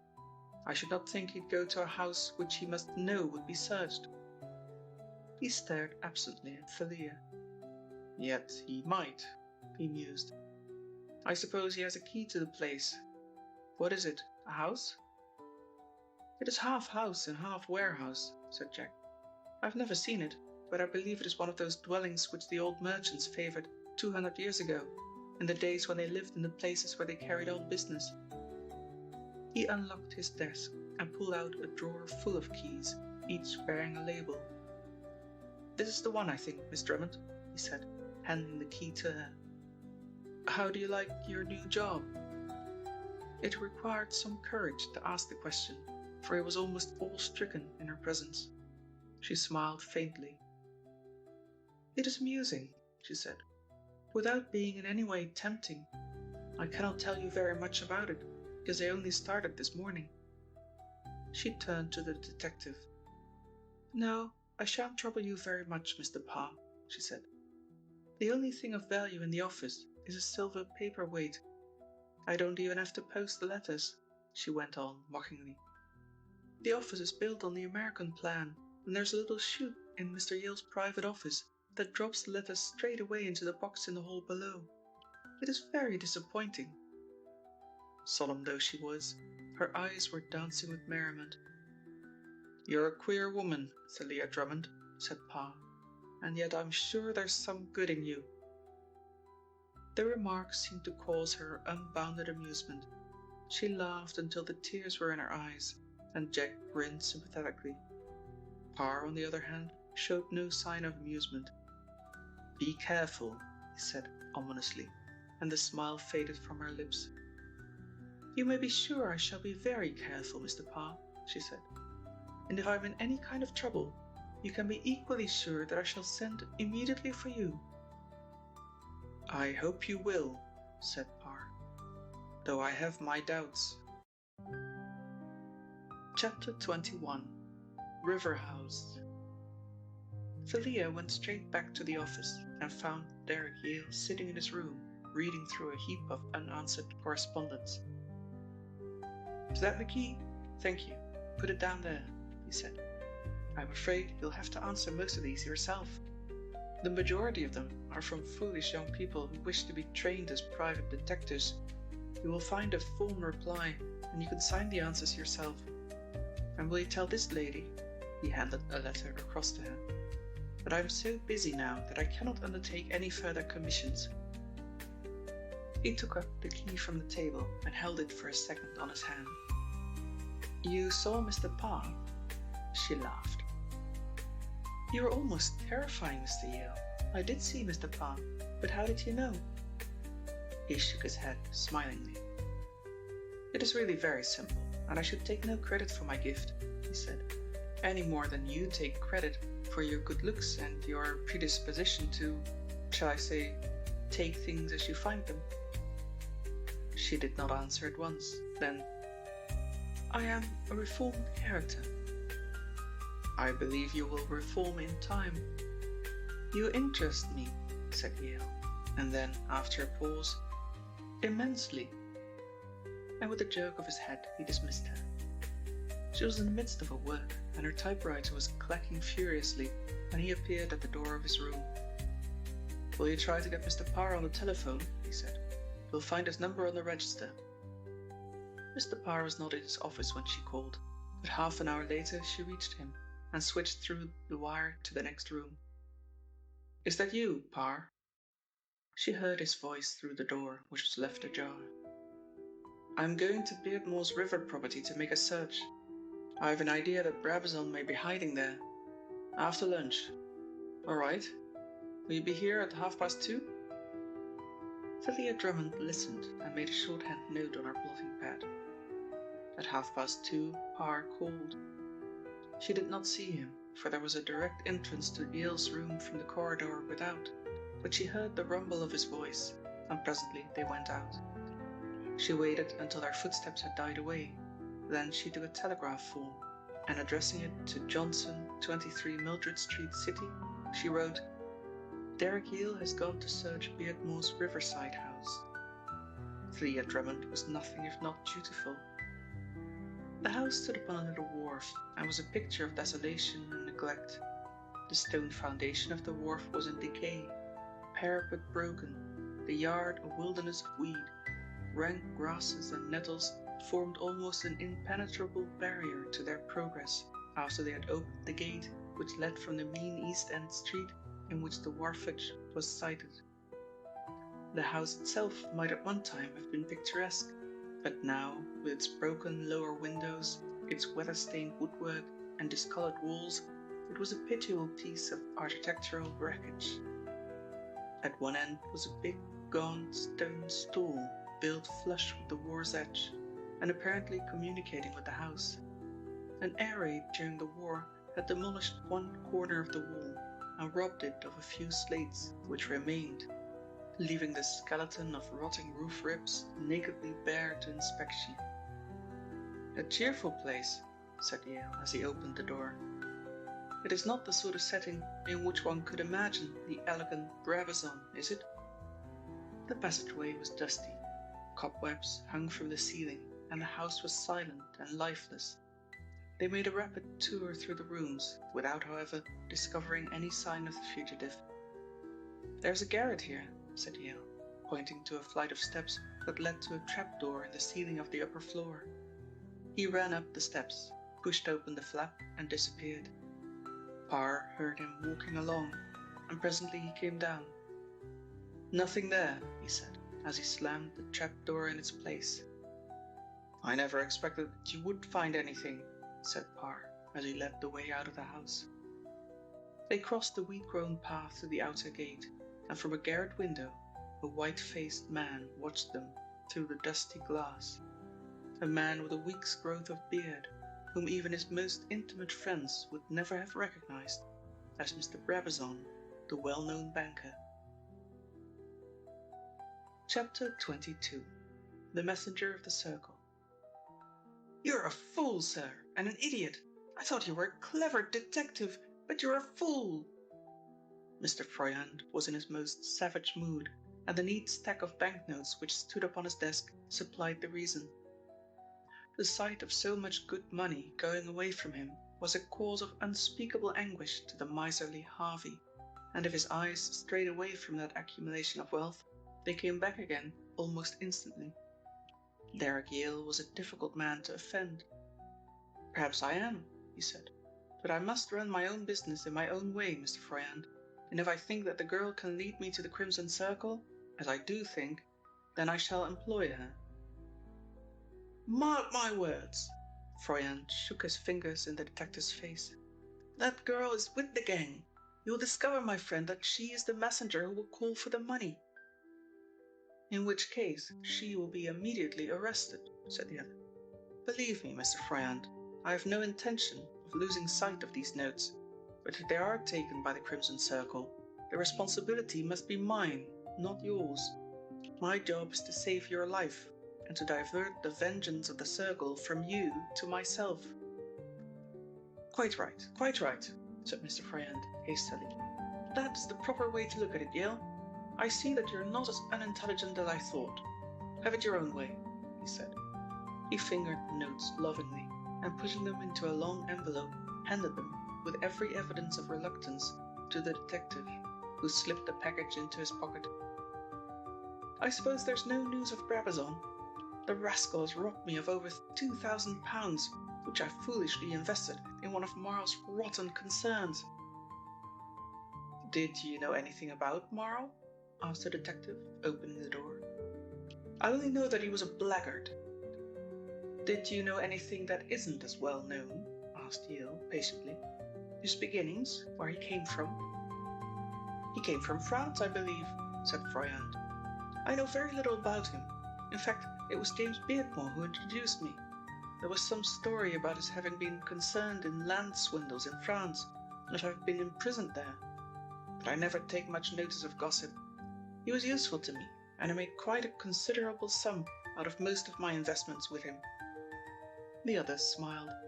In those circumstances, he thought, the miser might very well forgive the erring Marl for his later losses. When he got back to his office, he found Parr waiting with Jack Beardmore. He had not expected a visit from the younger man, and guessed that the real attraction was Thalia Drummond, for whose absence he tactfully apologized. "I've sent Miss Drummond home, Pa," he said. "I don't want a girl mixed up in the business of this afternoon. There may be a little rough and tumble work." He looked keenly at Jack Beardmore. "For which I hope you're prepared." "I shall be disappointed if there isn't," said Jack cheerfully. "What is your plan?" asked Parr. "I'm going into my room a few minutes before the messenger is due to arrive. I shall have both doors locked, that into the passage and that into this outer office. In the case of this door, I will leave the key on your side and ask you to lock me in. My object, of course, is to prevent a surprise. As soon as you hear a knock and hear me rise and go to the door and unlock it, you will know that the visitor has arrived, and when the door closes again, I want you to station yourself outside in the corridor." Parr nodded. "That seems simple," he said. He walked to the window, looked out, and waved a handkerchief, and Yale smiled approvingly. "I see you've taken the necessary precautions. How many men have you?" "I think there are 80, said Mr. Parr calmly, "and they will practically surround the place." Yale nodded. "We have to remember," he said, "that the Crimson Circle may send a very ordinary district messenger, in which case, of course, he must be followed. I'm determined that the money shall pass into the hands of the chief of the Crimson Circle himself. That is an essential." "I quite agree," said Parr, "but I have an idea that the gentleman, or whoever he is, will not come himself. May I look at your office?" He walked in and inspected the room. It was lighted by one window. In a corner was a cupboard, the door of which he opened. It was empty, save for a hanging coat. "If you don't mind," Inspector Parr was almost humble, "I want you to stay in the outer office. Thank you. I'll close the door on you. I get rattled if I'm overlooked." Laughingly, Yale walked from the office, and Mr. Parr closed the door on him. He opened the second door and looked out into the corridor. Presently, they heard him close that also. "You can come in," he said. "I've seen all I want." The room was simply but comfortably furnished. There was a wide fireplace, in which, however, no fire burned, although the day was chilly. "I don't expect him to get up the chimney," said Yale humorously, as he noticed the detective's inspection. "I never have a fire in this office. I'm one of those hot-blooded mortals who are never really cold.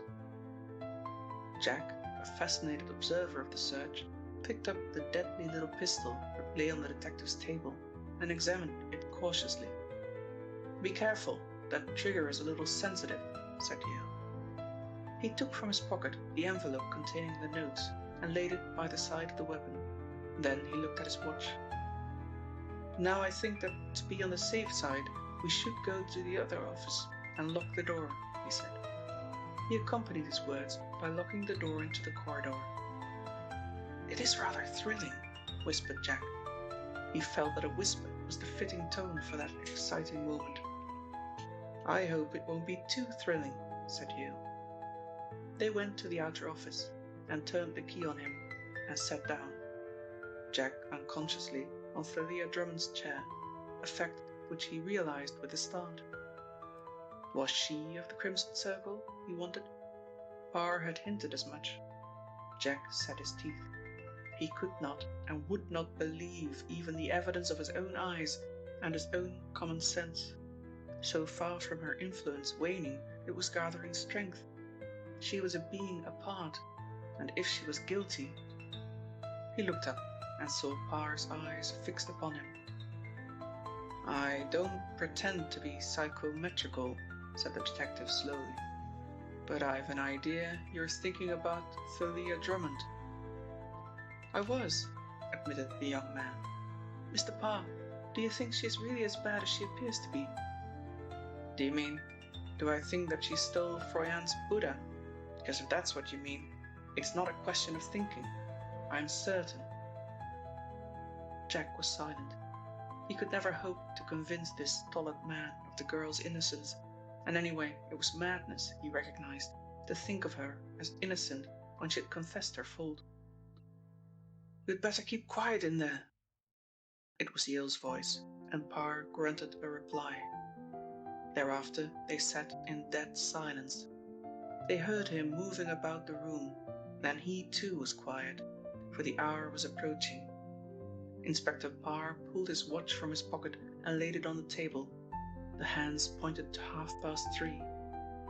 It was now that the messenger was due, and he sat, his head strained forward, listening. There was no sound of attack. Presently, there was a noise in Yale's room, a queer bumping noise, as though Yale had sat down heavily. Parr jumped to his feet. What was that? It's all right, said Yale's voice. I stumbled over something. Be quiet. They sat for another 5 minutes, and then Parr called. Are you all right, Yale? There was no answer. Yale, he called more loudly. Do you hear me? There was no reply, and springing to the door, he snapped the lock and rushed into the room, Jack at his heels. What he saw might have paralyzed even a more experienced officer than Inspector Parr. Stretched upon the ground, his wrists fastened with handcuffs, his ankles strapped, and a towel over his face, lay the prostrate figure of Derek Yale. The window was open, and there was a strong scent of ether and chloroform. The package of money which had laid upon the table had disappeared. 3 seconds later, an aged postman left the hall of the building, carrying his letter bag on his shoulder, and the police who were watching the house let him pass without question. Chapter 23. The Woman in the Cupboard. Parr bent down and snatched the saturated towel from the detective's face, and he opened his eyes and stared around. What is it? He asked thickly, but the inspector was busy unscrewing the handcuffs. Presently, he threw them clanking to the floor and lifted the man to his feet, as Jack, with trembling fingers, unbuckled the straps about Yale's legs. They led him to his chair, and he fell heavily into its depths, passing his hand across his forehead. What happened? He asked. That's what I'd like to know, said Parr. Which way did they go? The other shook his head. I don't know. I can't remember, he said. Is the door locked? Jack ran to the door. The key was turned from the inside. He could not have gone that way, but the window was open. That was the first thing Parr had seen when he entered the room. He ran to the window and looked out. There was a sheer fall of 80 feet, and no sign of a ladder or of any means by which Yale's assailant could have escaped. "I don't know what happened," said Yale, when he had partially recovered. "I was sitting in this chair when suddenly a cloth was pulled across my face, and two powerful hands gripped me with a strength which I shouldn't have thought possible in any human being. Before I could struggle or cry out, I must have lost consciousness." "Did you hear my call?" asked Parr. The other man shook his head. "But, Mr. Yale, we heard a noise, and Mr. Parr asked if you were all right. You replied that you'd only stumbled." "It was not me," said Yale. "I remember nothing from the moment the cloth was put on my face until the moment you found me here." Inspector Parr was at the window. He pulled down the sash, and he pushed it up again, and then he looked on the windowsill, and when he turned there was a large smile on his face. "That is the cleverest thing I've ever seen," he said. Something of Jack's old antipathy to the stout detective returned. "I don't think it's particularly clever. They've half killed Yale, and they've got away," he said. "I said it was clever, and it was clever," said Mr. Parr stolidly. "And now I think I'll go down and interview the officers I left on duty in the hall." But the watching officers had nothing to say. Nobody had entered or left the building except the postman. "Except the postman, eh?" said Parr thoughtfully. "Why, of course, the postman. All right, Sergeant, you can dismiss your man." He went up in the elevator and rejoined Yale. "The money's gone all right," he said. "I don't know what we can do except report the matter to headquarters."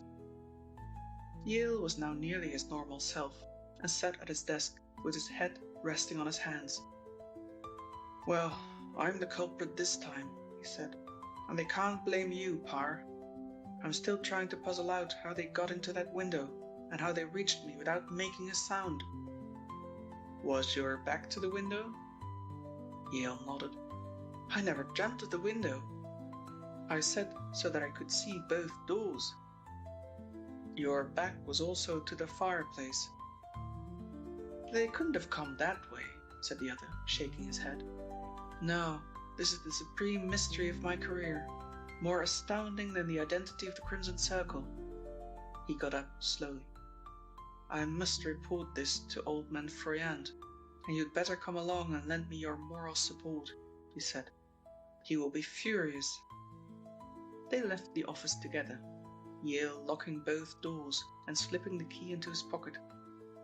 To say that Mr. Froyant was furious is to employ a very mild expression to describe his hectic frenzy. "You told me, you practically promised me," he stormed, "that the money would come back to me, and now you've come with a cock and bull story of being drugged. It is monstrous. Where were you, Parr?" "I was on the premises," said Mr. Parr, "and the story Mr. Yale has told is correct." Suddenly, Froyant's rage died down, so suddenly that the calmness of his voice was almost startling after its previous rancor. "All right," he said. "Nothing can be done. The Crimson Circle have had their money, and that is the end of it. I'm much obliged to you, Yale. Please send your bill to me." And with these brusque instructions, he sent them to rejoin Jack, who was waiting in the street outside. "Well, that beats the band," said Parr. "I thought at one time he was going to have a fit. And then did you notice how his manner changed?" Yale nodded slowly. At the moment of Froyant's change of manner, a great idea was formed in his mind, a tremendous and startling doubt that was almost paralyzing. "And now," said Parr good-humouredly, "as I have given you moral support, perhaps you will extend the same service to me. At police headquarters, I am not so much persona grata as you. Come along and see the commissioner and tell him what happened." Derek Yale's office was silent and deserted. 10 minutes had passed since the drone of the elevator announced the departure of the three men. The silence was broken by a click, and slowly the doors in the big cupboard in the corner of Derek Yale's office were pushed open, and Thalia Drummond came out. She closed the doors behind her and stood for a while, contemplating the room, deep in thought. From her pocket, she took a key, opened the door, and, passing into the corridor, locked the door behind her. She did not ring for the elevator. At the farther end of the passage was a flight of narrow stairs which communicated with the caretaker's room on the top floor, and which were used only by him. Down these she went. At the bottom was a door leading into the courtyard of a building. This too she unlocked, and soon after had joined the throng of homeward-bound clerks that thronged the pavement at this hour. Chapter 24. £10,000 Reward. The Associated Merchants Bank are authorized to offer a reward of £10,000 for information which will lead to the arrest and conviction of the leader of what is known as the Crimson Circle Gang. In conjunction with this reward, the Secretary of State promises a free pardon to any member of the gang, other than one actually guilty of willful murder, providing that the said member will furnish the information and evidence requisite to the conviction of the man or woman known as the Crimson Circle. On every hoarding, in every post office window, on every police station board, the announcement flared in blood-red print. Derek Yale, on his way to his office, saw the announcement and read it and passed on, wondering what effect this would have upon the minor members of the gang he'd been engaged to hunt. Thalia Drummond read it from the top of a bus when that vehicle had pulled up close to a hoarding to take on a passenger, and she smiled to herself. But the most remarkable effect of the poster was upon Harvey Froyant. It brought a colour to his face and a light to his eye which made him almost youthful. He, too, was on his way to the office when he read the announcement, but hurried back to his house and took from a drawer in his study a long list. They were the numbers of the banknotes which the Crimson Circle had taken, and he had compiled them laboriously, almost lovingly. With his own hands he now made another copy, a work that occupied him until late in the morning. When he had finished, he wrote a letter, and enclosing the new list of notes, he addressed it, posting the letter himself, to a firm of lawyers which he knew specialized in the tracing of lost and stolen property. Haggett's had rendered him good service before, and the next morning brought a representative of the firm, Mr. James Haggett, the senior partner, a widened little man with a chronic sniff.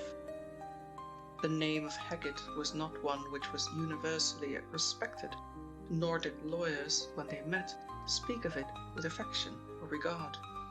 And yet it was one of the most prosperous firms of lawyers in the city.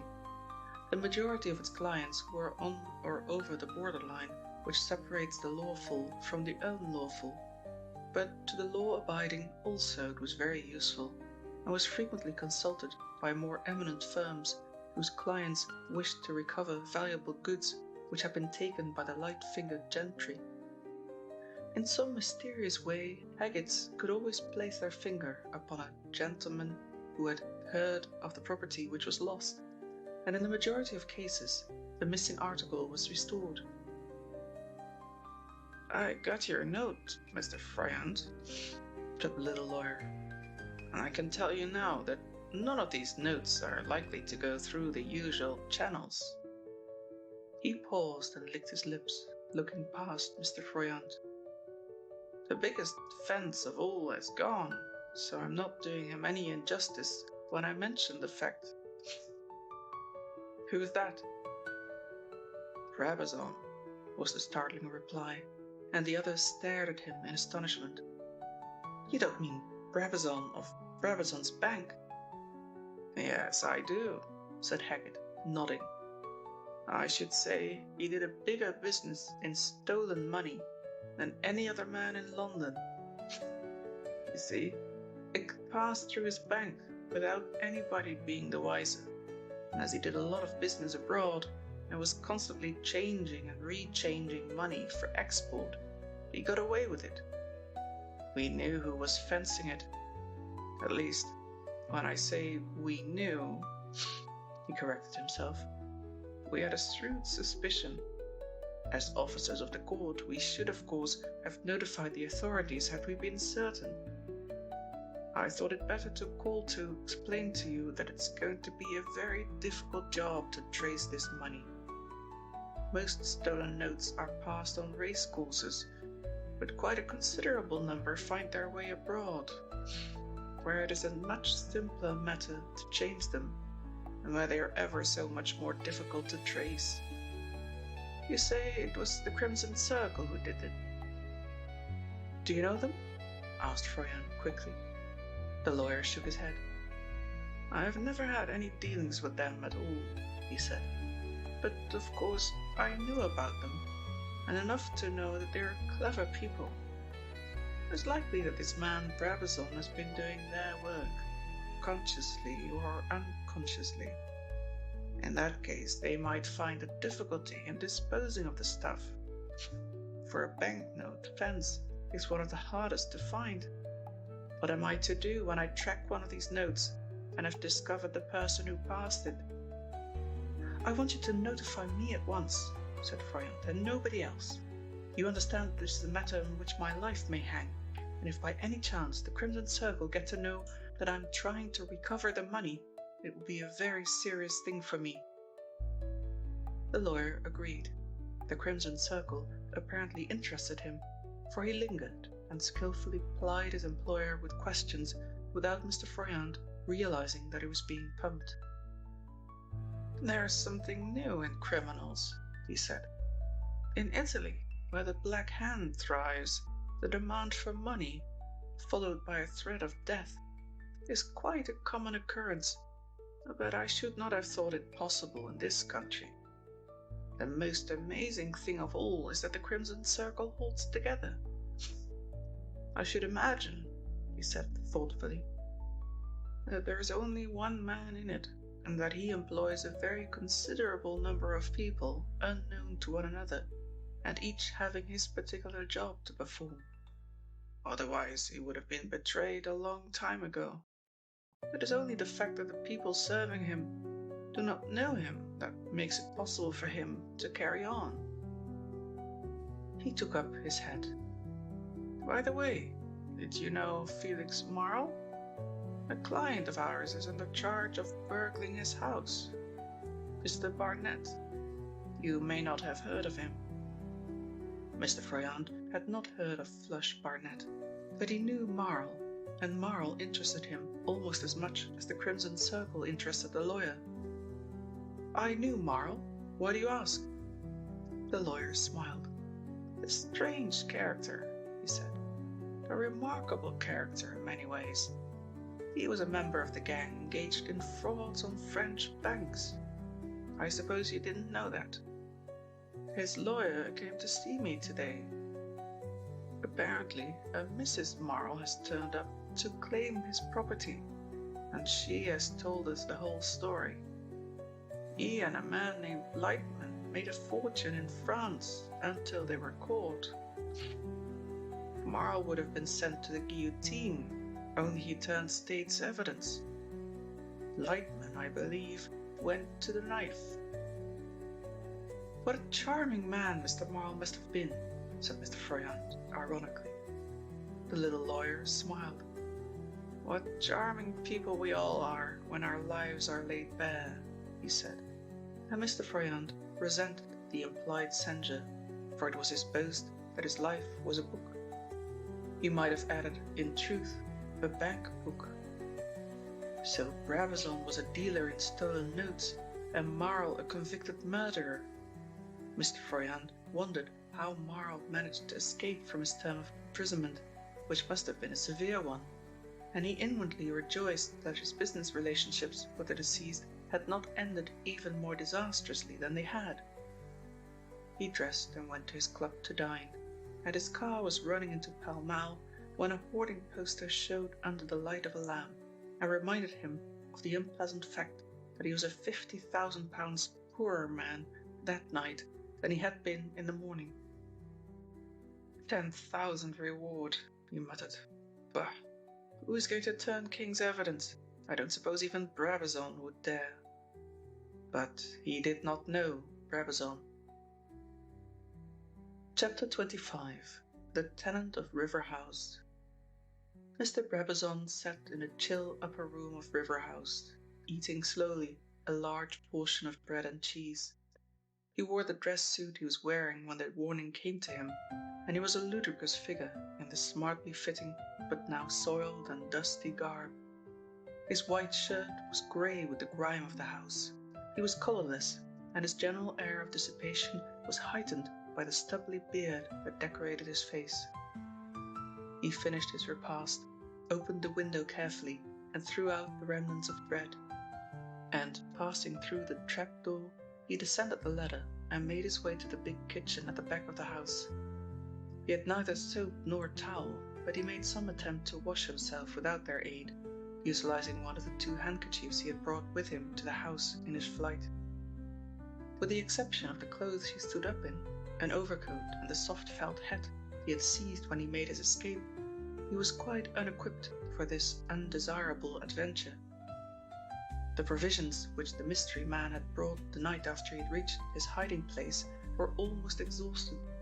He had spent 24 hours without any food whatever, but in his agitation had not realized the fact until the stranger arrived, carrying a basket of foodstuffs. As to his nerves, they were almost gone.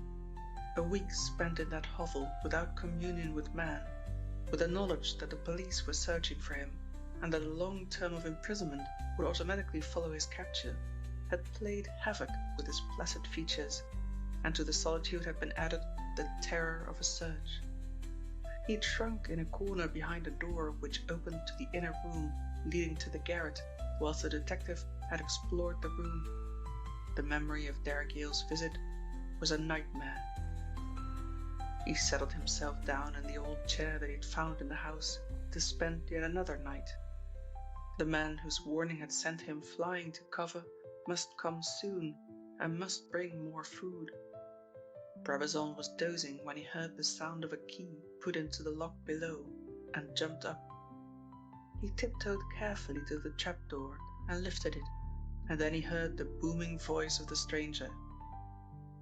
"Come down," it said, and he obeyed.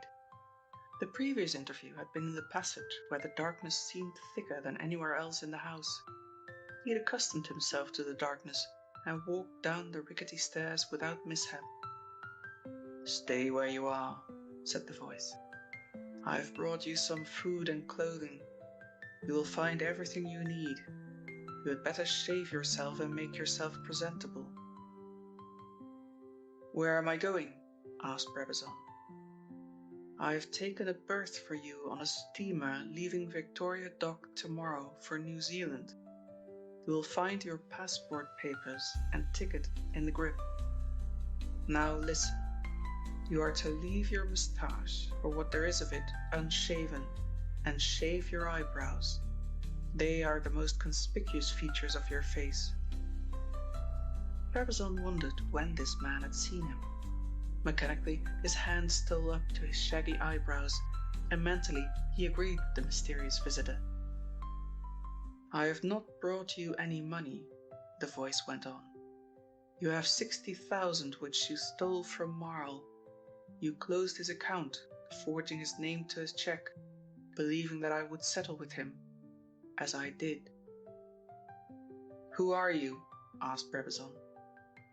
"I am the Crimson Circle," was the reply. "Why do you ask that question? You have met me before." "Yes, of course," Brabazon muttered. "I think this place is driving me mad. When may I leave this house?" "You may leave tomorrow. Wait until nightfall. Your ship leaves on the following morning, but you can get on board tomorrow night." "But they will be watching the ship," pleaded Brabazon. "Don't you think it is too dangerous?" "There is no danger for you," was the reply. "Give me your money." "My money?" gasped the banker, turning pale. Give me your money. There was an ominous note in the voice that spoke in the darkness, and tremblingly Brabazon obeyed. 2 large packets of money passed into the gloved hand of the visitor, and then, "Here, take this." This was a thinner wad of notes, and the sensitive fingers of the banker told him that they were new. "You can change them when you get abroad," said the man. "Couldn't I leave tonight?" Brabazon's teeth were chattering now. "This place gives me the horrors." The Crimson Circle was evidently thinking, for it was some time before he spoke. "If you wish," he said. "But remember, you are taking a risk. Now go upstairs." The order was sharp and peremptory, and meekly Brabazon obeyed. He heard the door close, and peering through the dusty windows, he saw the dark shadow stalk along the path and disappear into the darkness. Presently he heard the gate click. The man was gone. Brabazon groped for the bag which the other had left, and, finding it, carried it to the kitchen. Here he could show a light without fear of detection, and he lit one of the scraps of candle he had discovered in his search of the house during the week. The stranger had not exaggerated when he said that the bag contained all that Brabazon required, but the banker's first thought was to examine the money which the other had put into his hand. They were notes of all series and all numbers. His own had been in a series, and yet they were new. He looked at them curiously. He knew that new banknotes were not usually issued higgledy-piggledy, and then he guessed the reason. The Crimson Circle had blackmailed somebody and had asked that the notes should not be numbered consecutively. He put the money down and began to change. It was a very smart Brabazon who stepped cautiously through the gates, carrying his bag an hour later, and yet so remarkable was the change which the shaved eyebrows had made, that when, at 11 o'clock that night, he passed one of the many detective officers who were looking for him, he was unrecognized. He had engaged a room in a small hotel near Euston Station and went to bed. It was the first night of untroubled sleep he had enjoyed for over a week. The next day he spent in his room, not caring to trust himself abroad in daylight, but in the evening, after a solitary meal served in his sitting room, he went out to take the air. He was gaining in confidence, and was now satisfied that he could pass the scrutiny of the ship detective. He chose the less frequented streets, and was passing near the museum when he saw a bill newly pasted on the hoarding, and stopped to read it. As he read, an idea took shape. £10,000 and a free pardon. It was by no means sure that he would escape in the morning. More likely was it that he would be detected, and at best, what would his life be? The life of a hunted dog, for which even his money would not compensate him. £10,000 and freedom. And nobody knew about the money that he tricked from Felix Marle's estate. He would put that in a safe deposit in the morning, go straight to police headquarters with information which he felt sure must lead to the Crimson Circle's undoing. "I'll do it," he said aloud. "I think you're very wise." The voice was at his elbow, and he swung round. A little stocky man had walked noiselessly behind him in his rubber-soled shoes, and Brabazon recognized him instantly. "Inspector Parr," he gasped. "That's right," said the inspector. "Now, Mr. Brabazon, will you come a little walk with me, or are you going to make trouble?" As they went into the police station, a woman came out, and the pallid Brabazon failed to recognize his former clerk. He stood in the steel pen whilst the story of his iniquities was told in the cold official language of the warrant. "You can save yourself a lot of trouble, Mr. Brabazon," said Inspector Parr, "by telling me the truth. I know where you're staying, at Bright's Hotel on the Euston Road. You arrived there late last night, and your passage is booked in the name of Thompson to New Zealand by the Icinger, which is due to leave Victoria Dock tomorrow morning." "Good God," said the startled Brabazon. "How did you know that?" But here Inspector Parr did not inform him. Brabazon did not intend lying. He told everything he knew, all that had happened from the moment he was called by telephone and told to make a getaway until he was arrested. "So you were in the house all the time," said the inspector thoughtfully. "How did you come to escape Mr. Yale's search?" "Oh, was it Yale?" said Brabazon. "I thought it was you.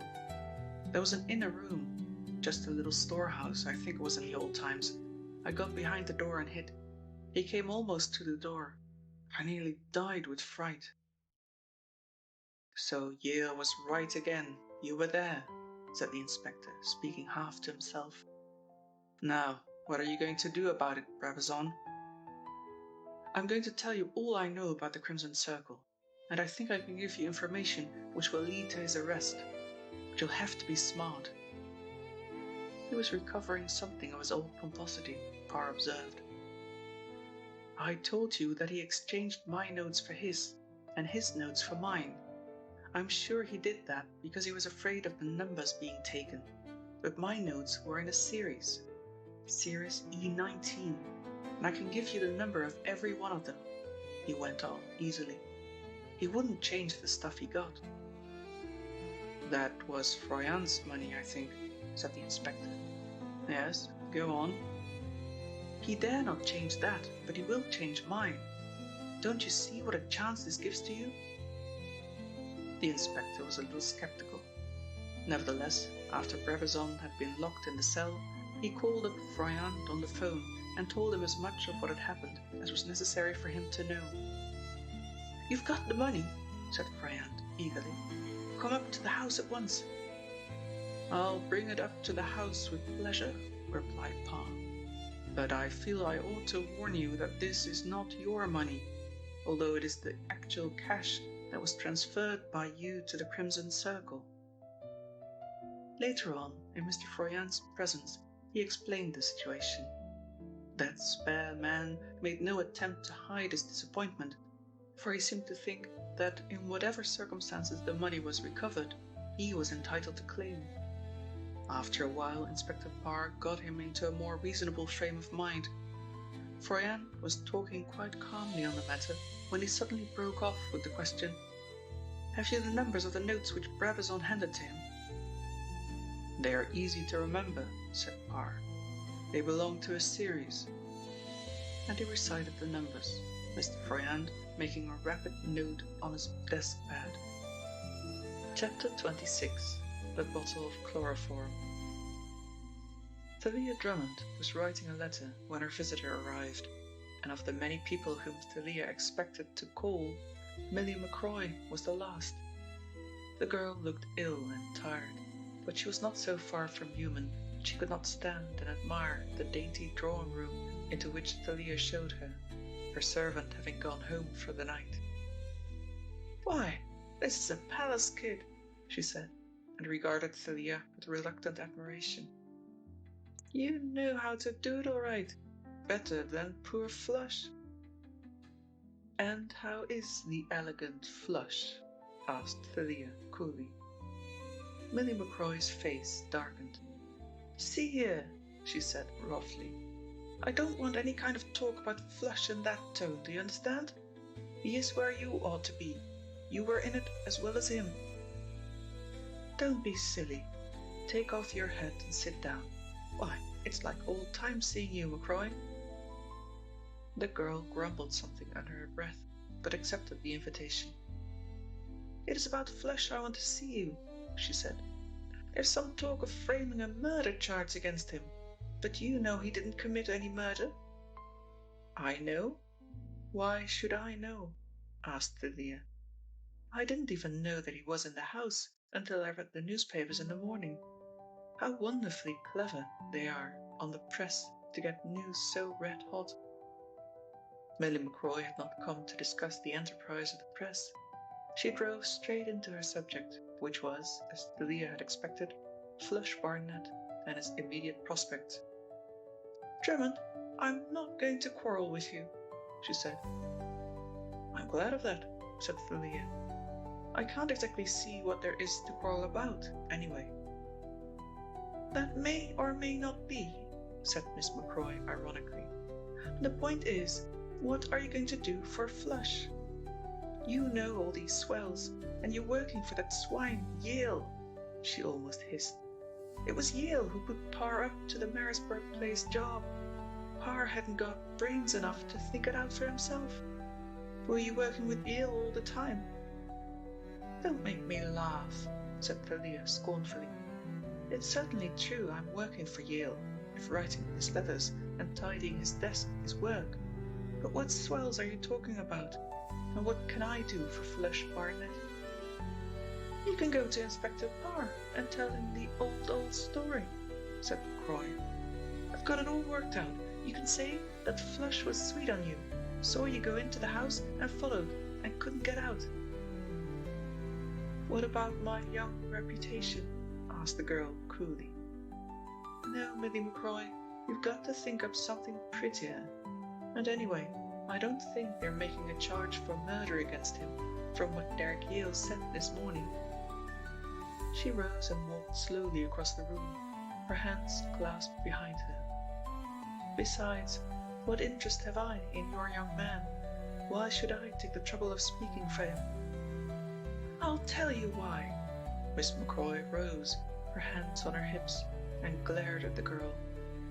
Because when the Brabazon case comes on, there's nothing to prevent me going into the box and saying a few plain words about what you did in the way of quick money getting when you were Brab's secretary. Ah, that's made you jump, miss. When the Brabazon case comes on, said the girl slowly. Why, have they caught Brabazon? They pinched him tonight, answered the girl triumphantly. Parr did it. I was up at the police station making inquiries about some money that Flush left over for me when they brought him in. Brabazon a prisoner, said Thalia slowly. Poor old Brab. McCroy was watching her through her half-closed lids. She'd never liked Thalia Drummond, and now she hated her. She feared her too, for there was something sinister in her very coolness. Presently, Thalia spoke. I'll do what I can for Flush Barnett, she said. Not because I'm scared of your going into the box. That's the part of the police court where you'd be least at home, McCroy. But because the poor little wretch was innocent of the murder. Miss McCroy swallowed something at this description of her lover. I'll talk to Yale in the morning. I can't be sure it will do any good, but I'll get a heart-to-heart talk with him if he gives me a chance. Thank you, said Miss McCroy a little more graciously, and proceeded to admire the flat in conventional language. Thalia showed her from room to room. What's this place? The kitchen, said Thalia, but made no attempt to open the door. The girl looked at her suspiciously. Have you got a friend? She asked, and before Thalia could stop her, she had opened the door and walked in. The kitchen was a small one and empty. The electric light was burning, which suggested to Miss McCroy that the girl had left the kitchen to answer her knock.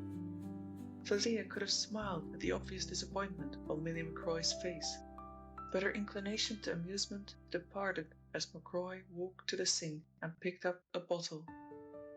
What's this? Said she, and read the label. It was half filled with a colourless liquid, and Miss McCroy did not attempt to take out the stopper. The label told her all she wanted to know. Chloroform and ether, she read, looking at the girl. Why have you been using chloroform? Only for a second was Thalia taken aback, and then she laughed. Well, do you know, Millie McCroy, she drawled, when I think of poor Flush Barnett in Brixton jail, I have to sniff something to put him out of my mind.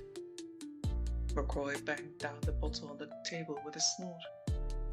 You're a bad lot, Thalia Drummond, and one of these days they'll be waking you at 8 o'clock and ask you if you have any message for your friends. And I shall reply, said Thalia sweetly, bury me next to Flush Barnett, the eminent crook. Miss Millie McCroy did not think of a suitable retort until she was in the Marylebone Road, and then it came to her with annoying force that, for all her interview, Thalia Drummond had promised nothing. Chapter 27. Mr. Parr's Mother. Jack Beardmore had heard of Brabazon's arrest and went straight to police headquarters to see Mr. Parr. He found that excellent gentleman had gone home.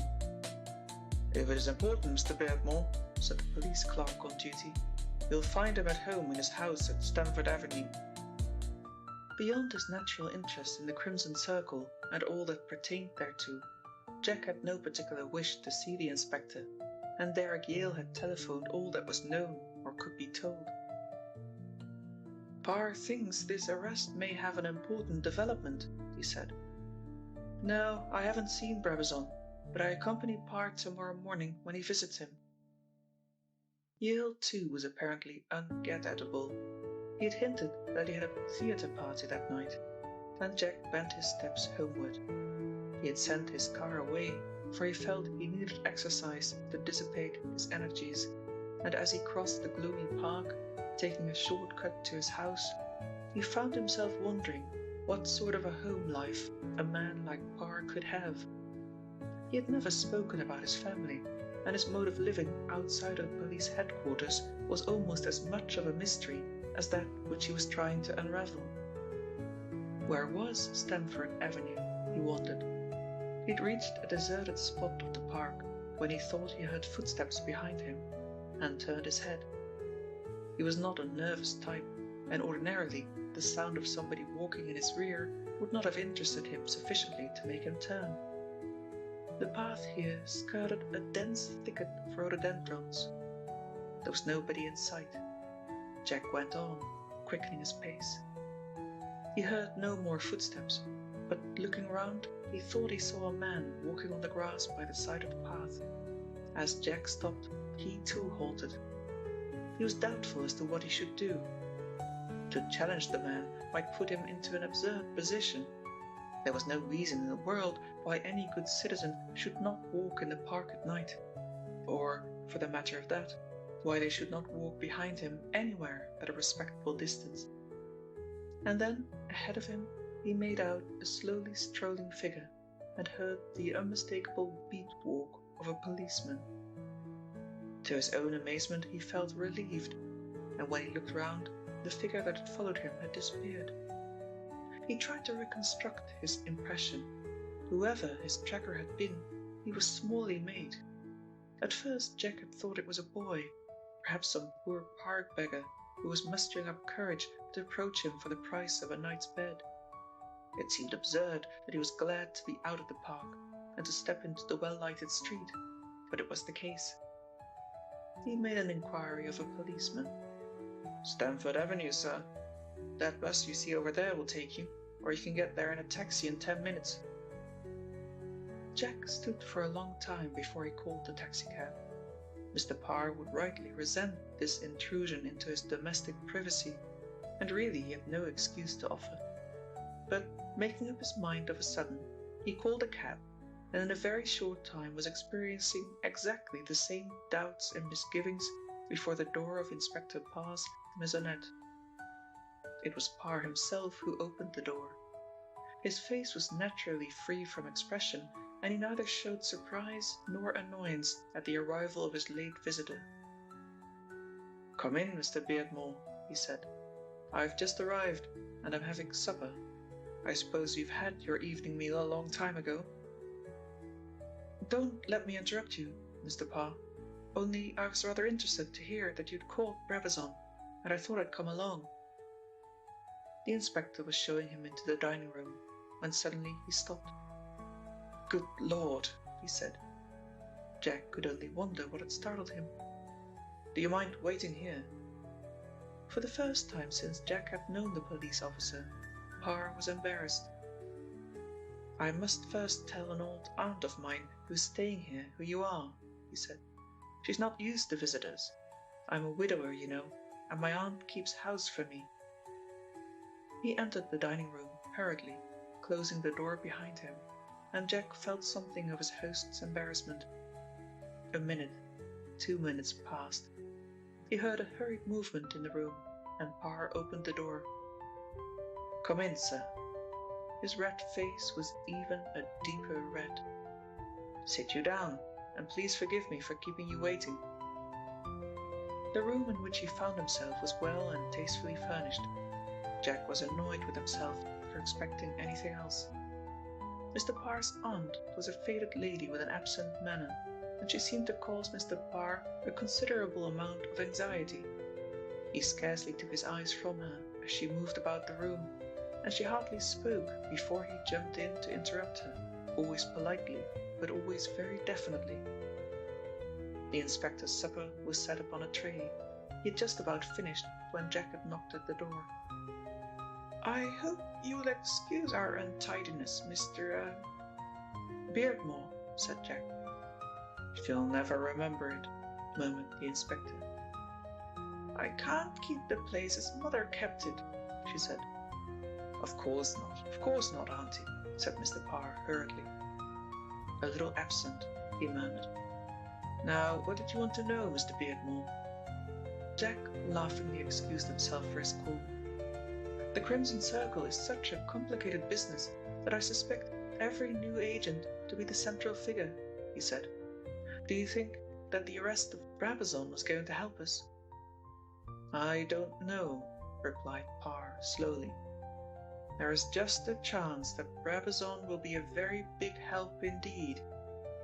By the way, I've put one of my own men to look after him, and I've given instructions that the jailer is not to go into the cell under any circumstances." "You're thinking of Sibley, the sailor, who was poisoned?"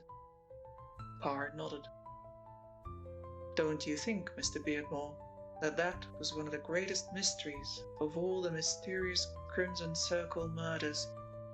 He asked this question very soberly, but there was a little glint in his eye which Jack did not fail to notice.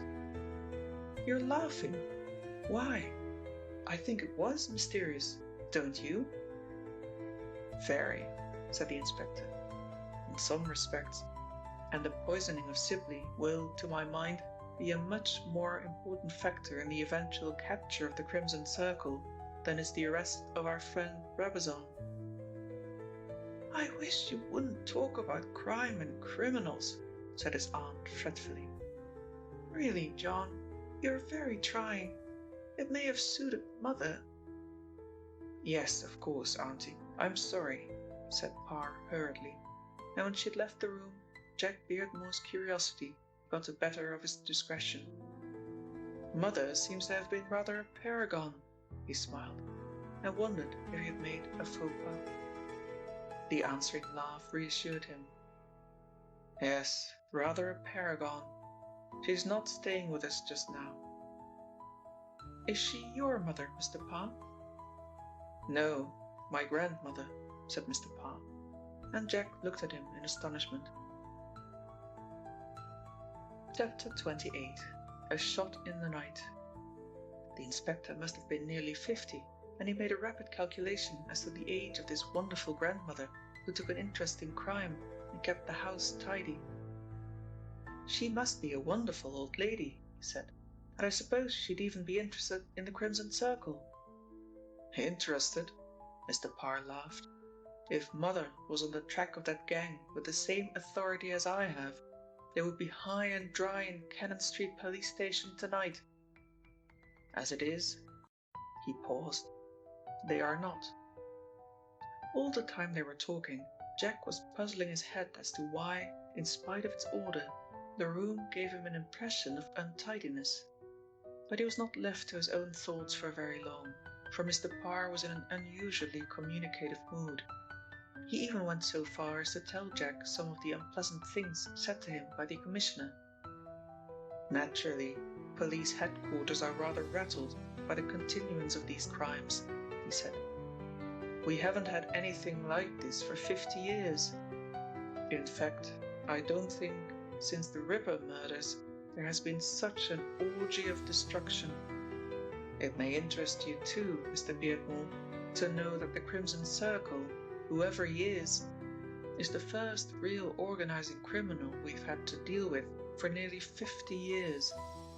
Criminal organizations are loose affairs, and as they depend for their safety upon that sense of honor which every thief is supposed to possess, but which I've never met with, the game doesn't last very long. The Crimson Circle, however, is a man who obviously trusts nobody. He cannot be betrayed because nobody is in a position to betray him. Even the minor members of the gang cannot betray one another, because it is just as clear to me that they do not know one another by name or by sight. He went on to discuss interesting cases in which he had been concerned, and it was nearly 11:30 when Jack rose with a further apology. "I'll take you to the front door. Your car is here, isn't it?" "No," said Jack. "I came by taxi." Said the inspector. "I thought I saw a car drawn up in front of the door. We are not a motor car owning neighborhood.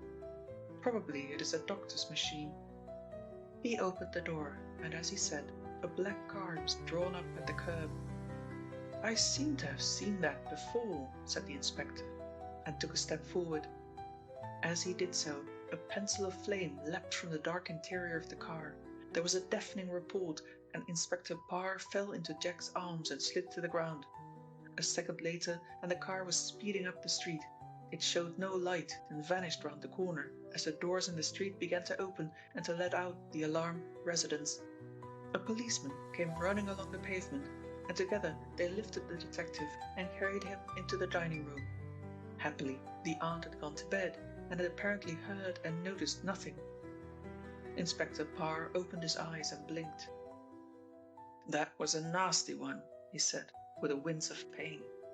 He felt gingerly in his waistcoat and brought out a flat piece of lead.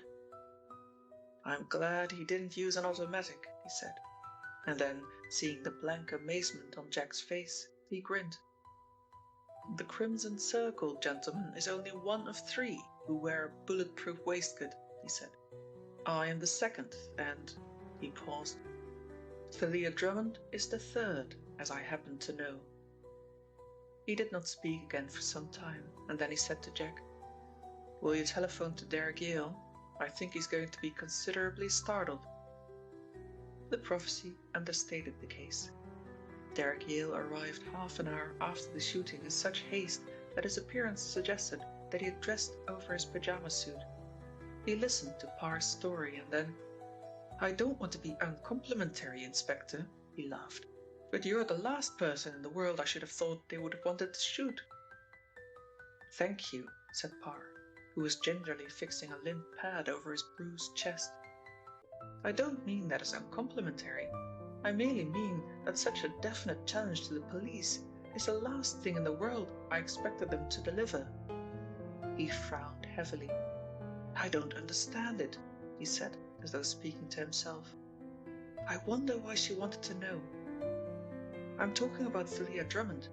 She asked me this morning what was your address," he said. "I understand your name is not even in the telephone book or in the local directory." "What did you say?" "I gave her some evasive answer, but I've just remembered that my private address book is accessible, and she could easily have discovered it without troubling to ask me. I wonder she didn't." Jack gave a weary sigh. "Really, Yale, you're not suggesting that Miss Drummond fired that shot, are you? Because if you are, it's a ridiculous suggestion. Oh, I know what you're going to say. She's a bad lot and has been guilty of all sorts of miserable little crimes, but that doesn't make her a murderess." "You're quite right," replied Yale after a pause. "I'm being unjust to the girl, and it doesn't seem that I'm starting fair if I'm sincere in my desire to give her a chance. I wanted to see you tonight, by the way, Pa." He took from his pocket a card and laid it on the table before the inspector. "How does that strike you for nerve?" "When did you get it?" "It was waiting in the letterbox for me, but I didn't see it, curiously enough, until I was rushing out to find a taxi to bring me here. Isn't it colossal?" The card bore a symbol familiar enough to the 2 men, but at the very sight of that crimson circle, Jack shuddered. Within the hoop was written, "You are serving the losing side. Serve us instead, and you shall be rewarded tenfold. Continue your present work, and you die on the 4th of next month." "That gives you about 10 days," said Parr seriously, and it might have been the pain he had suffered, or excitement, but he seemed suddenly to lose his colour. 10 days, he muttered.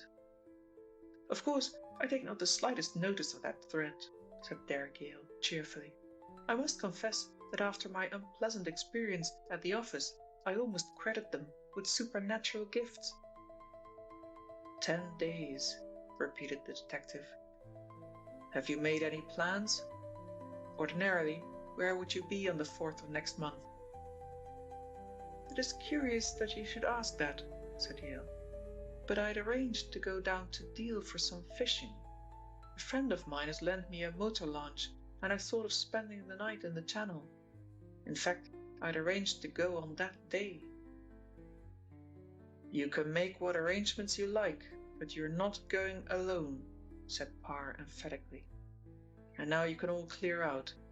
Thank your lucky stars that my aunt has not wakened, and that mother isn't here. The last he said was intended for Jack, and Jack smiled understandingly. Chapter 29. The Red Circle. It was Harvey Froyant's boast that he trusted nobody completely.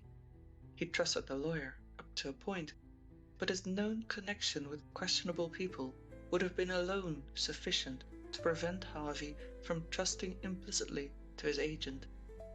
2 nights before the shooting of Inspector Parr, the little lawyer called on his employer, and he was all aquiver with excitement. He had traced one of the new series of banknotes which the Crimson Circle had taken from Brabazon. Now, we've got a good line on this, Mr. Froyant, and if we continue in the direction we're going, we can certainly pick up the original changer. But here Mr. Harvey Froyant was firm. He could not and would not place the case completely in the hands of this man. So far might the knowledgeable firm of Haggett take him, but he would carry on the rest through another agency.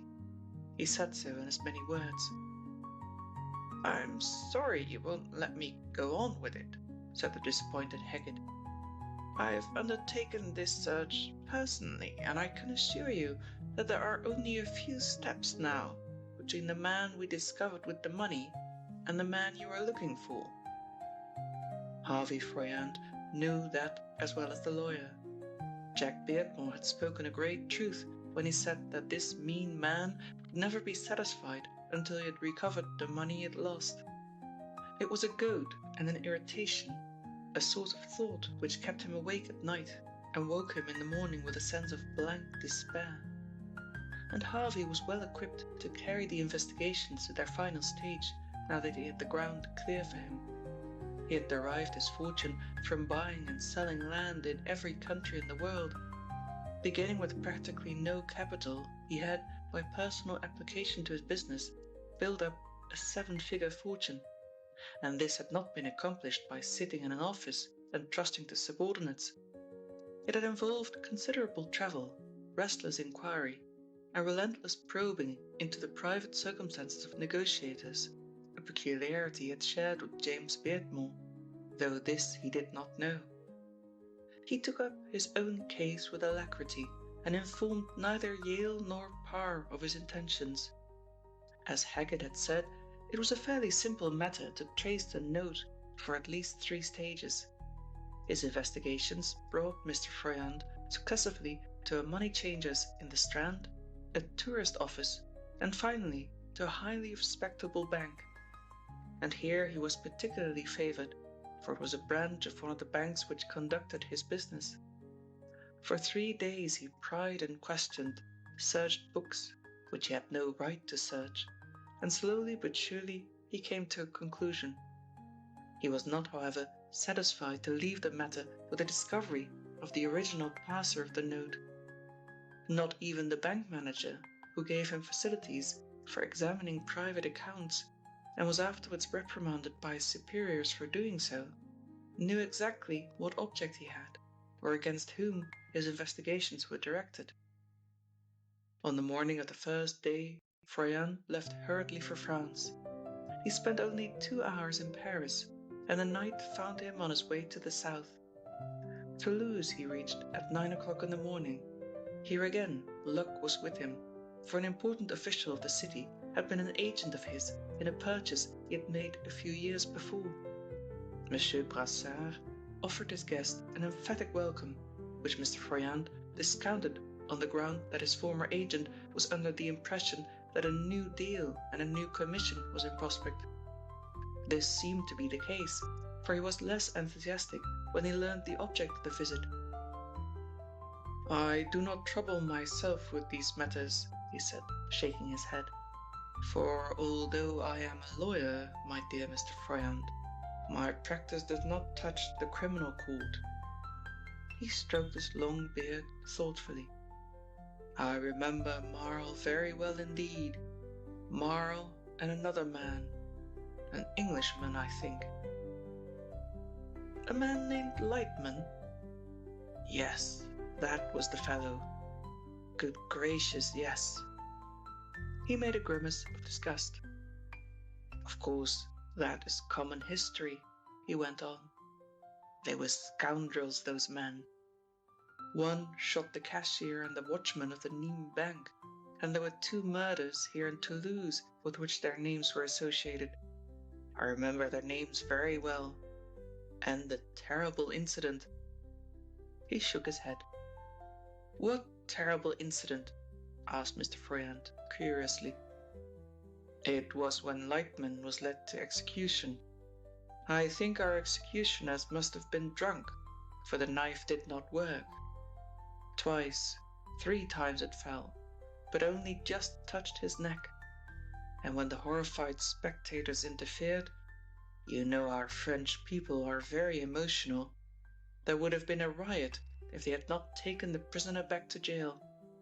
Yes, the Red Circle escaped the knife." Mr. Froyant, who was sipping a cup of coffee, leapt to his feet, overturning the cup and its contents. "The what?"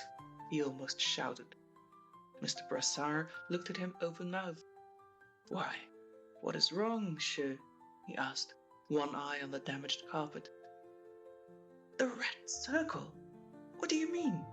demanded Froyant, trembling with excitement. "That was Lightman," nodded Brassard, astonished at the effect his words produced. "It was his public name. But my clerk will know more, for he was interested in the matter, which I was not."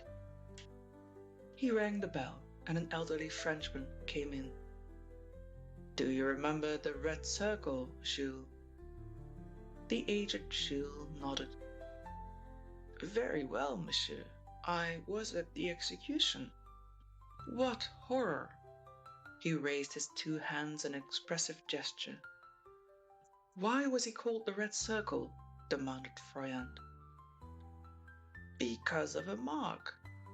The man drew his long finger about his neck. "Around his throat, monsieur, was a red circle. It was the color of his skin, and it was a legend long before the execution that no knife would ever touch him, for such marks are said to be charmed. I think it was a birthmark, but I know that on the way to the execution I met a great number of people, my friend Dieppe, for example, who was sure that the execution would not take place. If they were as sure that the executioner and his assistants would be drunk," added Jules, "and that they had put up the guillotine in the morning so badly that the knife would not work, I think they would have been more intelligent." Mr. Froyant was now breathing quickly. Little by little the truth was being revealed, and now he saw the whole thing clearly. "What happened to the Red Circle?" he asked. "I do not know," shrugged Jules. "He was sent to one of the island settlements, but Marl was released because he had given evidence for the Republic. I heard some time ago that Lightman had escaped, but I don't know how true that is." Lightman had escaped, as Froyant had already guessed. He passed that day in a feverish search of all available documents, in a visit to the public prosecutor, and he ended a strenuous 12 hours in the bureau of the prison governor, examining photographs. It may be said that Mr. Harvey Froyant went to bed that night in the Hotel Anglaise with a feeling of complete satisfaction and with the added pleasure that it succeeded where the cleverest police had failed. The secret of the Crimson Circle was no longer a secret. Chapter 30. The Silencing of Froyant. Harvey Froyant's visit to France had not escaped attention, and both Derek Yale and Inspector Parr knew that he'd gone. So also did the Crimson Circle, if Thalia Drummond's telegram reached its destination. Curiously enough, these telegrams and messages which Thalia was sending was the excuse for Derek Yale's call at police headquarters on the very evening that Mr. Froyant was returning triumphantly from France. Parr, returning to his office, found Yale sitting at the inspector's table, delighting a small but select audience of police officials with an exhibition of his curious power.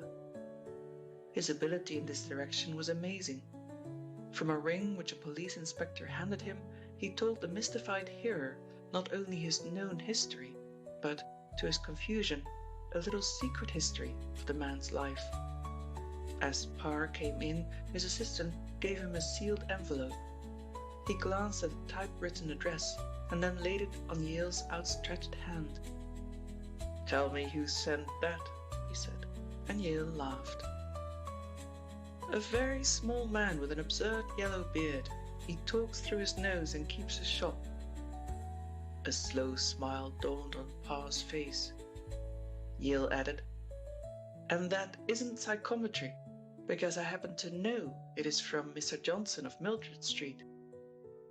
He chuckled at the inspector's blank expression, and when they were alone, explained. "I happen to know that you discovered the place to which all the Crimson Circle messages were sent.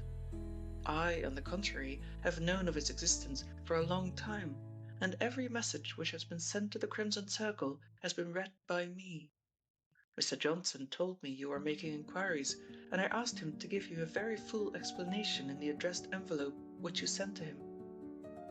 "So you knew it all the time?" asked Parr slowly. Derek Yale nodded.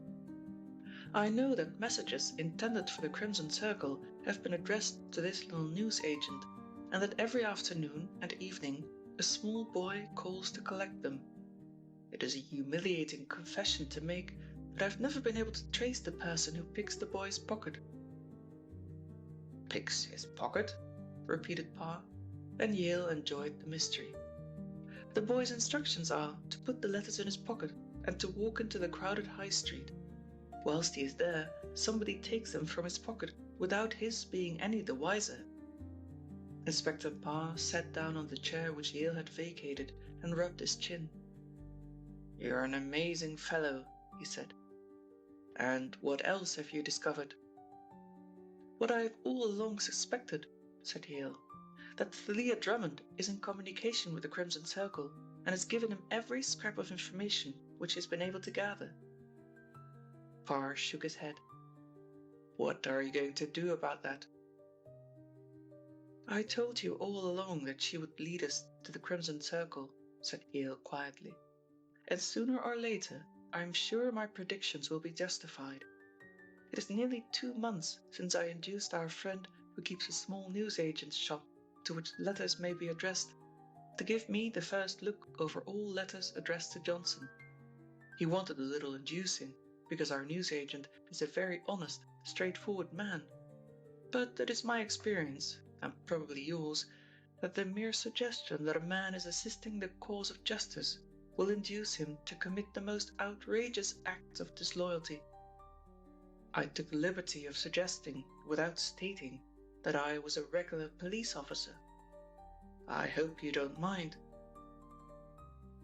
"There are times when I think you should be a regular police officer," said Parr. "So Thalia Drummond is in communication with the Crimson Circle?" "I shall continue to employ her, of course," said Yale. "The closer she is to me, the less dangerous she will be." "Why did Froyant go abroad?"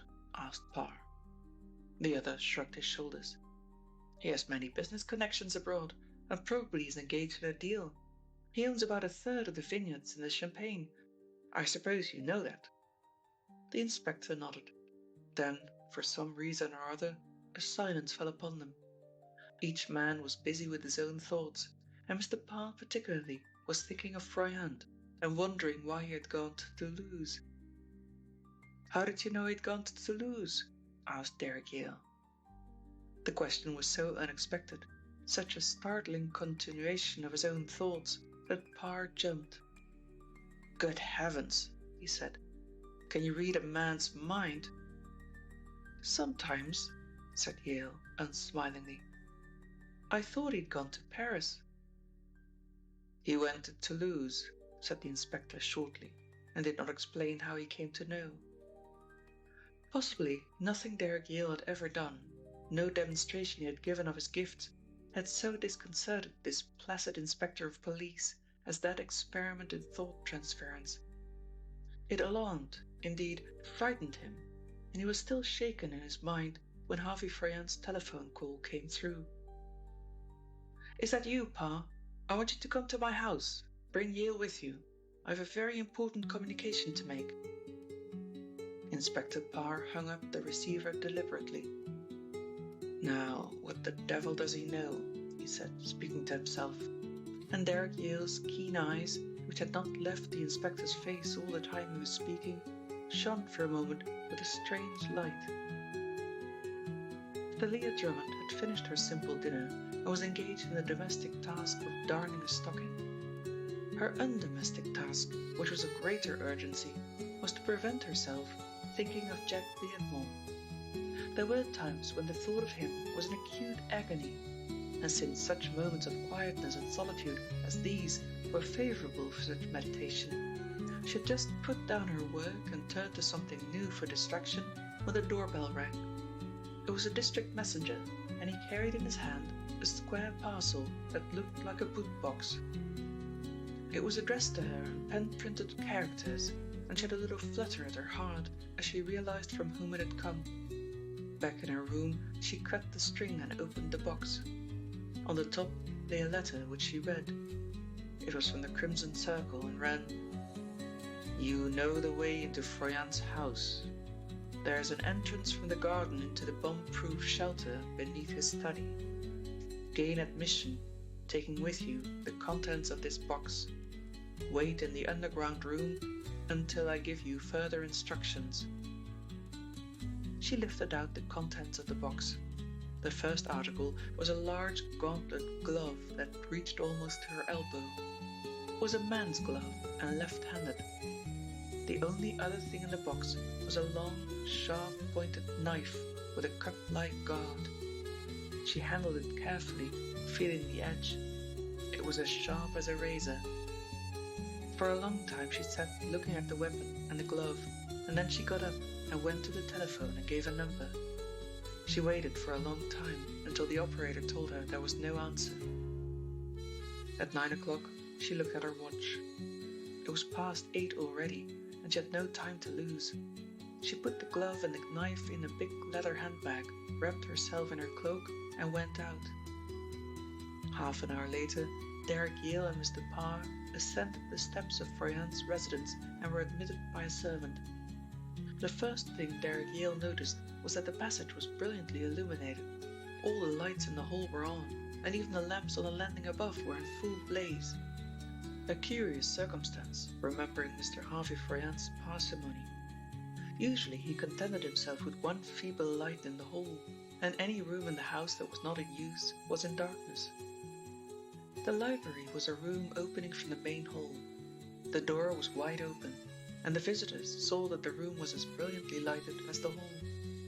Harvey Froyant was sitting at his desk, a smile on his tired face, but for all his weariness there was self-satisfaction in every gesture, every note in his voice. "Well, gentlemen," he said almost jovially, "I'm going to give you a little information which I think will startle and amuse you." He chuckled and rubbed his hands. "I've just called up the Chief Commissioner, Pa," he said, peering up at the stout detective. "In a case like this, one wants to be on the safe side. Anything may happen to you two gentlemen after you leave this house, and we cannot have too many people in our secret. Will you take your overcoats off? I'm going to tell you a story which may take some time." At that moment, the telephone bell thrilled, and they stood watching him as he took down the receiver. Yes, Colonel," he said. "I have a very important communication to make. May I call you up in a second or two? You'll be there? Good." He replaced the instrument. They saw him frown undecidedly, and then, "I think I'll talk to the Colonel now, if you don't mind stepping into another room and closing the door. I don't want to anticipate the little sensation which I'm creating." "Certainly," said Pa, and walked from the room. Derek Yale hesitated. "Is this communication about the Crimson Circle?" "I will tell you," said Mr. Froyant. "Just give me 5 minutes, and then you shall have your thrill of sensation." Derek Yale laughed, and Parr, who had reached the hall, smiled in sympathy. "It takes a lot to thrill me," said Derek. He came out of the room, stood for a moment with the door edge in his hand. "And afterwards I think I shall be able to tell you something about our young friend Drummond," he said. "Oh, I know you're not interested, but this little fact will interest you perhaps as much as the story you're going to tell us." Parr saw him smile, and guessed that Froyant had growled something uncomplimentary about Thalia Drummond. Derek Yale closed the door softly. "I wonder what his sensation is, Parr," he mused thoughtfully. "And what the dickens has he to tell your Colonel?" They walked into the front drawing room, which was equally well lighted. "This is unusual, isn't it, Steer?" said Derek Yale, who knew the butler. "Yes, sir," said the stately man. "Mr. Froyant is not as a rule extravagant in the matter of current, but he told me that he'd want all the lights tonight, and that he was not taking any risks, whatever that might mean. I've never known him to do such a thing. He's got 2 loaded revolvers in his pocket. That is what strikes me as queer. He hates firearms, does Mr. Froyant, as a rule." "How do you know he has revolvers?" asked Parr sharply. "Because I loaded them for him," replied the butler. "I used to be in the yeomanry, and I understand the use of weapons. One of them is mine." Derek Yale whistled and looked at the inspector. "It looks as if he not only knows the Crimson Circle, but he expects a visit," he said. "By the way, have you any man on hand?" Parr nodded. "There are a couple of detectives in the street. I told them to hang around in case they were wanted," he said. They could not hear Froyant's voice at the telephone, for the house was solidly built and the walls were thick. Half an hour passed, and Yale grew impatient. "Will you ask him if he wants us, dear?" he said, but the butler shook his head. "I can't interrupt him, sir. Perhaps one of you gentlemen would go in.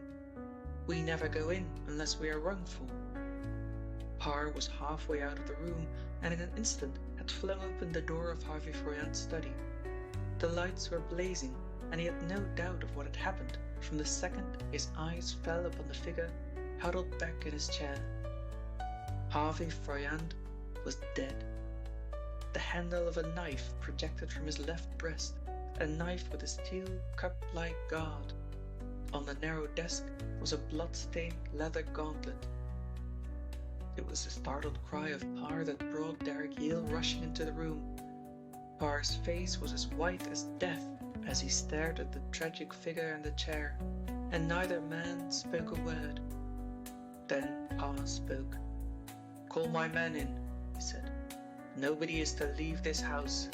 Tell the butler to assemble the servants in the kitchen and keep them there." He took in every detail of the room. Across the big windows which looked on to a square of green at the back of the house, heavy velvet curtains were drawn. He pulled them aside. Behind these were shutters, and they were securely fastened. How had Harvey Froyant been killed? His desk was opposite the fireplace, and the desk was a narrow Jacobean affair, which would have distracted any ordinary man by its lack of width, but it was a favourite of the dead financier. From which way had the murderer approached him? From behind The knife was thrust in a downward direction, and the theory that his assailant came upon him unawares was at least plausible. Why the glove? Inspector Parr handled it gingerly. It was a leather gauntlet, such as a chauffeur uses, and had been well worn. His next move was to call the police commissioner, and, as he had suspected, the colonel was waiting for a communication from Harvey Froyant. Then he did not telephone to you?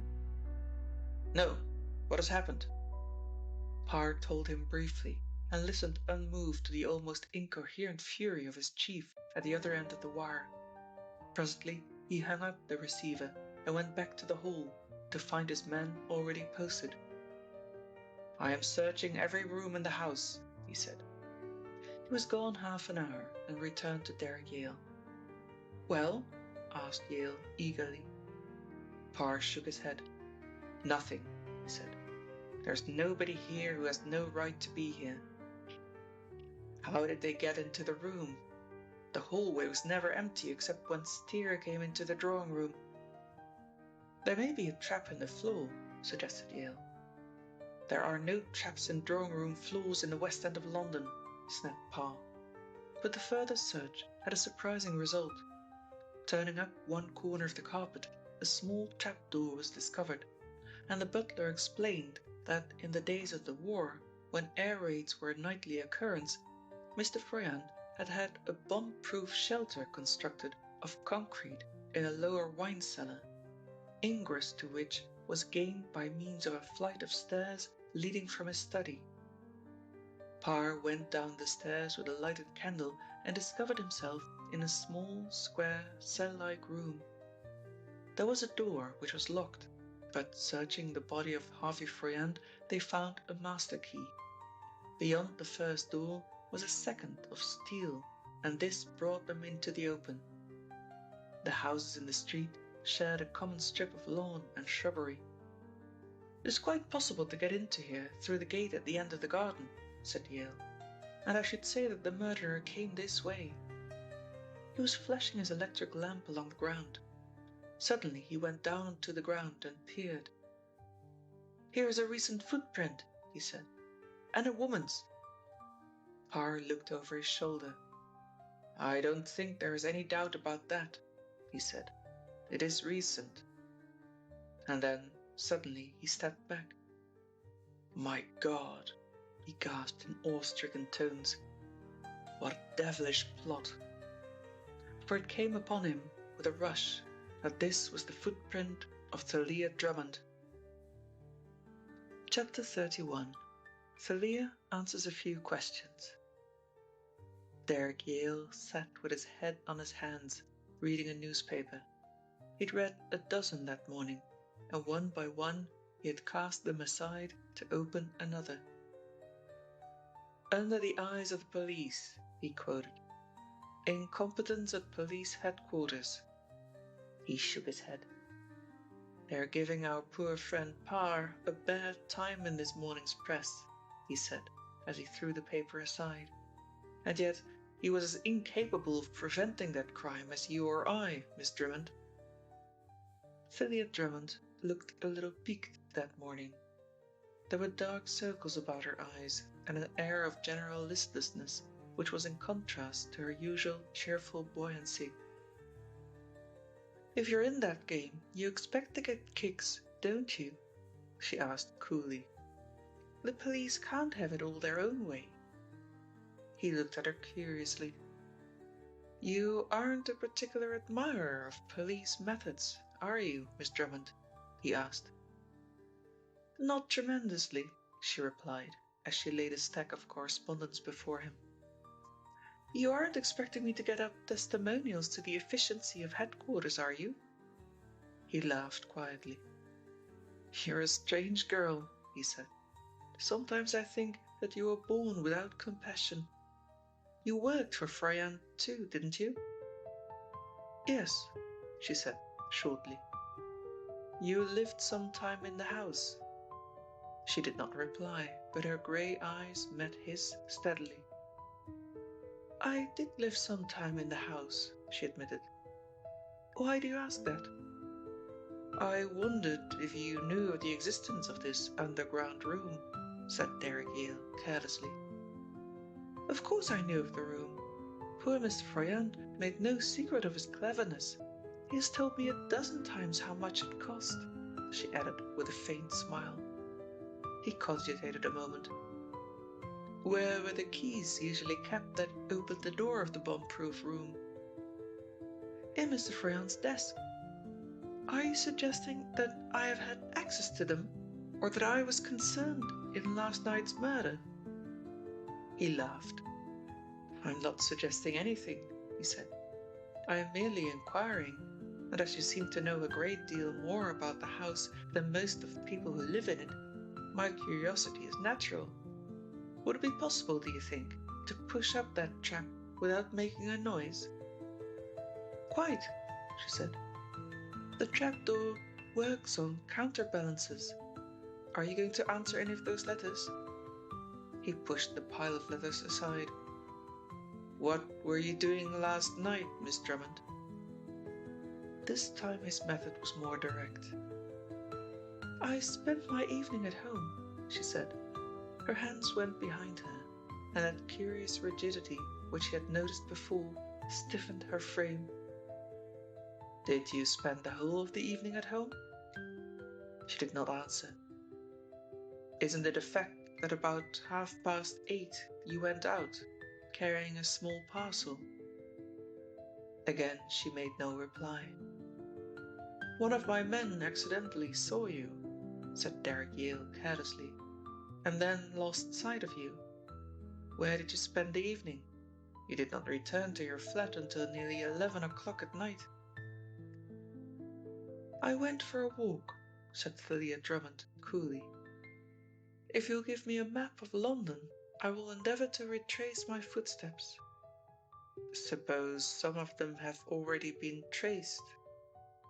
Her eyes narrowed.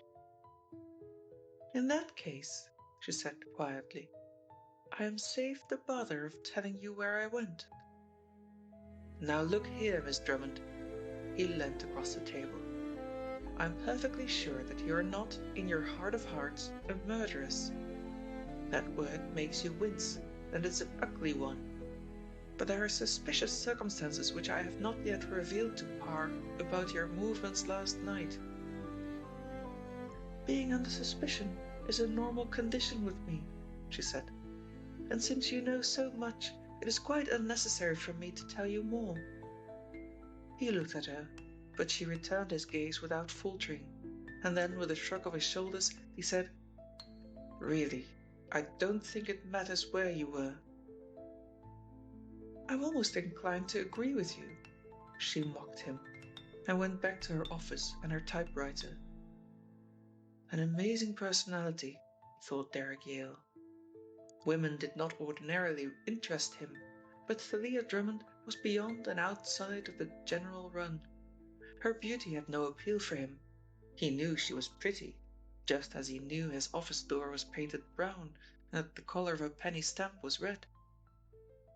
He took up the paper again and reread some of the comments upon the inefficiency of police headquarters, and soon after, as he'd expected, Parr came into the room with a certain briskness and dropped into a chair. The commissioner has asked for my resignation, he said, and to the other's surprise his voice was almost cheerful. I'm not worrying. I intended to retire 3 years ago, and my brother left me his money.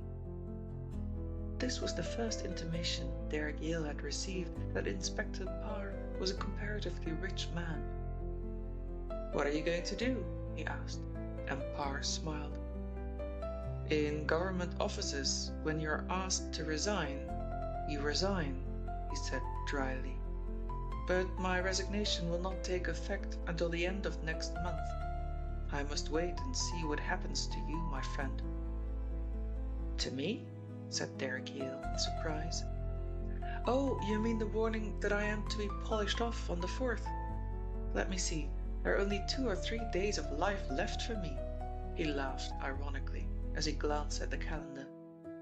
I don't think you need wait for that. But joking apart, why resign at all?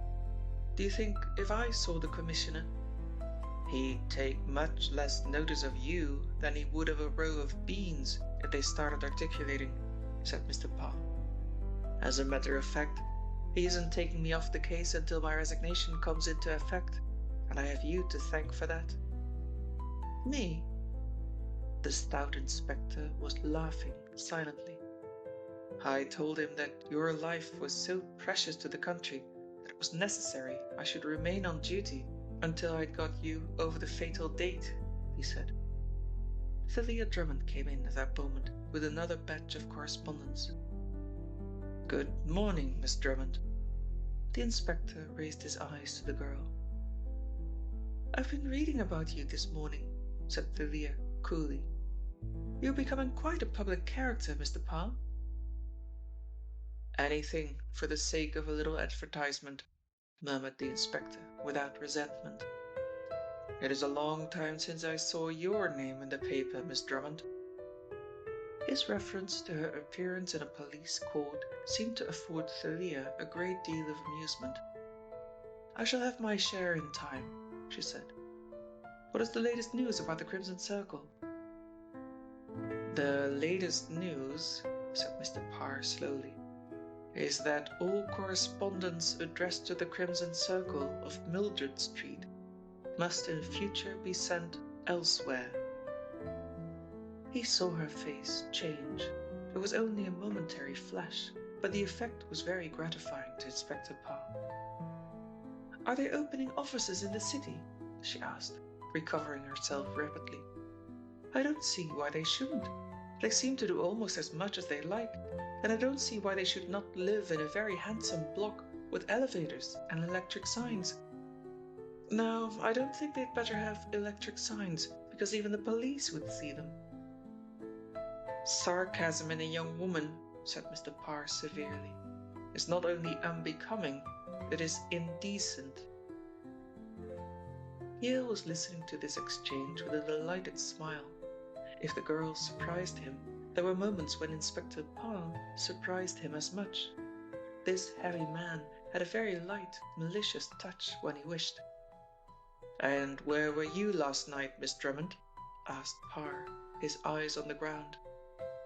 In bed and dreaming, said Thalia Drummond.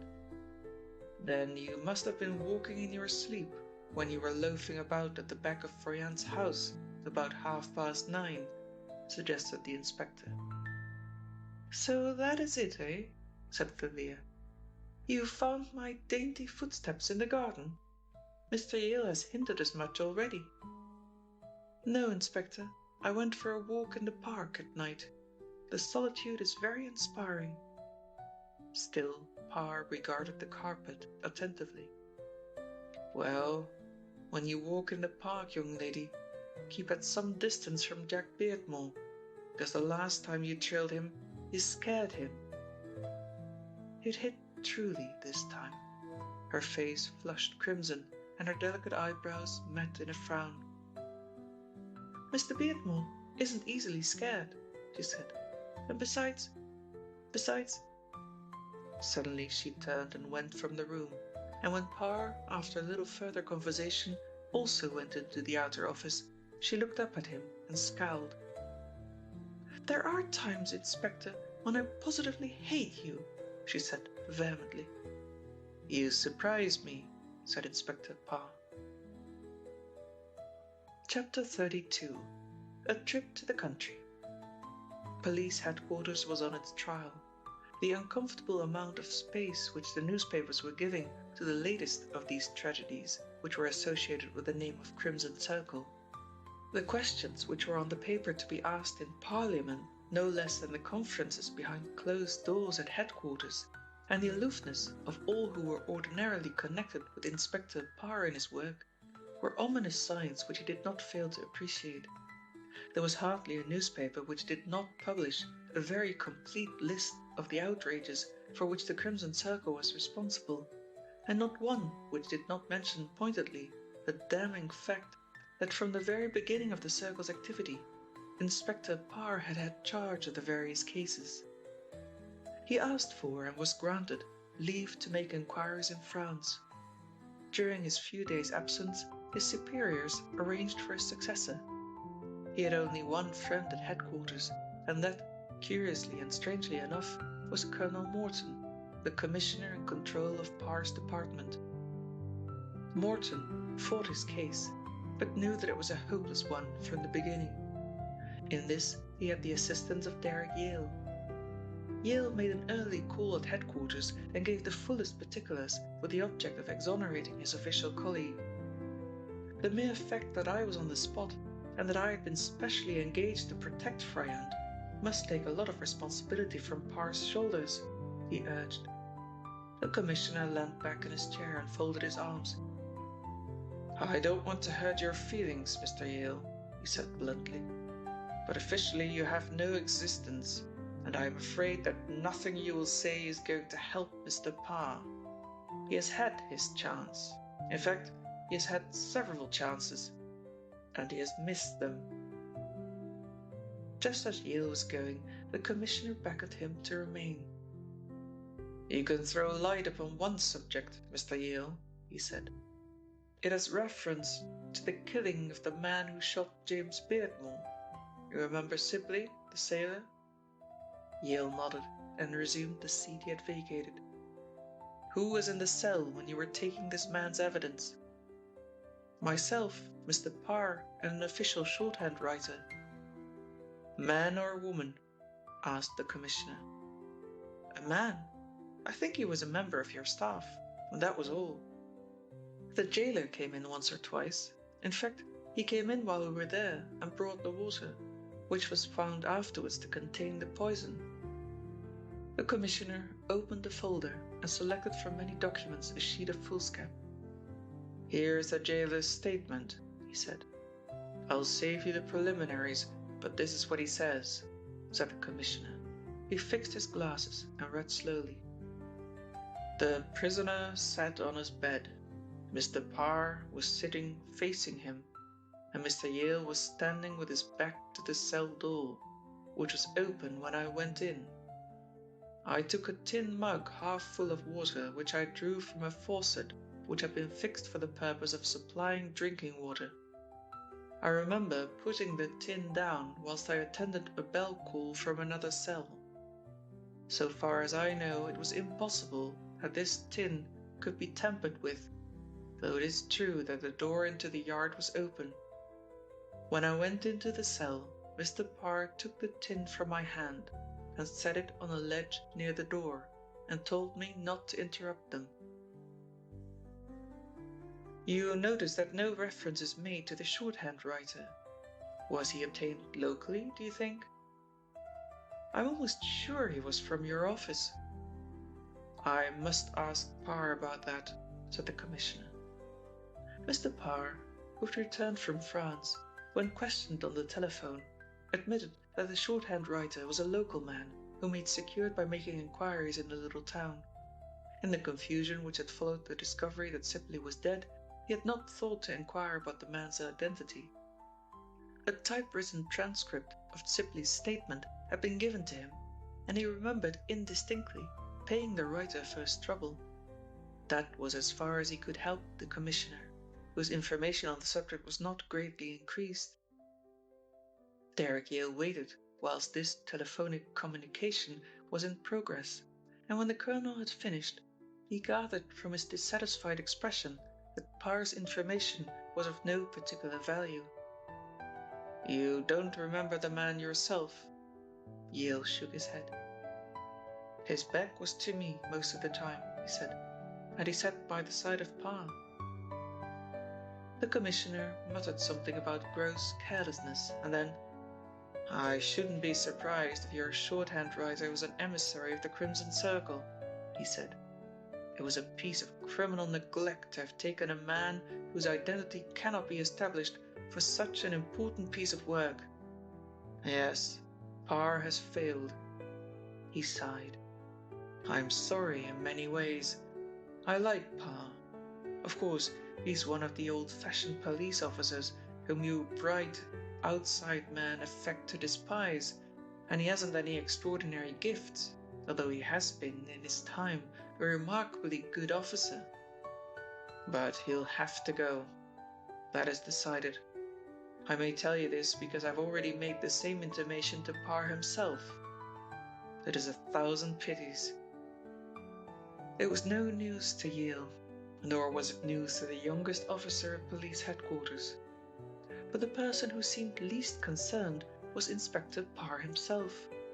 He went about his routine work as though unconscious that any extraordinary change in his position was contemplated, and even when he met his successor, who came to look at the office he was shortly to occupy, was geniality itself. One afternoon he met Jack Beardmore by accident in the park, and Jack was struck by the stout little man's good spirits. "Well, Inspector," said Jack, "are we any nearer the end?" Parr nodded. "I think we are," he said. "The end of me." This was the first definite news Jack had received of the inspector's retirement. "But surely you're not going? You've all the threads in your hands, Mr. Parr. They can't be so foolish as to dispense with you at this very critical moment, unless they've given up all hope of capturing the scoundrel." Mr. Parr thought they had given up all hope long ago, but the attitude of headquarters was a subject which he did not care to pursue. Jack was going down to his country house. He had not visited the place since his father's death, and he would not have gone now, but the necessity had arisen for revising a number of farm leases, and since the business could not be done in town, and there were other matters which needed local attention, he decided to spend the night in a place which had, in addition to the memory of this tragedy, memories almost as distasteful. "Going down into the country, are you?" said Mr. Parr thoughtfully. "Alone?" "Yes," said Jack, and then, as he guessed the other's thoughts, he asked eagerly, "You would not care to come down as my guest, would you, Mr. Parr? I should be delighted if you could, but I suppose this Crimson Circle investigation will keep you in town." "I think they'll get on very well without me," said Mr. Parr grimly. "Yes, I think I should like to come down with you. I haven't been to the house since your poor father's death, and I should like to go over the grounds again." He asked for an additional 2 days' leave, and headquarters, which would have willingly dispensed with him for the remainder of his lifetime, agreed. As Jack was leaving that night, the inspector went home, packed a small Gladstone bag, and met him at the station. Neither the weather nor the roads were conducive to a long motor-car journey, and on the whole the inspector agreed that travelling by train was more comfortable. He had left a little note addressed to Derek Yale, telling him where he was going, and added at the foot, "It is possible circumstances may arise which would need my presence in town. Do not hesitate to send for me if this should be the case." Remembering this postscript, Mr. Parr's subsequent conduct was not a little odd. Chapter 33. The Posters. Jack did not find him a pleasant travelling companion. The inspector had brought with him a whole bundle of newspapers, in each of which he read religiously the comments upon the Crimson Circle. His host saw what he was reading, and was astonished that the man, phlegmatic as he was, could find any pleasure in the uncomplimentary references to himself which filled the journals. He said as much. The inspector put down a paper on his knees and took off his steel-rimmed pince-nez. "I don't know," he said. "Criticism never did anybody any harm. It is only when a man knows he's wrong that this kind of stuff irritates him. As I happen to know I am right, it doesn't matter to me what they say." "You really think you're right? In what respect?" asked Jack curiously. But here Parr was not offering any information. They arrived at the little station and drove the 3 miles which separated the line from the big gaunt house which had been James Beardmore's delight. Jack's butler, who had come down to superintend arrangements for his master's comfort, handed a telegram to Inspector Parr almost as soon as he put his foot across the threshold. Parr looked at the face of the envelope and then at the back. "How long has this been here?" "It arrived about 5 minutes ago. A cyclist messenger brought it up from the village," he said. The inspector tore open the envelope and extracted the form. It was signed Derek Yale and read, "Come back to London at once. Most important development." Without a word, he handed the message to the young man. "Of course you'll go. It's rather a nuisance. There isn't a train until 9 o'clock, said Jack, who was disappointed at the prospect of losing his companion. "I'm not going," said Parr calmly. "Nothing in the wide world would make me take another train journey tonight. It must wait." This attitude toward the summons did not somehow go with Jack's perception of the inspector's character. He was, if the truth be told, secretly disappointed, although he was glad enough that Parr would share his first night in the house, every corner, every room of which seemed to have its own especial ghost. Parr looked at the telegram again. "He must have sent this within half an hour of our leaving the station," he said. "You have a telephone, haven't you?" Jack nodded, and Parr put through a long-distance call. It was a quarter of an hour before the tinkle of the bell announced that he'd been connected. Jack heard his voice in the hall, and presently the detective came in. "As I thought," he said. "The wire was a fake. I've just been on to friend Yale." "And did you guess it was a fake?" Mr. Parr nodded. "I'm getting almost as good a guesser as Yale," said the detective good-humouredly. He spent the evening initiating the young man into the mysteries of piquet, of which Parr was a past master. There's probably no more fascinating card game for two in the world than this, and so pleasantly was the evening passed that it was with a shock that Jack looked at the clock and found it was midnight. The room to which the inspector was shown was that which had been occupied by James Beardmore in his lifetime. It was a roomy apartment, lofty and expansive. There were 3 long windows, and at night the room, as the rest of the house, was lighted by means of an acetylene gas plant which James Beardmore had installed. "Where are you sleeping, by the way?" he said, as he paused at the entrance of his room after saying good night. "I'm in the next room," said Jack, and Parr nodded and closed the door, locking it behind him. He heard Jack's door shut and proceeded to divest himself of part of his clothing. He made no attempt to undress, but taking from his battered suitcase an old silk dressing gown, he wrapped it about him, turned out the light and, walking to the windows, pulled up the 3 blinds. The night was fairly light, though sufficient to enable him to find his way back to the bed on which he lay, pulling the eiderdown over him. There is a method by which the worst cases of insomnia-haunted patients may obtain sleep, though it is one which I believe is very little known. It is to attempt deliberately to keep one's eyes open in the dark. Mr. Parr succeeded only by turning on his side and staring out of the nearest window, which had opened a little. Towards morning he rose suddenly and stepped noiselessly towards the nearest window. He had heard a faint whir of sound, a noise which a smoothly running motor car makes, but now there was a profound silence. He went to the washstand and rubbed his face with cold water, drying it leisurely. Then he walked back to the window, pulled up a chair, and sat so that he commanded whatever view there was of the avenue leading to the front of the house. He had to wait nearly half an hour before he saw a dark figure steal from the shadow of the trees, only to disappear again in a deeper shadow. He momentarily glimpsed it again as it passed out of his range of vision into the shadow of the house itself. The inspector moved softly from the room and, crossing the landing, went down the stairs. The main door of the house was bolted and locked, and it was some time before he could open it. When he stepped out into the night, there was nobody in sight. He crept stealthily along the path which ran parallel with the house, but found no intruder, and had reached the main entrance again, when he heard the sound of the motor fading gradually. The midnight visitor had gone. He closed and bolted the door and went back to his room. This visit puzzled him. It was clear that the man, whoever he was, had not seen Pa, nor could he have been certain that he was under observation. He must have come and gone almost immediately.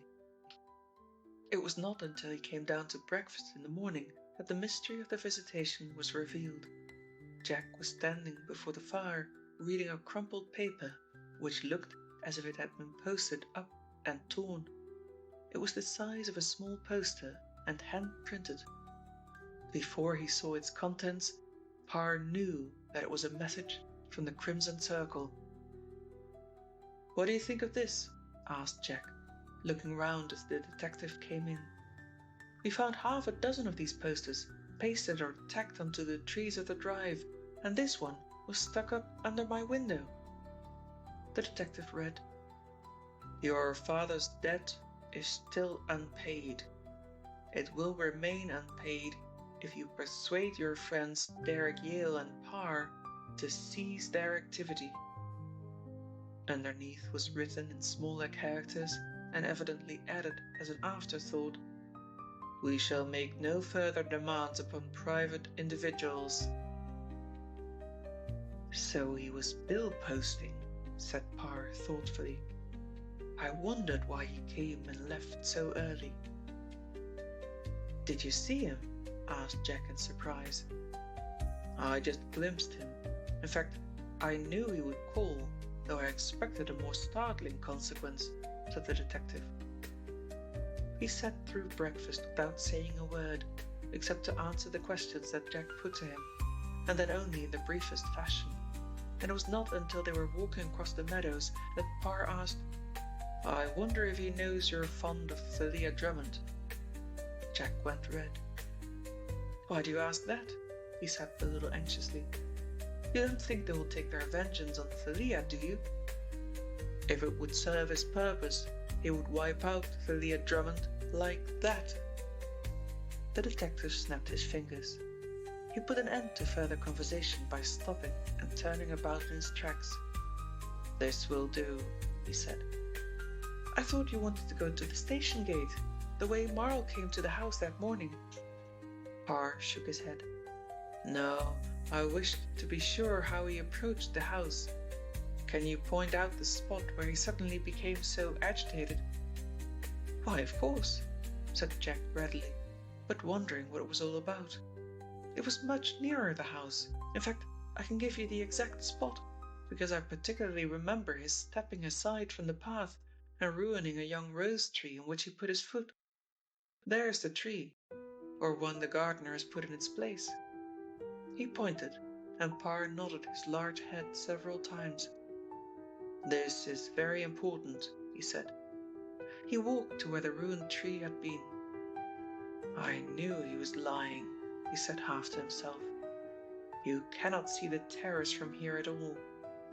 Marl told me that he saw your father standing on the terrace at the very moment he had a seizure, and my first impression was that it was the sight of your father which was responsible for his scare." He gave Jack details of the conversation he had had with Felix Marl before his death. "I could have corrected that," said Jack. "My father was in the library all the morning, and he did not come out of the house until we were ascending the steps of the terrace." Parr, notebook in hand, was making a rough sketch. On his left front was a solid block of Sedgewood House. Immediately before him were the gardens, enclosed by light iron railings to prevent the cattle straying onto the flower beds, and broken by the gate through which Marl must have passed. On the right was a patch of bushes, in the midst of which showed the gay top of a garden umbrella. "Dad was very fond of the shrubbery," explained Jack. "We get high winds here, even on the warmest days, and the shrubbery affords shelter. Dad used to sit there for hours reading." Parr was slowly turning on his heel, taking in every detail of the view. Presently he nodded. "I think I've seen all there is to be seen," he said. As they were walking back to the house, he reverted to the midnight bill poster, and to Jack's surprise, "That was the only false move that the Crimson Circle have made, and I think it was very much an afterthought. That was not their original intention, I'll swear. He sat down on the steps of the terrace and stared out over the landscape. Jack could not but think that a more uninspiring figure than Mr. Parr he had never met. His lack of inches, his rotundity, his large placid face, did not somehow fit in with Jack's conception of a shrewd criminal investigator. "I've got it," said Parr at last. "My first idea was right. He was coming down to blackmail you for the money your father did not pay. On his way, he conceived this new idea, which is hinted at in the postscript of his message. He has decided upon some big coup, so that the reference to myself and Yale may be genuine, and he really does want us out of the game, though he'd be a fool if he did not know that the likelihood of his wishes being fulfilled in that respect are pretty remote. Let me see the poster again." Jack brought it, and the inspector spread it upon the pavement of the terrace. "Yes, this has been written in a hurry, probably written in his car, and it's a substitute for the poster he originally intended." He rubbed his chin impatiently. "Now, what is the new scheme?" He was to learn almost immediately, for the butler came hurrying out to say that the telephone bell had been ringing in Jack's study for 5 minutes. "It is you they want," said Jack, handing the receiver to the detective. Mr. Parr took the instrument in his hands and recognized immediately Colonel Morton's voice. "Come back to London at once, Pa. You are to attend a meeting of the Cabinet this afternoon." Mr. Parr put down the receiver, and a smile spread over his big face. "What is it?" asked Jack. "I'm joining the Cabinet," said Mr. Parr, and laughed as Jack had never seen him laugh before. Chapter 34. Blackmailing a Government. When they reached London, the evening newspapers were filled with a new sensation. The Crimson Circle had indeed decided upon an ambitious program. Briefly, the story as related in an official communiqué to the press was as follows. That morning, every member of the government had received a typewritten document bearing no address and no other indication of its origin save a crimson circle stamped on every page.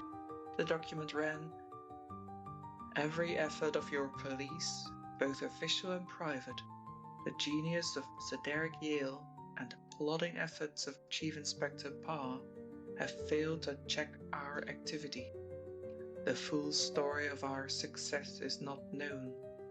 It has been unfortunately our unpleasant duty to remove a number of people from life, not so much in a spirit of vengeance as to serve as a salutary warning to others, and only this morning it has been our unhappy duty to remove Mr. Samuel Haggett, a lawyer who was engaged by the late Harvey Froyant on particular work, in the course of which he came unpleasantly close to our identity.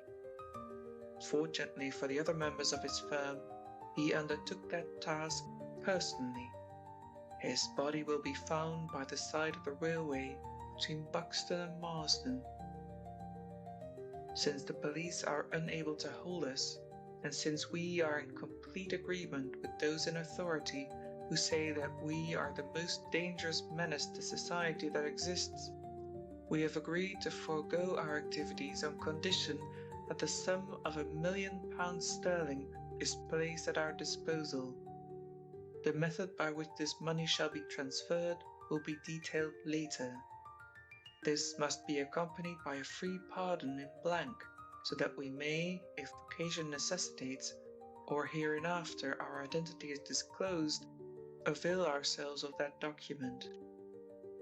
Refusal to agree to our terms will have unpleasant consequences.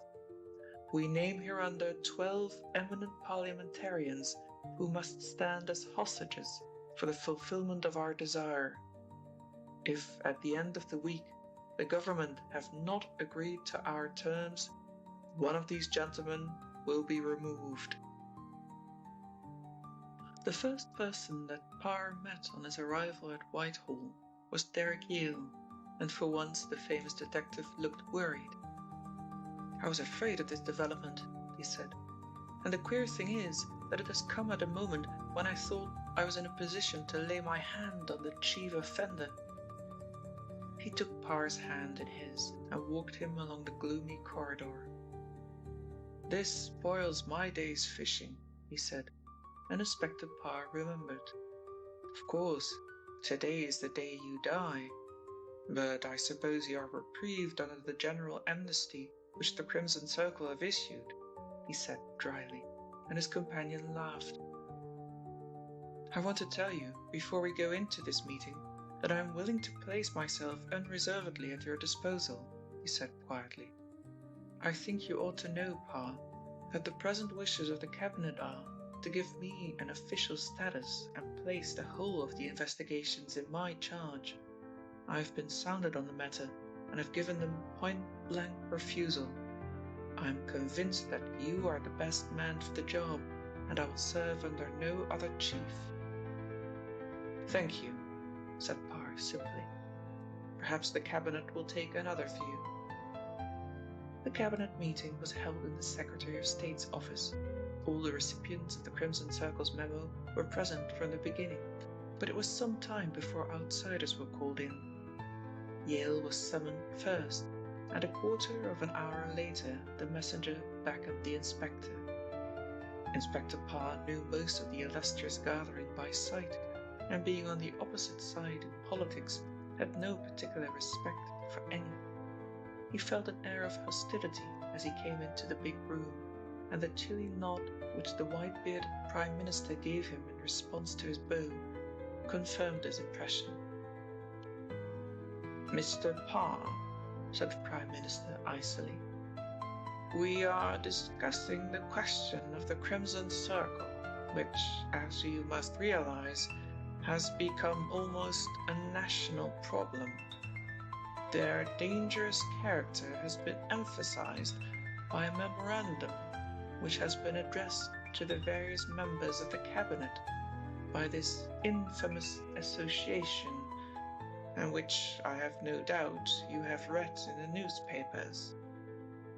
"Yes, sir," said the inspector. "I will not disguise from you the fact that we are profoundly dissatisfied with the course which our investigations have taken. Although you have had every facility and every power granted you, including—" He consulted a paper before him, but Parr interrupted him.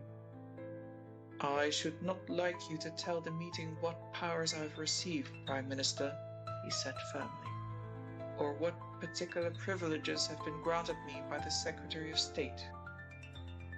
The Prime Minister was taken aback. "Very well," he said. "I will add that, although you have had extraordinary privileges and opportunities, and you have even been present when the outrages have taken place, you have not succeeded in bringing the criminal to justice." The inspector nodded.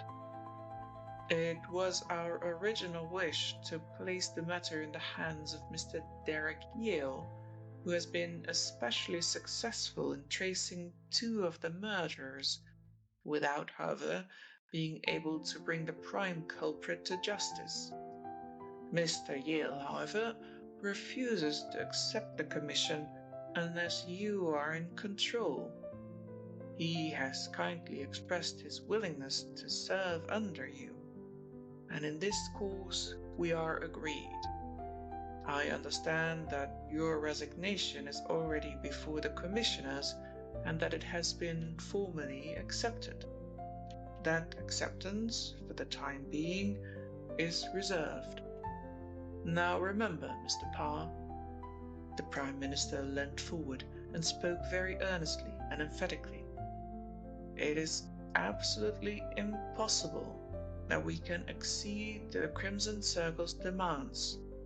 Such a course would be the negation of all law and the surrender of all authority. We rely upon you to afford to every member of the government who is threatened that protection which is his right as a citizen. Your whole career is in the balance." The inspector, thus dismissed, rose slowly. "If the Crimson Circle keeps its word," he said, "I guarantee that not a hair of one member of your government shall be harmed in London. Whether I can capture the man who describes himself as the Crimson Circle remains to be seen." "I suppose," said the Prime Minister, "there is no doubt that this unfortunate man, Haggett, has been killed?" It was Derek Yale who answered. "No, sir. The body was found early this morning. Mr. Haggett, who lives at Marsden, left London last night by train, and apparently the crime was committed en route." "It is deplorable. Deplorable." The Prime Minister shook his head.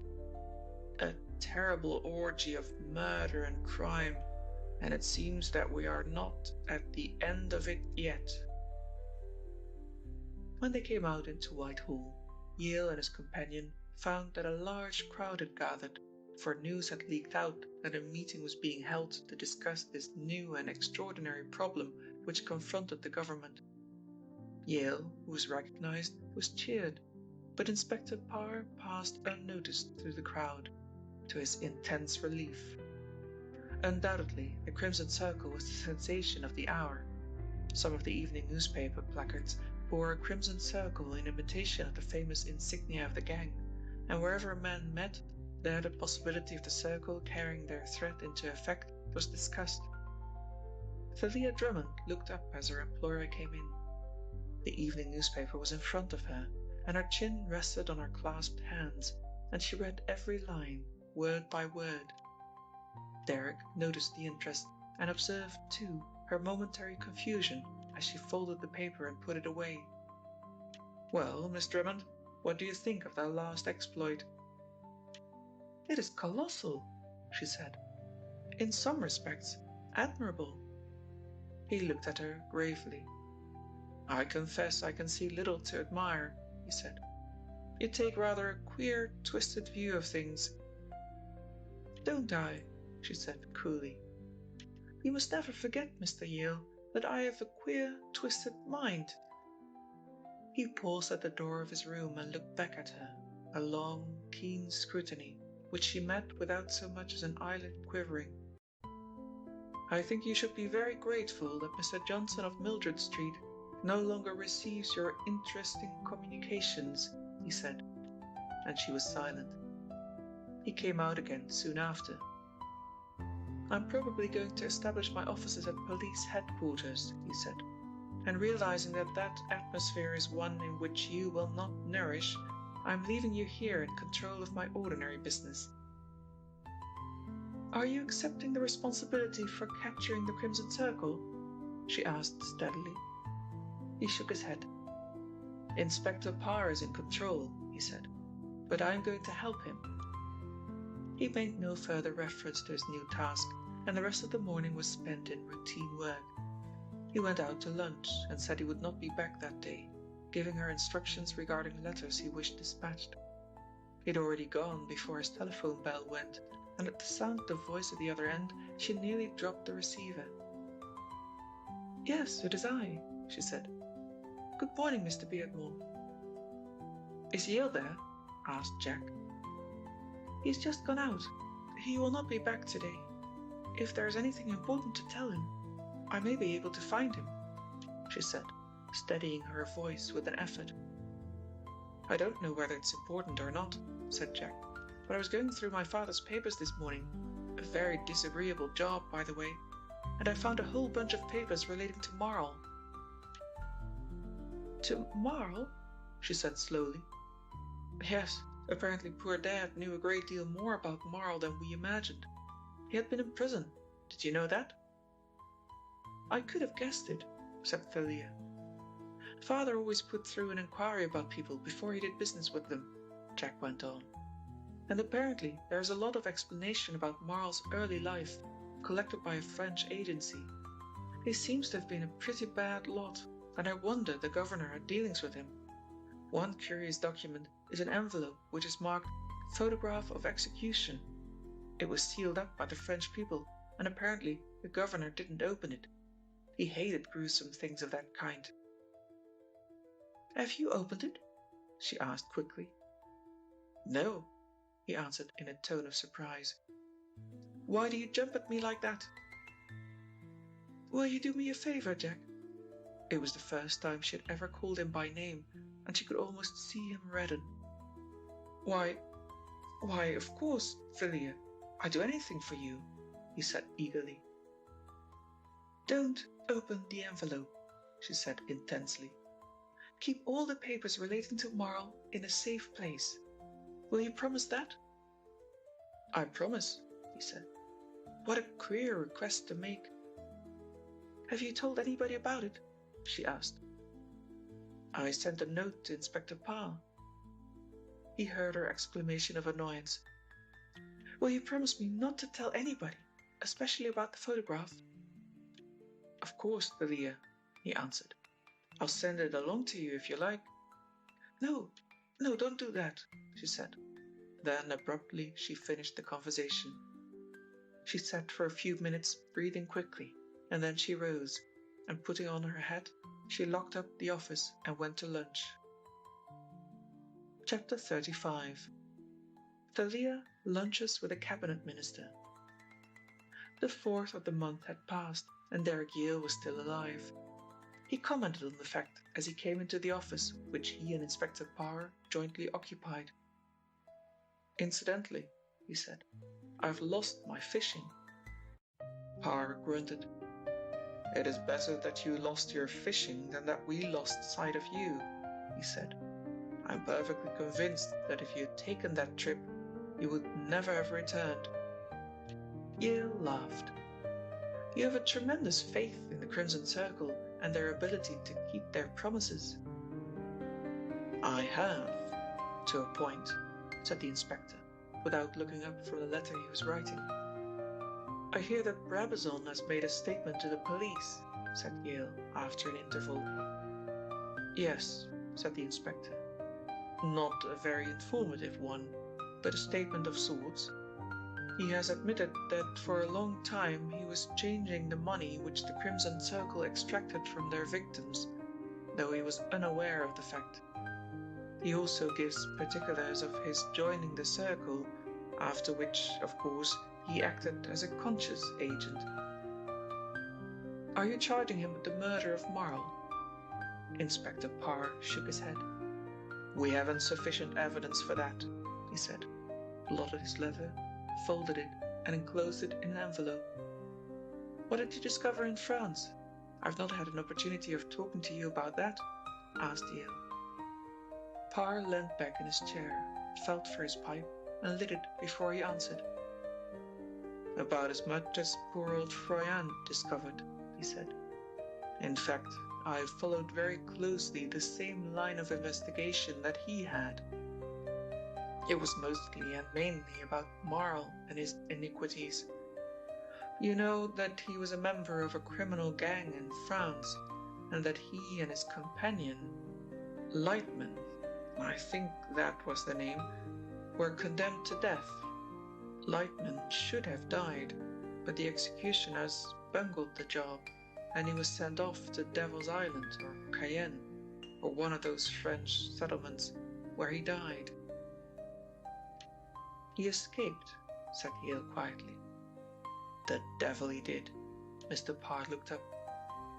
"Personally, I wasn't so interested in Lightman as I was in Marl." "Do you speak French, Parr?" asked Yale suddenly. "Fluently," was the reply, and the inspector looked up. "Why do you ask?" "I have no reason, except that I wondered how you pursued your inquiries." "I speak French very well," said Parr, and would have changed the subject. "And Lightman escaped," said Yale softly. "I wonder where he is now." "That is a question I've never troubled to ask myself. There was a note of impatience in the inspector's voice. You are not the only person interested in Marl, apparently. I saw a note on your desk from young Beardmore, saying that he discovered some papers relating to the late Felix. His father had also made inquiries about the man. Of course, James Beardmore would. He was a cautious man. He was lunching with the commissioner, Mr. Parr learned, and was not at all hurt that he was excluded from the invitation. He was very busy in these days, selecting the men who were to form the bodyguard of the cabinet, and he could well afford to miss engagements which invariably bored him. As it happens, his company would have been a great embarrassment, for Yale had something to communicate to the commissioner, something which it was not well that Inspector Parr should hear. It was near to the end of the meal that he dropped his bombshell, and it was so effective that the commissioner fell back in his chair and gasped. "Somebody at police headquarters," he said incredulously. "That is impossible, Mr. Yale." Derek Yale shook his head. "I wouldn't say anything was impossible, sir," he said. "But doesn't it seem to you that all the evidence tends to support that idea? Every effort that we make to bring about the undoing of the Crimson Circle is anticipated. Somebody having access to the cell of Sibley killed him. Who but a person having authority from headquarters? Take the case of Froyant. There were a number of detectives on duty round and about the house. Nobody apparently came in, and nobody went out." The commissioner was calmer now. "Let us have this thing clear, Mr. Yale," he said. "Are you accusing Parr?" Derek Yale laughed and shook his head. "Why, of course not," he said. "I cannot imagine Parr having a single criminal instinct. Only, if you'll think the matter out," he leant over the table and lowered his voice, "and will go into every detail and every crime that the Crimson Circle has committed, you cannot fail to be struck by this fact, that, hovering in the background all the time, was somebody in authority." "Parr?" said the commissioner. Derek Yale bit his lower lip thoughtfully. "I don't want to think of Parr," he said. "I would rather think of him as being victimized by a subordinate he trusts. You quite understand," he went on quickly, "that I should not hesitate to accuse Parr if my discoveries took me in that direction. I would not even free you, sir, from suspicion, if you gave me cause." The commissioner looked uncomfortable. "I can assure you that I know nothing whatever about the Crimson Circle," he said gruffly, and realizing the absurdity of his protest, laughed. "Who is that girl over there?" He pointed to a couple who were dining in a corner of the big restaurant. "She keeps looking across toward you."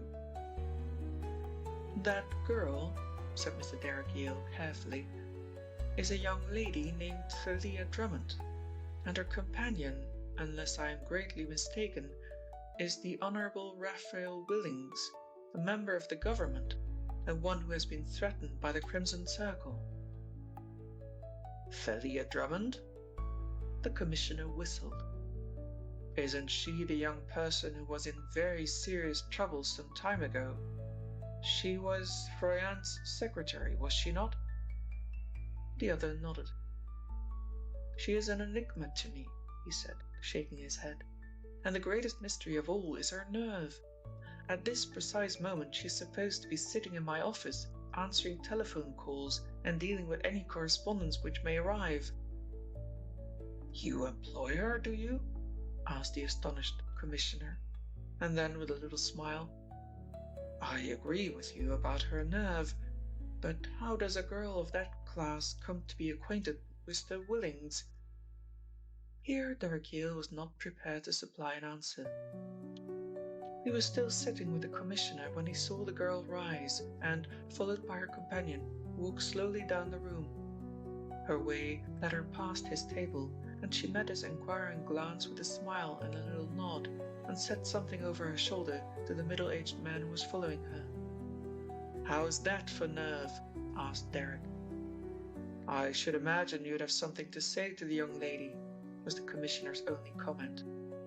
Derek Yale was very seldom conventional, either in his speech or his behavior, but for once he found it difficult to deal with a painful situation other than the time-honored way. The girl had reached the office a few minutes before him, and she was taking off her hat when he came in. "One moment, Miss Drummond," he said. "I have a few words to say to you before you continue your work. Why were you away from the office at lunchtime? I particularly asked you to be here." "And Mr. Willings particularly asked me to go to lunch," said Thalia with an innocent smile.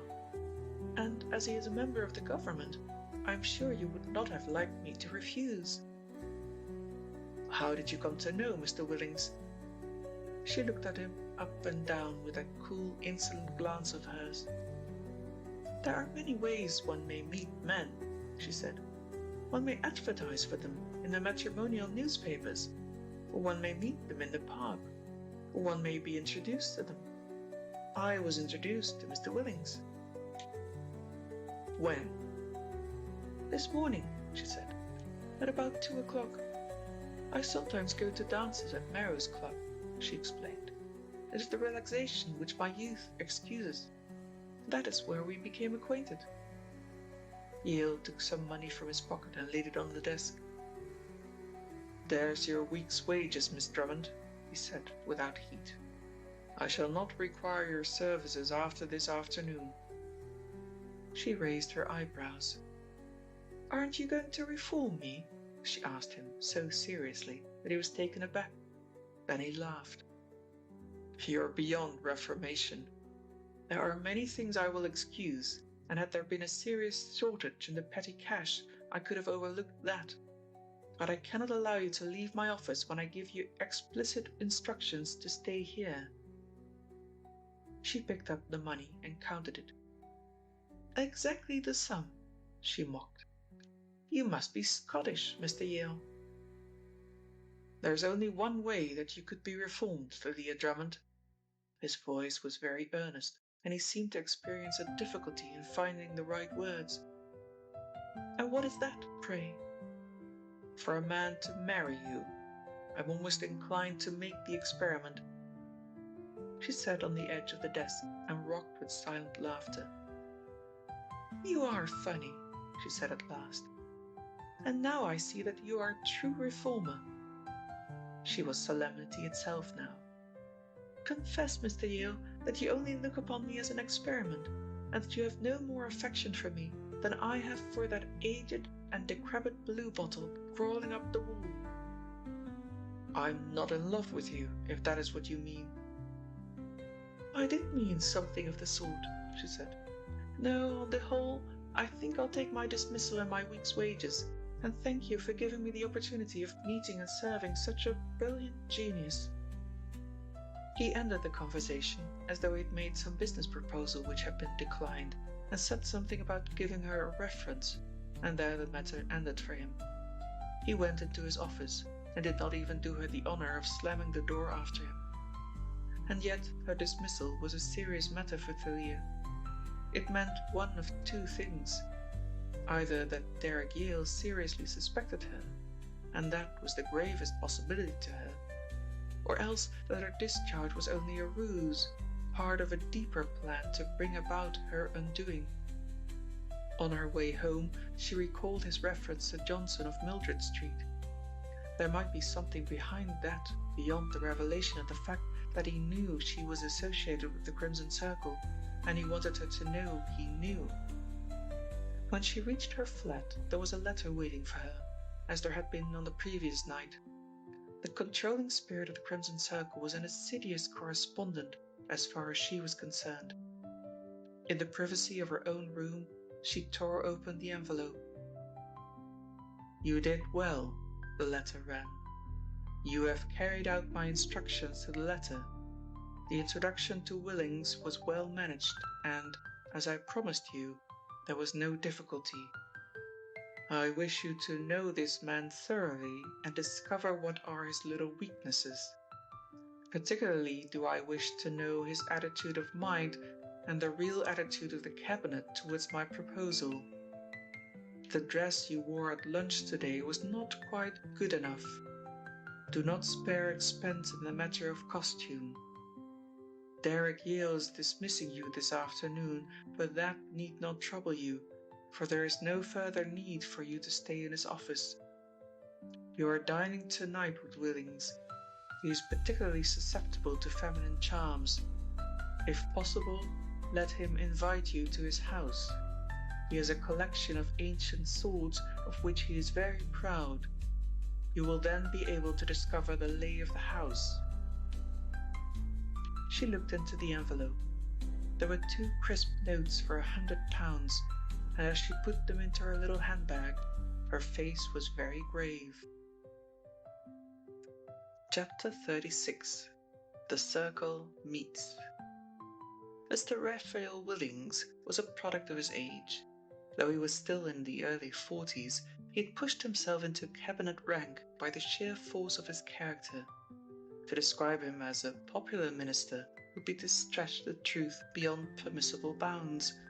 He was neither popular with his colleagues nor with the country, who, whilst recognizing his remarkable powers and acclaiming him as the greatest of the parliamentary orators, nevertheless distrusted him. He had given so many proofs of his insincerity that it was remarkable that he should have attained to the position he occupied. But he had a number of followers, men who were unwavering in their faith, who could be depended upon to vote steadily at the lift of his finger, and the government majority was too small to risk the exclusion of the Willings bloc. Amongst his colleagues he had a bad name. It is not necessary to particularize the circumstances which produced his reputation, but it is a notorious fact that he escaped appearing in an unsavory divorce case by the skin of his teeth. So unpopular was he that twice Marrow's Club and a fashionable nightclub, of which he was a member and an habitué, were raided by the police in the hope of compromising this mighty politician.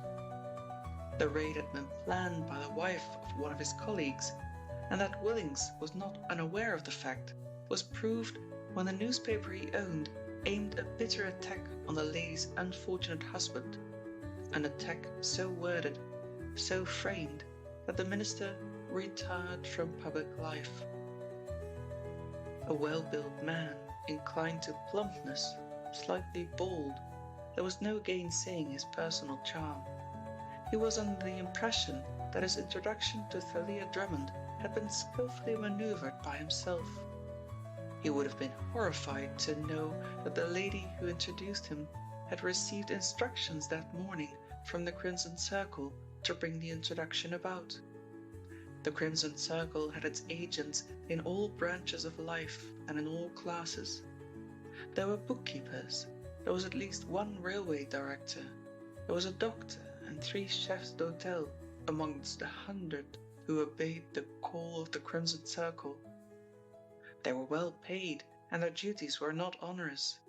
Sometimes, as in this case, they had no more to do than to bring about an introduction between 2 people whom the Crimson Circle desired to meet.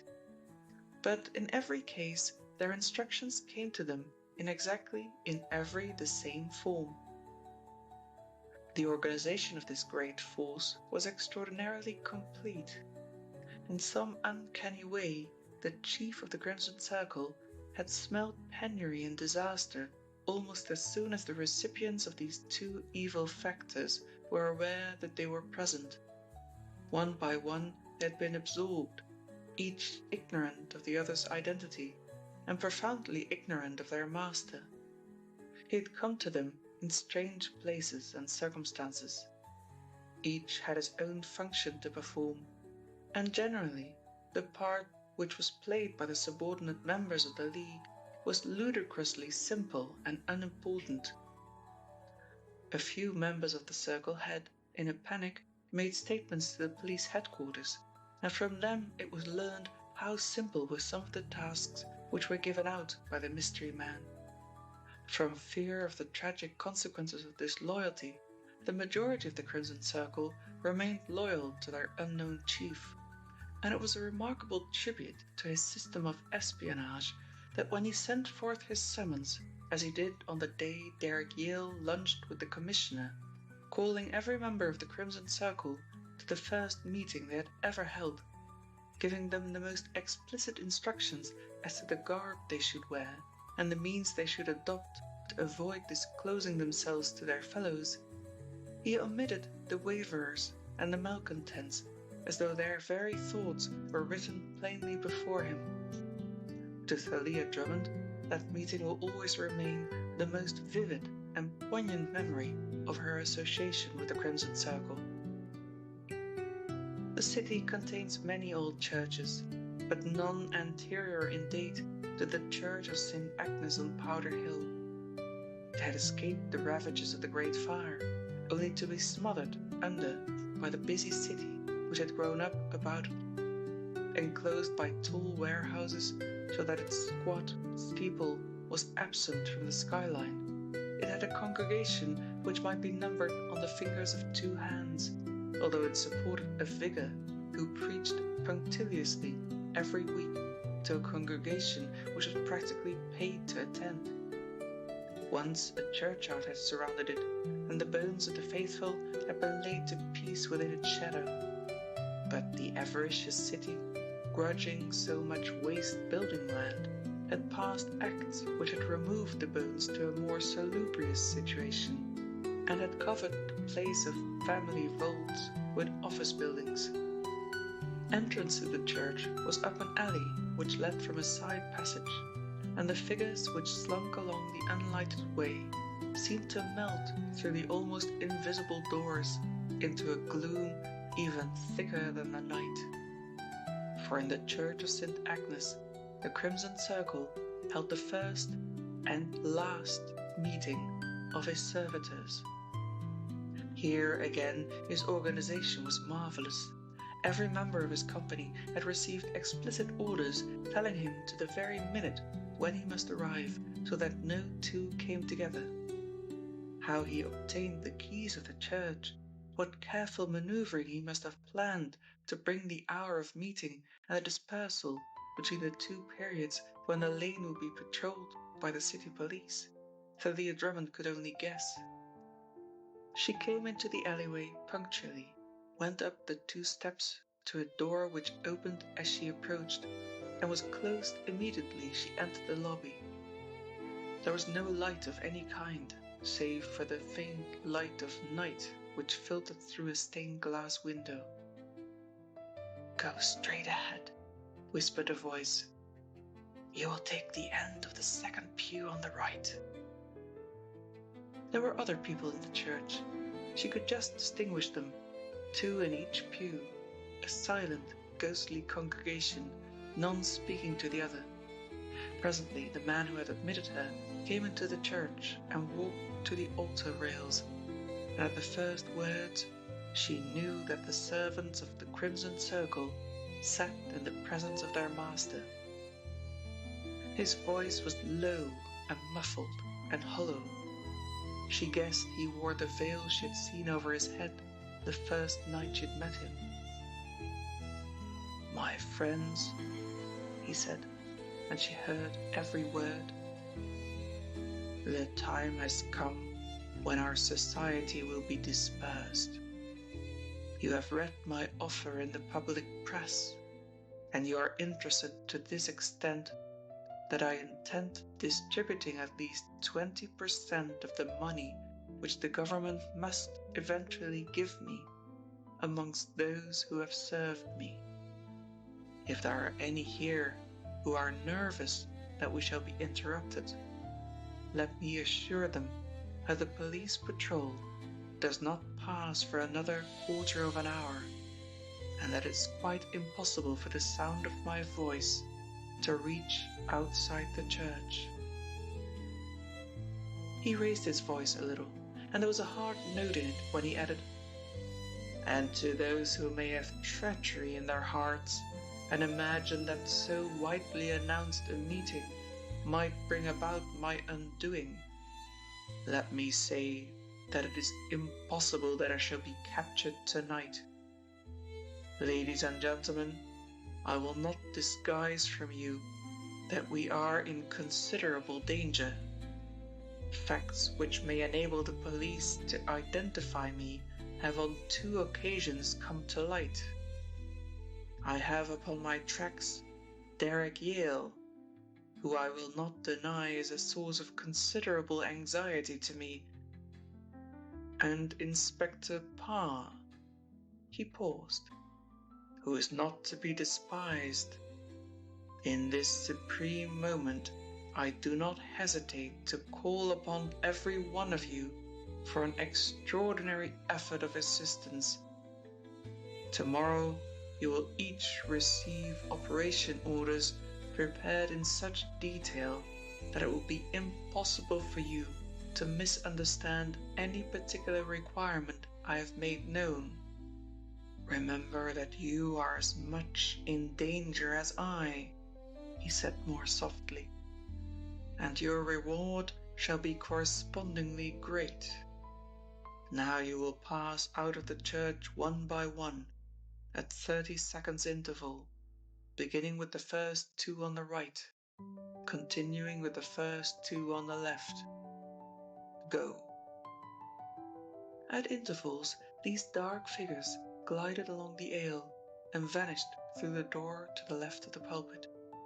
The man at the chancel rails waited until the church was empty, and then he, too, passed through the door into the lobby and into the passage. He locked the outer door and slipped the key into his pocket. The church clock was booming the half-hour when he called a taxicab and was driven westward. Thalia Drummond had preceded him by a quarter of an hour, and in the taxi which carried her to the same end of the town, she brought about a lightning transformation of her appearance. The old black raincoat, which covered her to the throat, the heavy veiled black hat, were taken off. Beneath it, she wore a cloak of delicate silk tissue, covering an evening dress which would have satisfied her apparently exigent master. She took off her hat and tidied her hair as well as she could, and when she stepped down at the flashing entrance of Marrow's club and handed a small attaché case to the bowing attendant, she was a picture of radiant loveliness. So Jack Beardmore thought. He was supping with some friends much against his will, for he hated the night side of life, when he saw her come in and scowled jealously at her debonair escort. Who is he? Jack's companion glanced across lazily. I don't know the lady, he said, but the man is Raphael Willings. He's a big pot in the government. Thalia Drummond had seen the young man before he had seen her, and she groaned inwardly. Half of what her host said she missed. Her mind was completely absorbed in other directions, and it was not until a familiar phrase reached her ear that she turned her interest towards the minister. Antique swords, she said with a start. I'm told you have a wonderful collection, Mr. Willings. Are you interested? He smiled. A little. In fact, quite a lot, she said awkwardly, and it was not like Thalia to be at a loss for a reply. Could I ask you to come along to tea one day and see them? Said Raphael. One doesn't often find a woman who is interested in such things. Shall we say tomorrow? Not tomorrow, said Thalia hastily. Perhaps the next day. He made the appointment then and there, writing it ostentatiously on his cuff. She saw Jack leave the club without a look in her direction, and she felt absurdly miserable. She did so want to talk to him, and was praying that he would come over to their table. Mr. Willings insisted upon driving her home in his car, and she left him with a sigh of relief. He did not harmonize with her mood that night. There was a little forecourt to the flats in which she lived, and she had dismissed her admirer. He made no secret of this relationship. In the street outside, she had to walk a dozen paces to reach one of the 2 entrances, and even before she had sent her escort away, she was aware that a man was waiting for her in the darkened court. She stood on the pavement until Willings's car had moved on, and then she came slowly toward the waiting man. He spoke for a minute in a voice that was a little above a whisper, and she responded in the same tone. The conversation was of a very short duration. Presently, the man turned without sign or word of farewell and walked quickly away, and the girl entered her flat. Though the man made no sign, he knew he was being followed. He'd been waiting for 10 minutes in the dark of the forecourt and had seen the stealthy figure in the doorway of a closed shop opposite the flats. Apparently, however, he was oblivious of the fact that somebody was walking behind him. Somebody he knew would presently overtake him and look into his face. He turned into a side thoroughfare where the street lamps were few and far between, and as he did so, he slackened his pace. Presently, the spy overtook him, choosing for the point of passing a place within the radius of a lamp. He had bent his head to peer into the first man's face, when suddenly the quarry turned and sprang at him. The trailer was taken by surprise. Before he could shout, a grip of iron was around his throat, and he was flung half senseless to the stone pavement. And then, from nowhere in particular, appeared as by magic 3 men, who pounced upon the prostrate tracker and jerked him to his feet. He glared around, dazed and shaken, and his eyes fell upon the man he had been set to watch. "My God," he gasped. "I know you." The other smiled. "You will never be able to employ your information, my friend," he said. Chapter 37. I will see you if you're alive. Jack Beardmore went home savage and sick at heart. Thalia Drummond was an obsession to him, and yet he had every reason to believe the worst of her. He was a fool, thrice condemned fool, he told himself as he paced the library, his hands thrust into his pockets, his handsome young face clouded with the gloom of despair. He felt at that moment he would like to hurt her, punish her as she unconsciously had punished him. He flung himself down into his chair and sat for an hour with his head on his hands, covering the old ground which reason had so often trodden that it had left a worn and familiar track. He got up sick and weary, and, opening a safe, took out a packet of documents and flung them on the table. It was a sealed envelope addressed to his father, and unopened, which interested him most, and he had a childish desire to open it, if only to spite Thalia. Why was she so anxious that he should not see the photograph which it contained? Was she so interested in Marl? He remembered with a scowl that she'd spent the evening with that man on the night he died so mysteriously. He rose, and gathering the papers together, he carried them to his bedroom. He was so tired that he had not even the curiosity to probe into the mystery which attached to the photograph of an execution.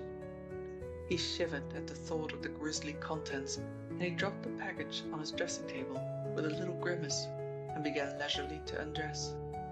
He quite expected that he would pass a sleepless night. His emotion and the state of his mind seemed to call for such an end to a miserable day. But youth, if it has its anguish, has also its natural reaction. He was asleep almost as soon as his head touched the pillow. And then he began to dream of Thalia Drummond. And in his dream, Thalia was in the power of an ogre whose face was remarkably like Inspector Parr's. He dreamt of Marl, a grotesque, terrifying figure, whom he somehow associated with Inspector Parr's grandmother, that mother of whom he stood in such awe.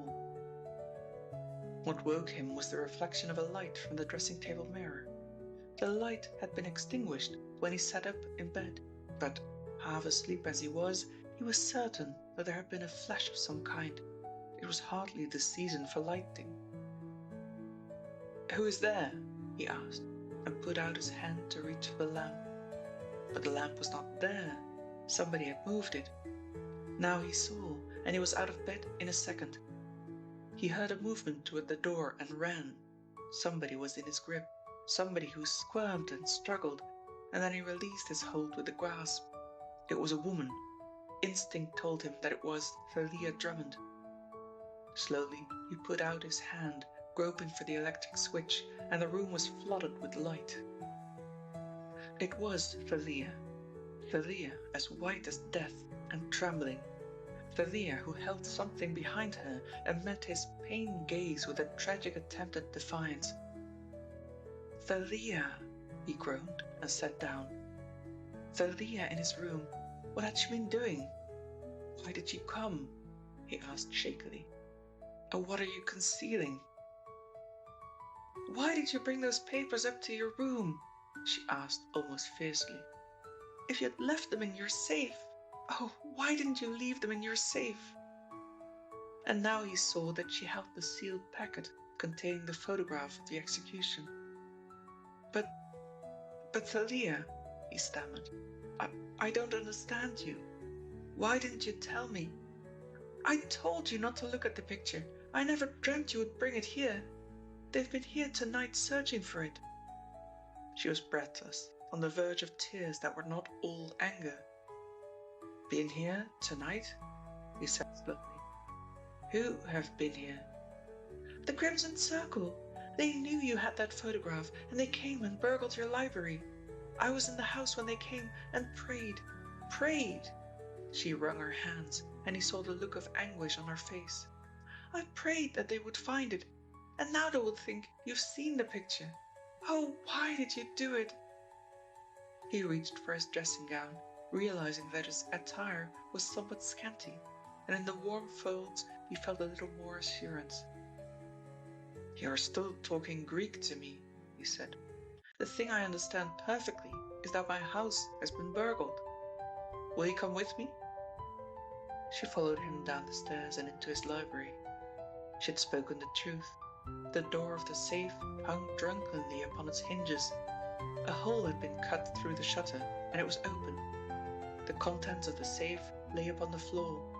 The drawers of his desk had been forced open, and apparently a search had been made amongst the papers on the desk. Even the waste paper basket had been turned out and searched. I can't understand it, he muttered. He was pulling the heavy curtains across the window. You will understand better, though I hope you do not understand too well, she said grimly. Now, please take a sheet of paper and write as I dictate. To whom must I write? He asked in surprise. Inspector Pa, she said. Say, Dear Inspector, here is the photograph which my father received the day before his death. I have not opened it, but perhaps it may interest you. Meekly he wrote as she ordered and signed the letter, which, with the photograph, she put into a large envelope. And now address it, she said, and write on it on the top left-hand corner, from John Beardmore, and put after that, photograph, very urgent. With the envelope in her hand, she walked to the door. I shall see you tomorrow, Mr. Beardmore, if you are alive. He would have laughed, but there was something in her drawn face, some message in her quivering lips, that checked the laughter on his. Chapter 38. The Arrest of Thalia. It was the 7th day following the meeting of the cabinet, and, so far from agreeing with the terms of the Crimson Circle, the government had made it known, in the most unmistakable terms, that it refused to deal with the Circle or its emissaries. That afternoon, Mr. Raphael Willings prepared for a visitor. His house in Onslow Gardens was one of the show places of the country. His collection of antique armor and swords, his priceless intaglios, and his rare prints were without equal in the world. But he had no thought of his visitors' antiquarian interests when he made his preparations, and he was less deterred than stimulated by a confidential document which had come to him, intimating in plain language the character which Thalia Drummond bore. Thief she might be. Well, she could take any sword in the armory, any print on the wall, the rarest intaglio among his showcases, so long as she was pleasant and complacent. When Thalia came, she was admitted by a foreign-looking footman, and remembered that Raphael Willings had only Italian servants in the house. Warily she surveyed the room into which she was ushered. There were open windows at each end, which surprised her. She had expected to find a little tête-à-tête tea table.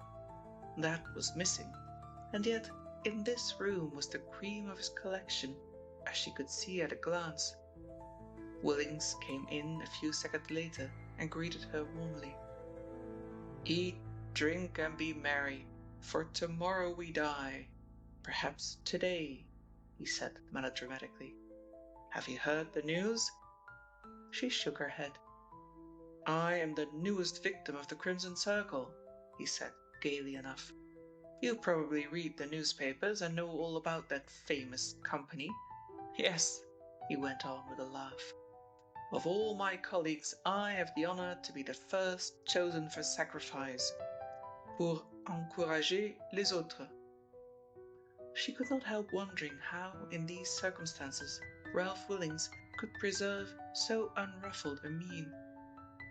"As the tragedy is due to occur in this house some time this afternoon," he was continuing, "I must ask you to extend your kindness." There was a tap at the door, and a servant came in to say something in Italian, which the girl did not understand. Raphael nodded. "My car is at the door.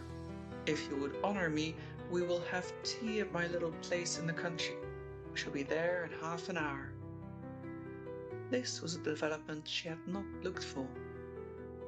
"Where is your little place in the country?" she asked. It was, he explained, between Barnet and Hatfield, and expatiated on the loveliness of Hertfordshire. "I prefer to have tea here," she said, but he shook his head. "Believe me, my dear young lady," he said earnestly, "the threat of the Crimson Circle distresses me not at all. Onslow Gardens is paradise enough with so delightful a guest. But the police have been to see me this afternoon and have changed all my plans. I told them that I had a friend coming to tea, and they suggested a more public rendezvous. The police, however, quite approve of my alternative scheme. Now, Miss Drummond, you're not going to spoil a very happy afternoon. I owe you 1,000 apologies, but I shall be very disappointed if you refuse. I have sent 2 of my servants down to have everything in readiness, and I hope to be able to show you one of the loveliest little houses within 100 miles of London." She nodded. "Very well," she said, and when he had gone, she strolled through the room, examining its fascinating contents with every appearance of interest. He came back wearing his greatcoat, and found her looking at a section of the wall which was covered with beautiful examples of the East End sword-maker's art. "They're lovely, aren't they? I'm so sorry I can't explain the history of them," he said, and then, in a changed tone, "Who has taken the Assyrian dagger?" There was undoubtedly a blank space in the wall where a weapon had hung, and a little label beneath the empty space was sufficient to call attention to its absence. "I was wondering the same thing," said the girl. Mr. Willings frowned. "Perhaps one of the servants have taken it down," he suggested, "though I've given them strict instructions that they are not to be cleaned except under my personal directions." He hesitated, and then, "I'll see about that when I come back," he said, and he ushered her out of the room into the waiting limousine. She could see that the loss of his precious trophy had disturbed him, for some of his animation had departed. "I can't understand it," he said as they were passing through Barnet. "I know the dagger was there yesterday, because I was showing it to Sir Thomas Summers. He's keenly interested in Eastern steel work. None of the servants would dare touch the swords." "Perhaps you've had strangers in the room." He shook his head. "Only the gentleman from police headquarters," he said, "and I'm quite sure he wouldn't have taken it. No, it's a little mystery which we can put on one side at the moment." For the rest of the journey he was attentive, polite, and mildly amusing. Not once did he give the slightest hint that he entertained any other emotion towards her than that of a well-bred man for a respected guest. He had not exaggerated the charms of his little place on the Hatfield road. In truth, it lay nearly 3 miles from the main road, and was delightfully situated in the midst of rolling and wooded country.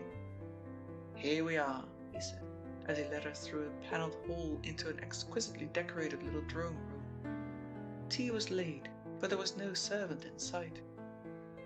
"And now, my dear," said Willings, "we are alone, thank heaven."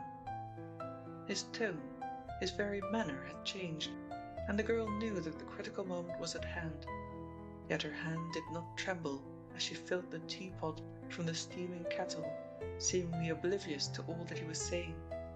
She had poured out the tea and was setting his cup in its place when, without preliminary, he stooped over her and kissed her.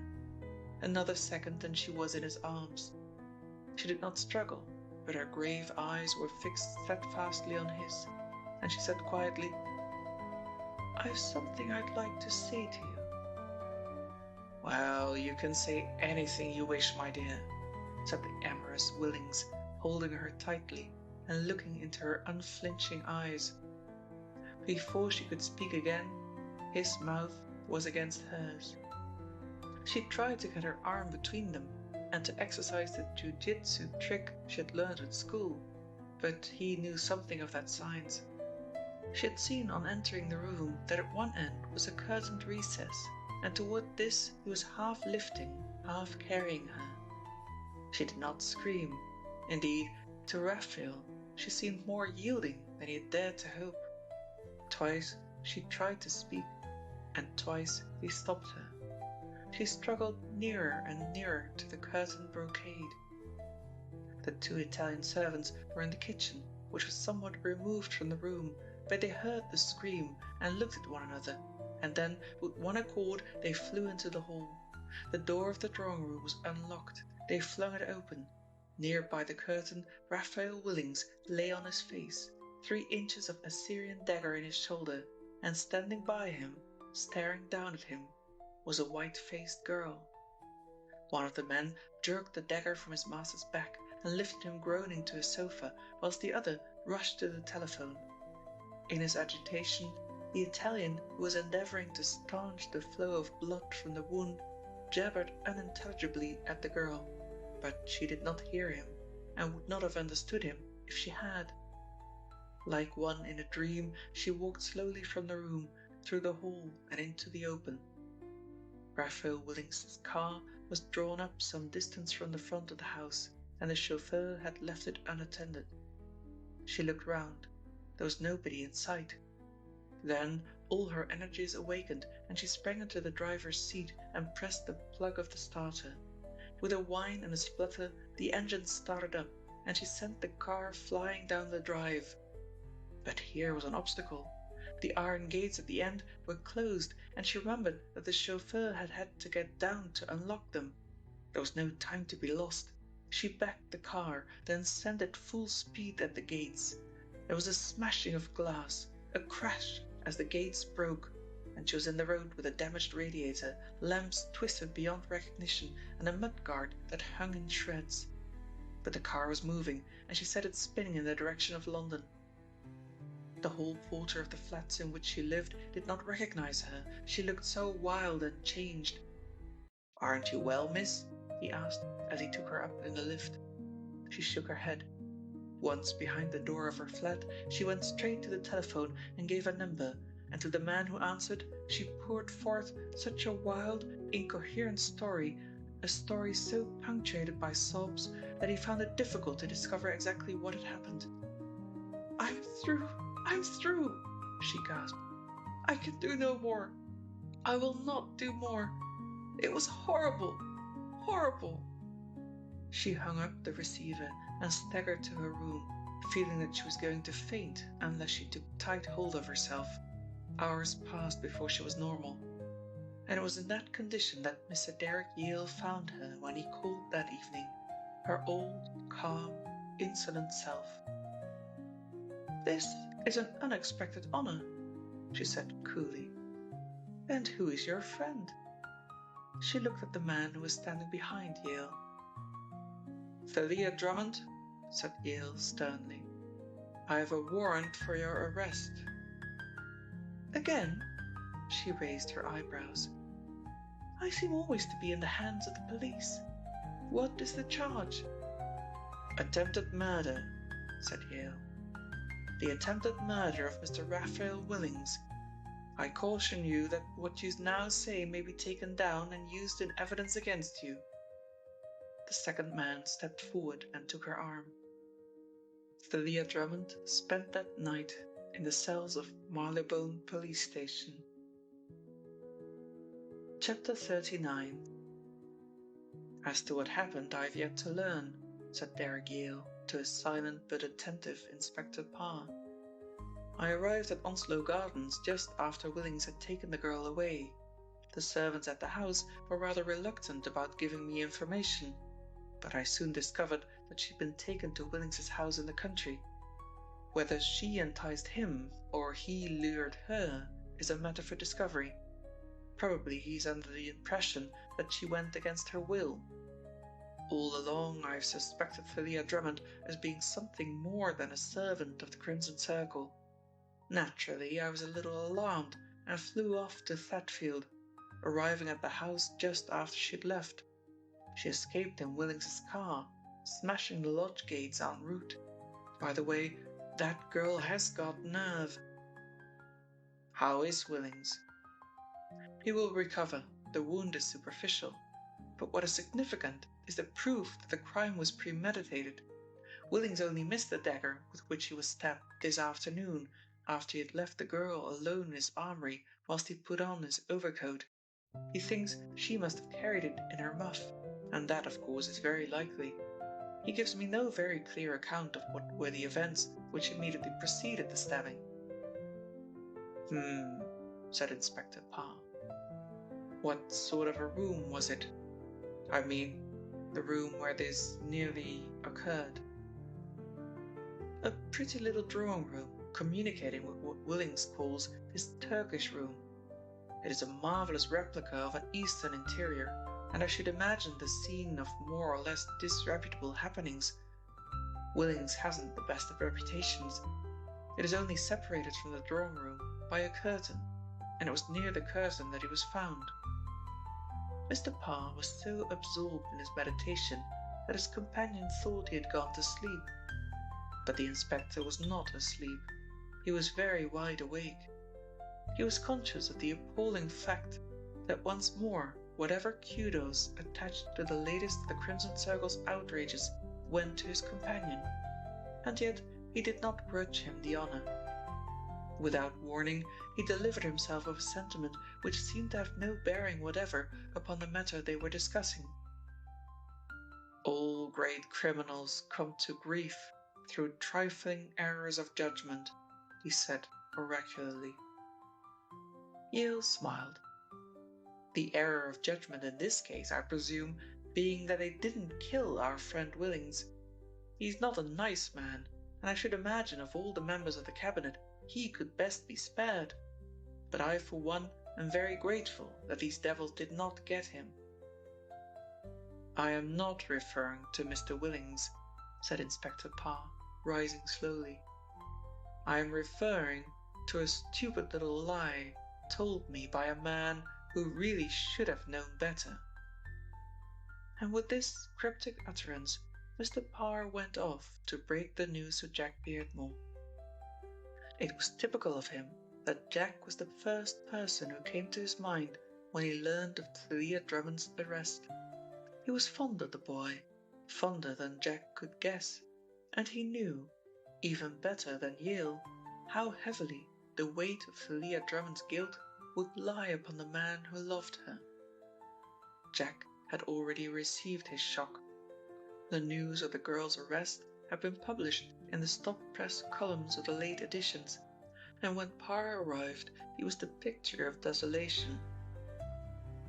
She must have the best lawyers procurable, he said quietly. I don't know that I ought to take you into my confidence, Mr. Parr, because you naturally will be on the other side. Naturally, said the inspector, but I've got a sneaking regard for Thalia Drummond, too. You? Said Jack in astonishment. Why, I thought... I'm human, said the inspector. A criminal, to me, is just a criminal. I have no personal grudge against the men I've arrested. Truland, the poisoner whom I sent to the gallows, was one of the nicest fellows I've ever met, and I got quite fond of him after a bit." Jack shuddered. "Don't talk of poisoners and Thalia Drummond in the same breath," he said testily. "Do you honestly believe she is the leading spirit of the Crimson Circle?" Mr. Parr pursed his thick lips. "If somebody came to me and told me the Archbishop was the leading light, I shouldn't be surprised, Mr. Beardmore," he said. "By the time this Crimson Circle business is settled, we're all going to have shocks. I started my investigations prepared to believe that anybody might be the Crimson Circle. You, or Marl, the Commissioner, or Derek Yale, Thalia Drummond. Almost anybody." "And you still hold that opinion?" asked Jack, with an attempt at a smile. "For the matter of that, Mr. Parr, you yourself might be the villain of the piece." Mr. Parr did not deny the possibility. "Mother thinks," he began, and this time Jack did actually laugh. "Your grandmother must be a remarkable personality. Has she views on the Crimson Circle?" The inspector nodded vigorously. "She always has had, since the first murder.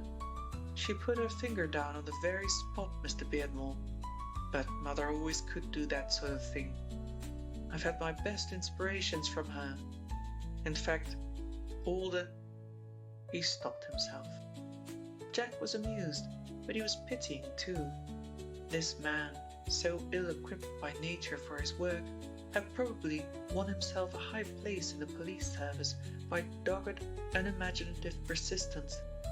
In every service, men had reached near to the top with no other merit than their seniority. It was just a little fantastic at this moment, when the keenest brains were exercised to lay this bizarre association by the heels, to hear this stout man talking solemnly of the advice he had received from his grandmother. "I must come along and renew my acquaintance with your aunt," said Jack. "She has gone into the country," was the reply, "and I am all alone. A woman comes in every morning to clean the place, but there's nobody there evenings. It doesn't seem like home to me now." It was a relief to Jack to get on to the subject of Mr. Parr's domestic affairs. Their very unimportance was a sedative to his wrecked mind. He felt that an evening spent with the inspector's knowledgeable grandparent might even restore him to something like normality. Parr himself led the conversation back to more serious channels. "Drummond will be brought up tomorrow and remanded," he said. "Is there any hope of getting bail for her?" Parr shook his head. "No, she'll have to go to Holloway, but that won't do her much harm," he said, heartlessly, as Jack thought. "It's one of the best prisons in the country, and maybe she'll be glad of the rest." "How came Yale to arrest her? I should have thought that was your job." "I instructed him," said Parr. "He has now the status of a regular police officer, and as he'd been in the case earlier in the day, I thought I would let him continue it to the end." Just as the inspector had foreshadowed, the police court proceedings of the next day were confined only to evidence of arrest, and Thalia Drummond was remanded in custody. The courthouse was packed, and a big crowd, attracted by the sensational character of the charge, filled all the roads approaching the court. Mr. Willings was not well enough to attend, but well enough to send his resignation to the cabinet in response to the Prime Minister's suggestion, contained in a letter couched in such unpleasant terms, and the acidulated vocabulary of the Prime Minister was notorious, that even he, the thick-skinned Willings, was pained. Whatever happened, he was everlastingly disgraced. Even the thick and thin supporters of his policy would be revolted by the evidence he must give. He had taken the girl, a comparative stranger, to his country house, made violent love to her, and had been stabbed. There could be no romantic version of that unpleasant story, and he heartily cursed himself for his stupidity. Parr made one call upon the girl whilst she was in prison. She refused to see him in her cell and insisted upon the interview taking place in the presence of a wardress. She explained her attitude when they sat together in the big, gaunt waiting room of the jail, he at one end of the table and she at the other. "You must excuse my not seeing you in my apartment, Mr. Parr," she said. "But so many promising young emissaries of the Crimson Circle have met with an untimely end through interviewing policemen in their cells."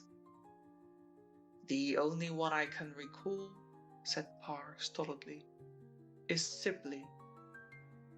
"Who was a shining example of indiscretion." She showed her even white teeth in a smile. "Now, what do you want of me?" "I want you to tell me what happened when you called at Onslow Gardens." She gave him a faithful and a detailed account of that afternoon visit. "When did you discover the dagger was gone?" "When I was looking round the room whilst Willings was putting on his coat. How is Lothario?" "He's all right," said Parr. "I'm afraid he will recover. I mean," he added hastily, "I'm glad to say he'll get better. Was that the first time Willings noticed the absence of the dagger?" She nodded. "Did you carry a muff?" "Yes," she said. "Is that the place where the deadly weapon was supposed to be concealed?" "Did you have your muff in your hand when you went into his house at Hatfield?" She thought a moment. "Yes," she nodded. Inspector Parr rose. "You are getting all the food you require?" "Yes, from prison," she said emphatically.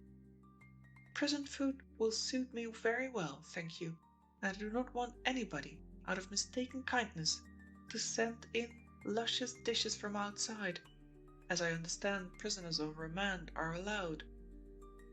He scratched his chin. "I think you're wise," he said.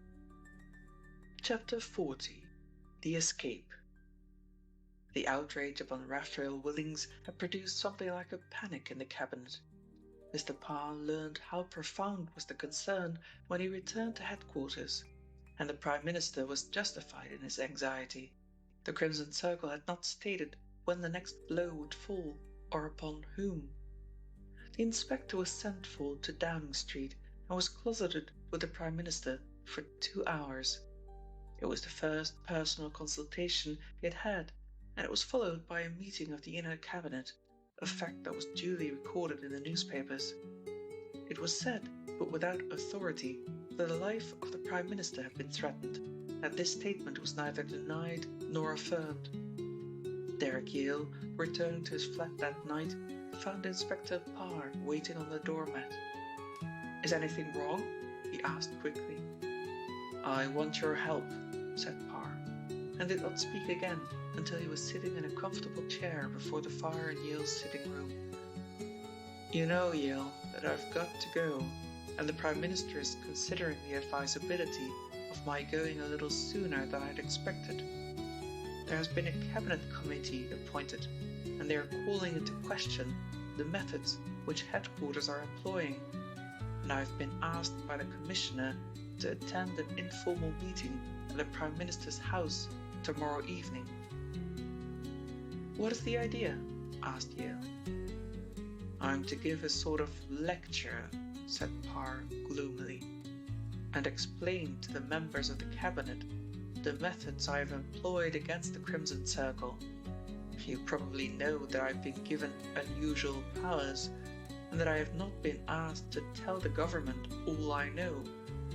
I intend doing that on Friday evening, and I want your help." "My dear chap, you have it before you ask it," said Yale warmly, and Parr went on. "There is still a lot about the Crimson Circle that is a mystery to me, but I am piecing it together. At the moment, I'm under the impression that there is somebody at police headquarters who is working with them." "That is my view too," said Yale quickly. Why do you say that? Well, said the slow Pa, I'll give you an instance. Young Beardmore had a photograph that he found in his father's papers, and this was posted to me. It arrived all right, with the seal of the envelope intact, but when I opened it, there was a blank card. I have since discovered that he gave that card to Thalia Drummond to post. He swears he stood on the doorstep and watched her slip it into the letterbox on the opposite side of the road. If that is the case, the envelope must have been tampered with after it reached headquarters. What kind of a photograph? Asked the other, curiously. It was either a picture of an execution or the condemned man Lightman, for I think it was taken on the occasion when they tried to execute Lightman and failed. It came to old man Beardmore the day before his death. A great number of things seem to have happened to the victims of the Crimson Circle the day before their death, and was found by Jack, and as I say, sent on. By Thalia Drummond, said Yale significantly. My view is that you can exonerate the people at headquarters. This girl is deeper in the Crimson Circle than you imagine. I searched her house tonight. That is where I've been, and this is what I've found. He went out into the hall and returned with a brown paper parcel, opened it, and the inspector stared.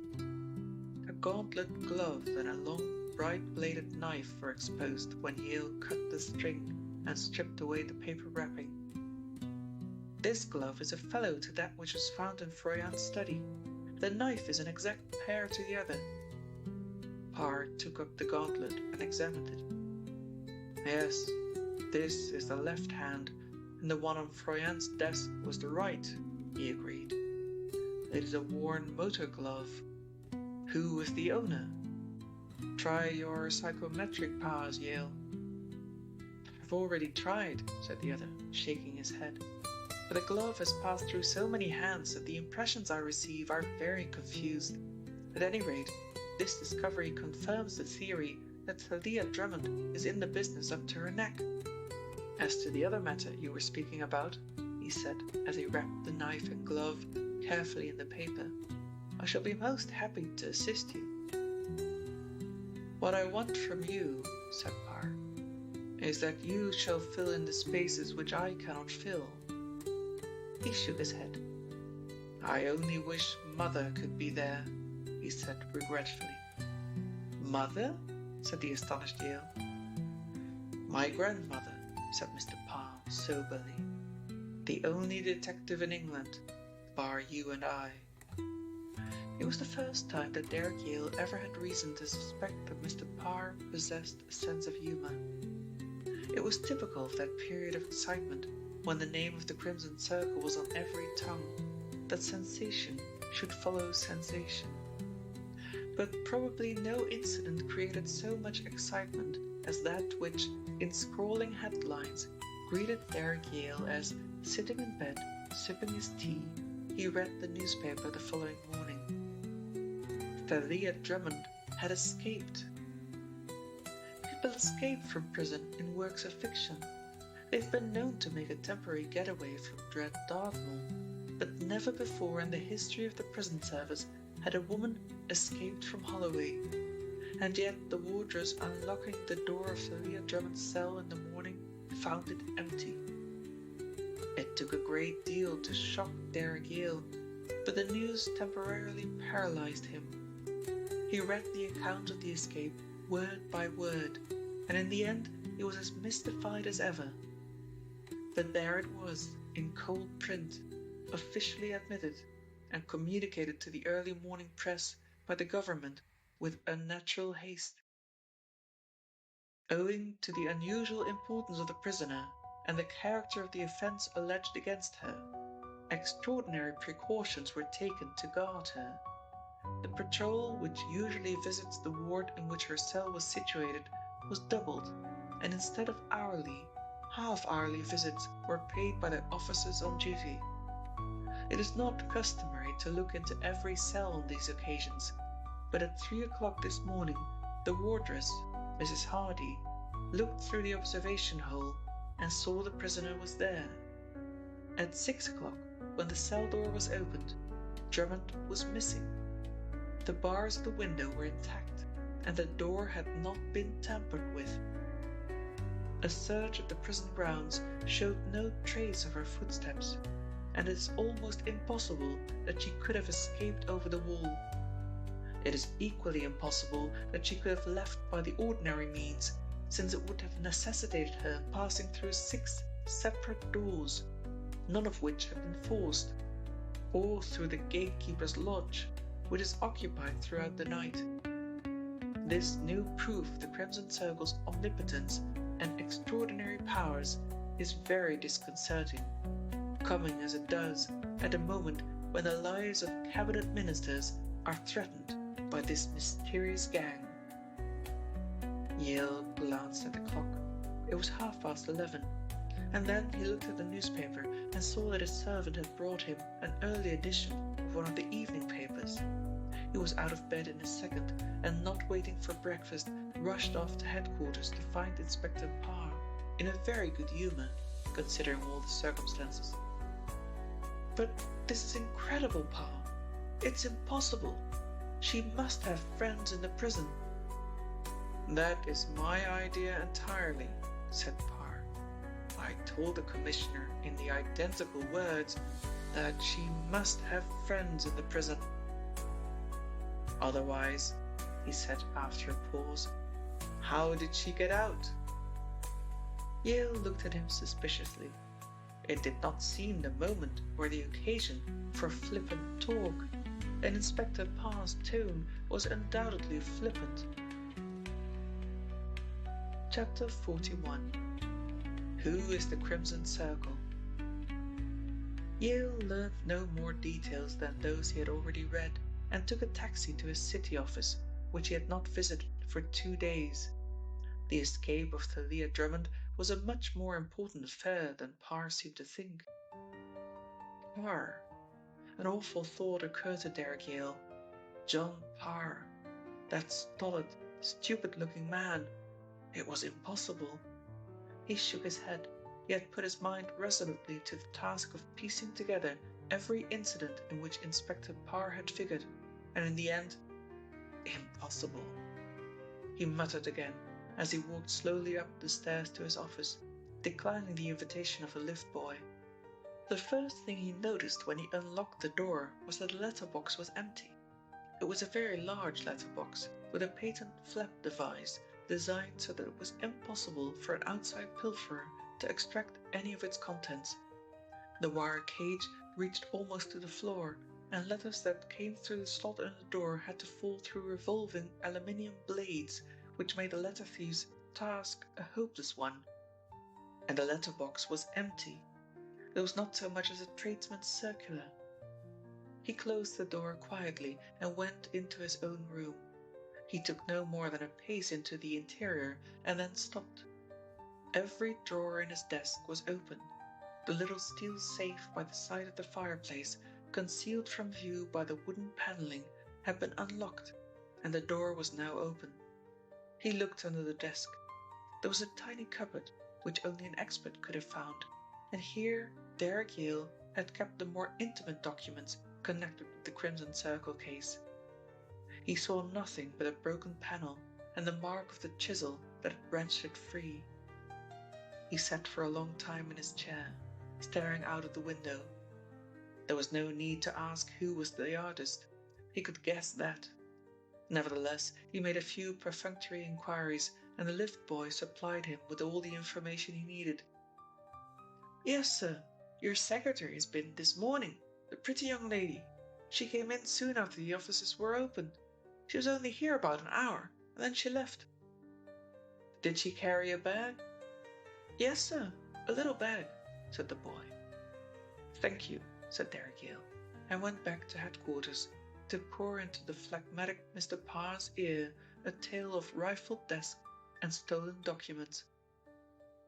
"Now I'm going to tell you, Parr, what I've told nobody else. Not even the commissioner, said Yale. We think of the Crimson Circle organization as being run by a man. I happen to know that this girl has met the man who initiated her into the mysteries of the gang, whatever they are. But I also know that, so far from being the master, this mysterious gentleman in the motor car takes his orders, as everybody else does, from the real center of the organization, which is Thalia Drummond. Good Lord, said the inspector. You wonder why I had her in my office.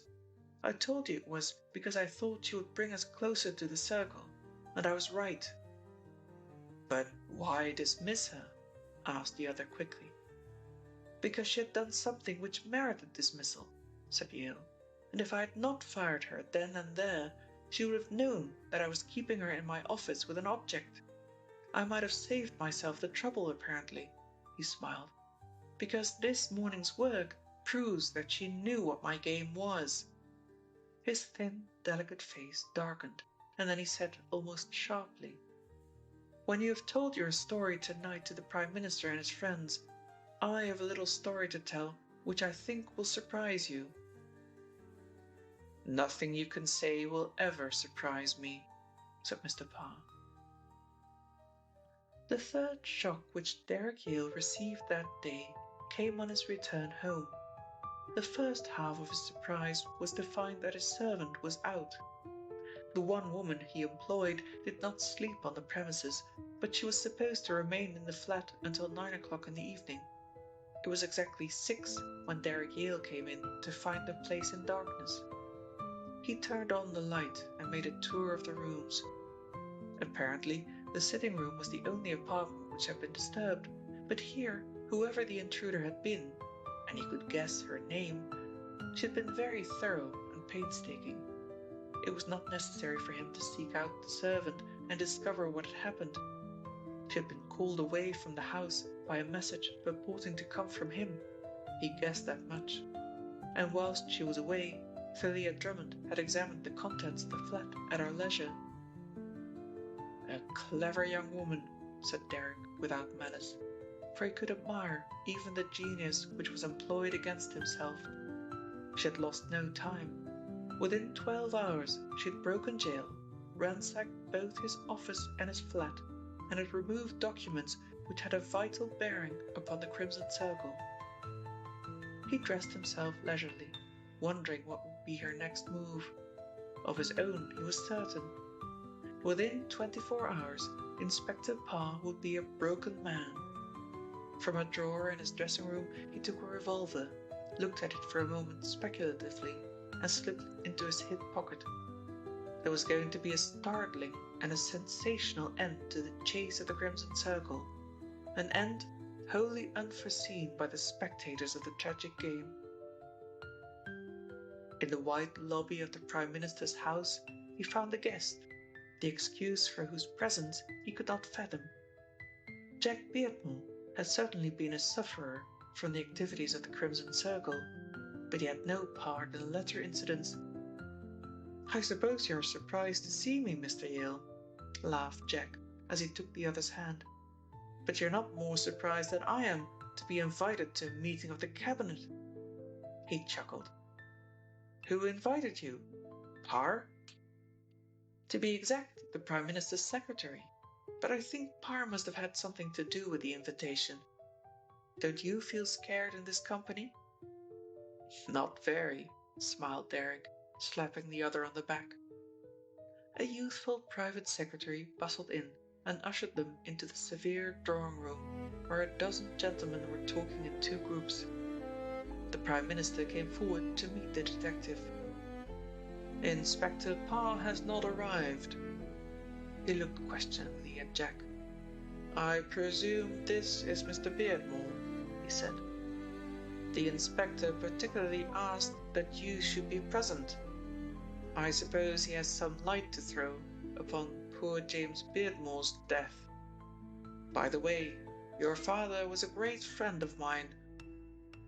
The inspector came in at that moment. He wore a dress suit which had seen better days, a low collar with an awkwardly tied bow, and he seemed an incongruous figure in that atmosphere of intellect and refinement. Following him came the grey-moustached commissioner, who nodded curtly to his junior and led the Prime Minister aside. The two were engaged in a whispered conversation for a little time, and then the Colonel came across to where Yale was standing with Jack. "Have you any idea what sort of a lecture Parr is going to give?" he said, a little impatiently. "I was quite under the impression that he was making a statement by invitation, but from what the Prime Minister tells me, it was Parr who suggested he should give the history of the Crimson Circle. I hope he isn't going to make a fool of himself." "I don't think he will, sir." It was Jack's quiet voice that had interrupted, and the Commissioner looked at him inquiringly until Yale introduced the young man. "I agree with Mr. Beardmore," said Derek Yale. "I've not the slightest expectation of Mr. Parr making a fool of himself. In fact, I think he's going to fill up a number of gaps and bridge over seemingly irreconcilable circumstances, and I'm ready to fill in a number of spaces which he may leave blank." The company seated itself, and the Prime Minister beckoned the inspector forward. "If you don't mind, sir, I'll stay where I am," he said. "I'm not an orator, and I should like to tell this yarn as if I were telling it to any one of you." He cleared his throat and began speaking. At first his words were hesitant, and he paused again and again to find the right phrase, but as he warmed to his subject, he spoke more quickly and lucidly.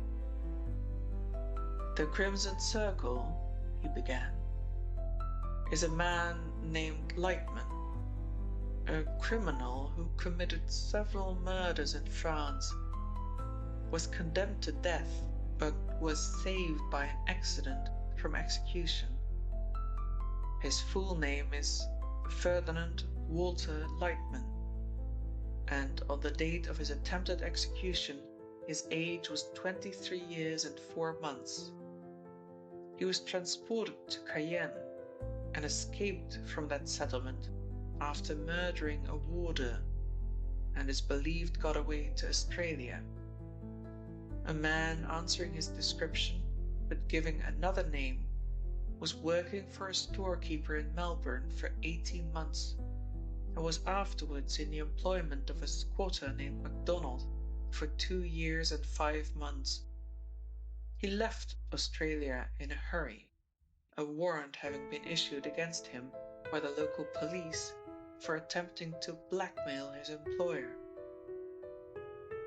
What happened to him subsequently, we've not been able to trace until there appeared in England an unknown and mysterious blackmailer who signed himself the Crimson Circle, and who, by careful organization and display of remarkable patience and energy, gathered around him a large number of assistants, all of whom were unknown to one another.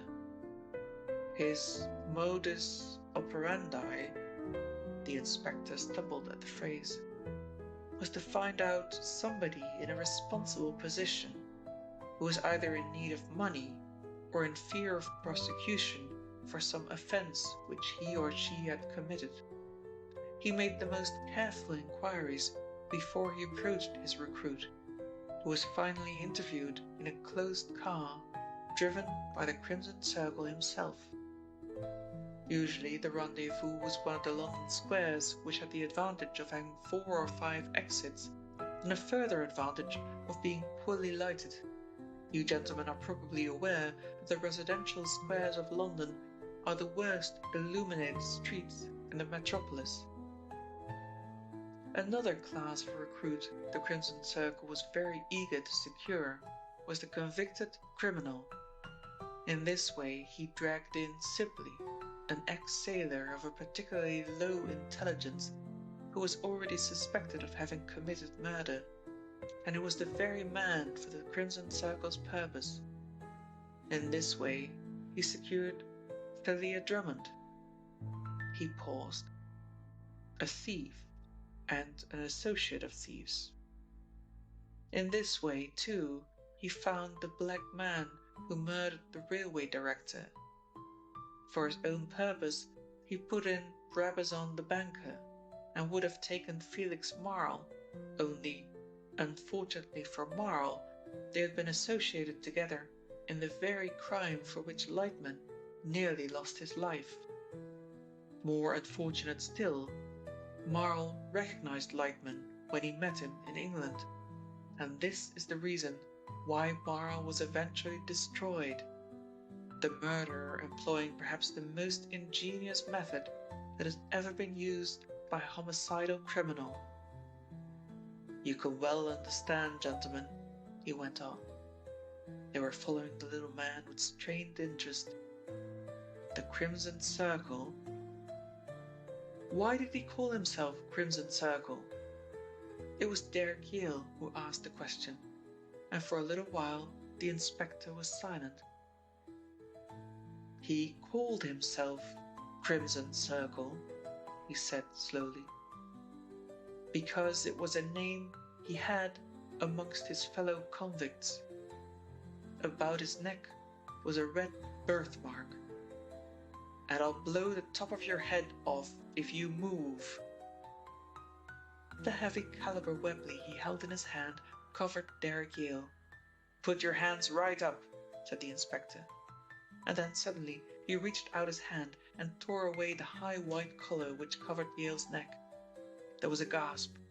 Red, blood red, as though it were painted by human agency, a circle of crimson ran about the throat of Derek Yale. Chapter 42. Mother. In the room, 3 men had mysteriously appeared, the 3 who had captured Parr's spy 2 nights before, and in a second Yale was manacled hand and foot. A deft hand jerked the pistol that he carried from his pocket, and a 3rd man dropped a cloth bag over his head and face, and he was hurried from the room. Inspector Parr wiped the perspiration from his streaming forehead and faced his amazed audience. Gentlemen, he said a little shakily, if you will excuse me for tonight, I will tell you the whole of this story tomorrow. They surrounded him, plying him with questions, but he could only shake his head. He's had a very bad time, it was the colonel's voice, and nobody knows it better than I. I should be very glad, Prime Minister, if you could accede to the inspector's request and allow the further explanation to stand over until tomorrow. Perhaps the inspector will lunch with us, said the Premier, and his commissioner accepted on Parr's behalf. Gripping Jack's arm, Parr marched from the room and into the street. A taxicab was awaiting him, and he bundled the young man in. I feel that I've been dreaming, said Jack when he'd found his voice. Derek Yale? Impossible, and yet... Oh, it's possible, all right, said the inspector with a little laugh. Then he and Thalia Drummond were working together? Exactly, was the reply. But, Inspector, how did you get on to this story? Mother put me onto it, was the unexpected answer. You don't realize what a clever old lady Mother is. She told me tonight. Then she's come back? Yes, she's come back, said the inspector. I want you to meet her. She's a bit dogmatic, and she's inclined to argue, but I always let her have her way in that respect. And you may be sure I shall too, laughed Jack, though he did not feel like laughing. You really believe that the Crimson Circle is in your hands? I am sure of it, said the inspector. As sure as I'm sitting in this taxicab with you, and as sure as I am that grandmother is the wisest old lady in the world. Jack maintained a silence until they were turning into the avenue. Then this means that Thalia is dragged a little lower, he said quietly. If this man Yale is, as you believe, the Crimson Circle, he will not spare her. I am certain of that, said the inspector. But Lord bless you, Mr. Beardmore, why trouble your head about Thalia Drummond? Because I love her, you damned fool, said Jack savagely, and instantly apologized. "I know I'm a bit of a fool," the inspector spoke, between gusts of laughter. "But I'm not the only one in London, Mr. Beardmore, believe me. And if you'll take my advice, you'll forget that Thalia Drummond ever existed. And if you've got any love to spare, why, give it to Mother." Jack was about to say something uncomplimentary about this paragon of a grandmother, but suppressed his desire. The inspector's maisonette was on the first floor, and he went up the stairs ahead, opened the door, and stood for a moment in the doorway. "Hello, Mother," he said. "I've brought Mr. Jack Beardmore to see you." Jack heard an exclamation. "Come in, Mr. Beardmore. Come in and meet Mother." Jack stepped into the room and stood as if he'd been shot.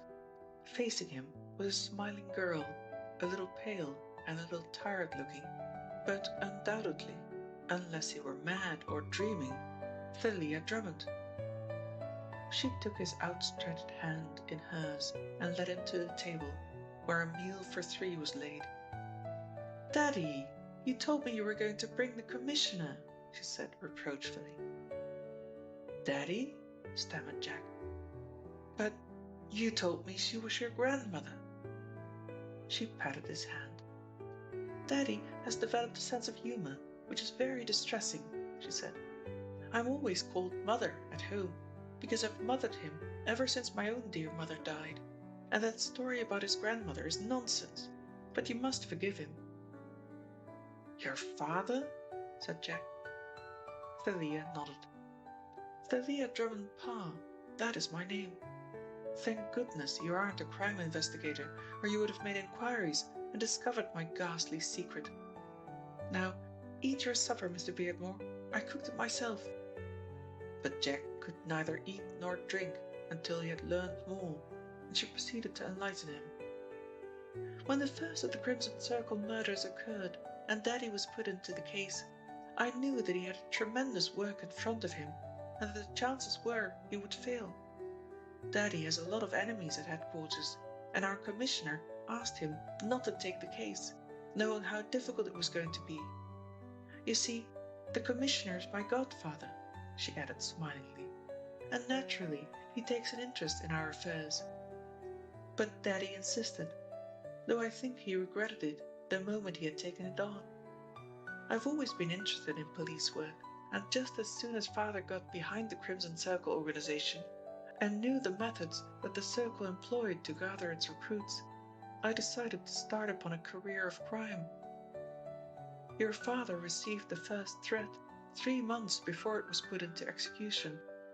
It was 2 or 3 days afterwards that I secured a post as secretary to Harvey Froyant, for no other reason than that his estate adjoined yours. He was a friend of your father, and it gave me an opportunity of watching. I tried to get employment with your father. Perhaps you don't know that," she said quietly, "but I failed.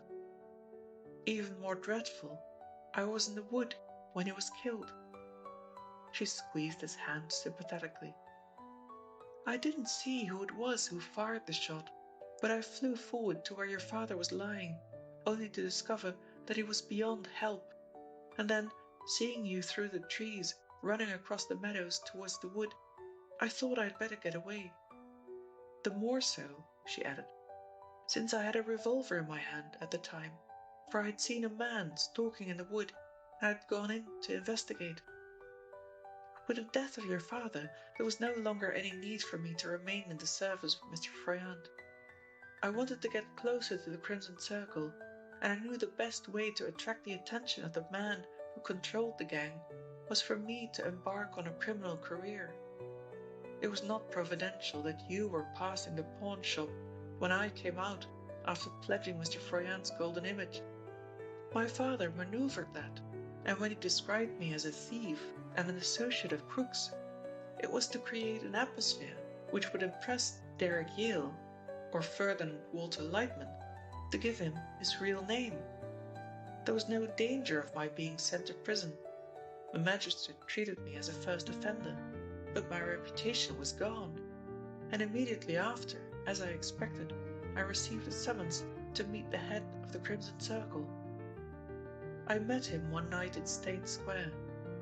I think Daddy was watching me all the time and shadowed me back to the house. He was never far away, were you, darling? Only at Barnet. He shook his head. I was scared there, Mother.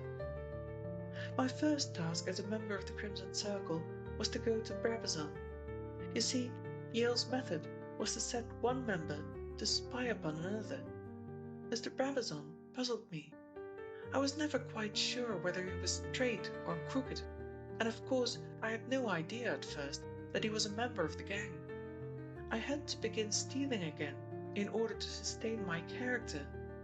It brought down on me a reprimand from my mysterious chief, but it served a useful purpose, for it brought me into contact with a gang of crooks and led unconsciously to my being present in Marisburg Place when Felix Marl also died. Yale's object in employing me was to divert suspicion from himself, besides which he had intended a very pretty ending to my useful life. The night he killed Froyant, I was ordered to be in the vicinity of the house with a similar knife and the fellow gauntlet to that which Yale used himself in his dreadful crime. But how did you escape from prison? Asked Jack. She looked at him with amusement in her eyes. You dear boy, she said. How could I escape from prison? I was let out by the governor in the middle of the night and escorted to my home by a respectable inspector of police. We wanted to force Yale's hand, you see, explained Pa. As soon as he knew that Mother was out, he got rattled and began to hurry his preparations for flight. When he found that his office had been burgled, he was pretty sure that Thalia was something more than he had dreamt she was. Chapter 43. The story continued. Jack went to the luncheon party the next day, and so too did Thalia, who had played such a part, and was the public heroine of the hour. After lunch, the inspector completed his story. If you take your minds back, gentlemen, you will remember that the name of Derek Yale had never been heard until the first of the Crimson Circle murders. It is true that he had established himself in a city office, that he had issued circulars, had put advertisements in the paper describing himself as a psychometric detective, but the cases which came to him were very few. Of course, he did not want any cases. He was working up to his big coup. It was after the first murder, you remember, that Derek Yale was employed by a newspaper which wanted a good sensational story to employ his psychometric powers in the tracking of the criminal. Who knew better than Yale the name of the murderer and how the murder was committed? You remember that he was able to reconstruct the crime by feeling the weapon with which it was committed, and, in consequence, a black man was arrested in exactly the spot where Derek Yale said he would be. Naturally, when these facts were disclosed, Yale's reputation rose sky high. It was the very situation that he expected. He knew now that a man threatened by the Crimson Circle would be inclined to call in his assistance, and that is just what happened. By being near his victims and gaining their confidence, for Yale was a most convincing type of man, he was able to urge them to pay the demands of the Crimson Circle, and if they refused, he was on hand to encompass their death. Froyant might not have died, and certainly would not have died at Yale's hands, but for the fact that, annoyed by losing so much money, he made enquiries himself, starting on a hypothesis which was based upon the faintest suspicion. He worked up the case against Derek Yale, and was able to identify Lightman and Derek Yale as one and the same person. On the night of his death, he sent for us, intending to make this disclosure, and as a proof that he was in some fear, he had 2 loaded revolvers by his hand, and it is well known that Froyant disliked intensely the employment of firearms. And you will remember, if you've read the official minutes of the case, the commissioner rang up Froyant in response to a call which Harvey Froyant had put through. That call gave Yale his opportunity. It was an excuse for Froyant sending us out of the room. I went first, never dreaming that he would dare do what he did. When we went into the room, we wore our overcoats, and I particularly noticed that Derek Yale kept his hand in his pocket. On the hand, gentlemen, he said impressively, was a motor driver's gauntlet, and in that hand was the knife that slew Froyant. But why did he wear the glove? Asked the Prime Minister. In order that his hand, which I should see immediately afterwards, should not be blood-stained.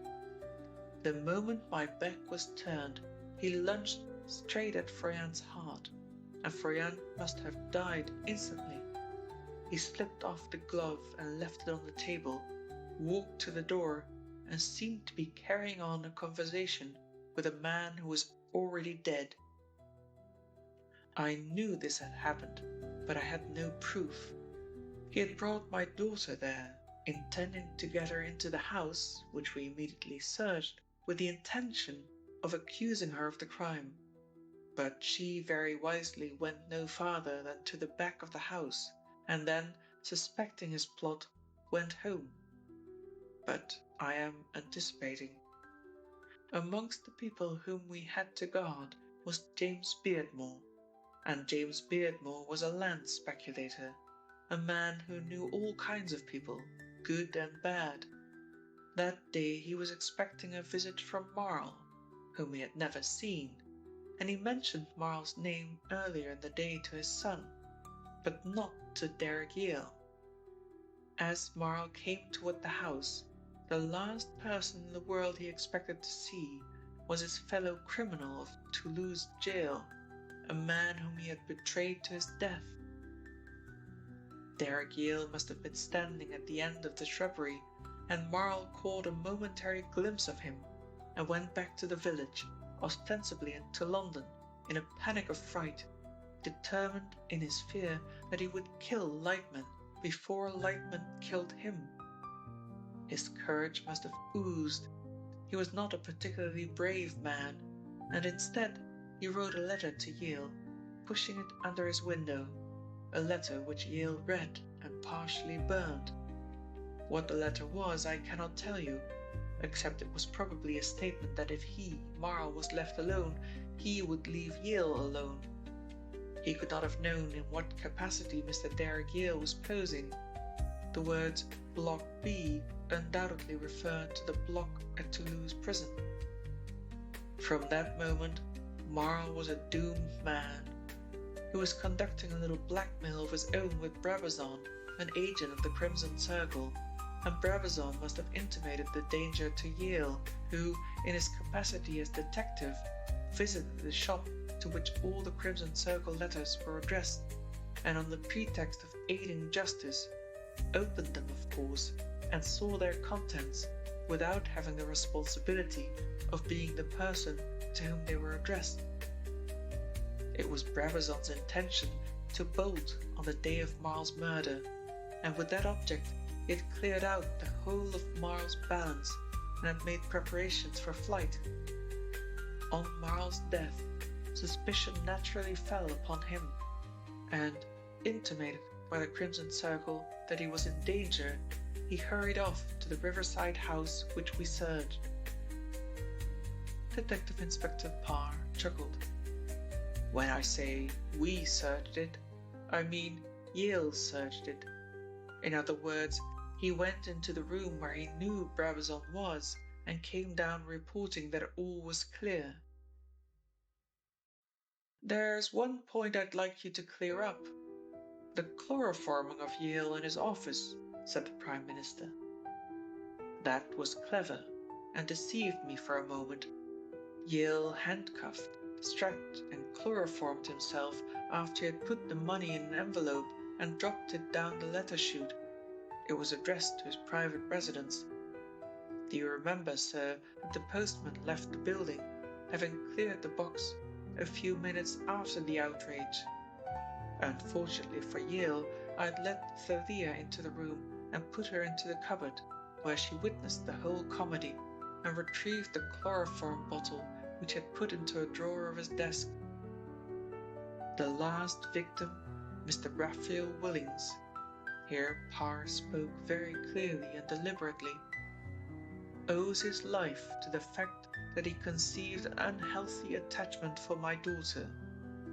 She was struggling with him when, looking over her shoulder, she saw a hand come from behind the curtain holding the very knife that had been stolen earlier in the day by Yale, again in his capacity as detective.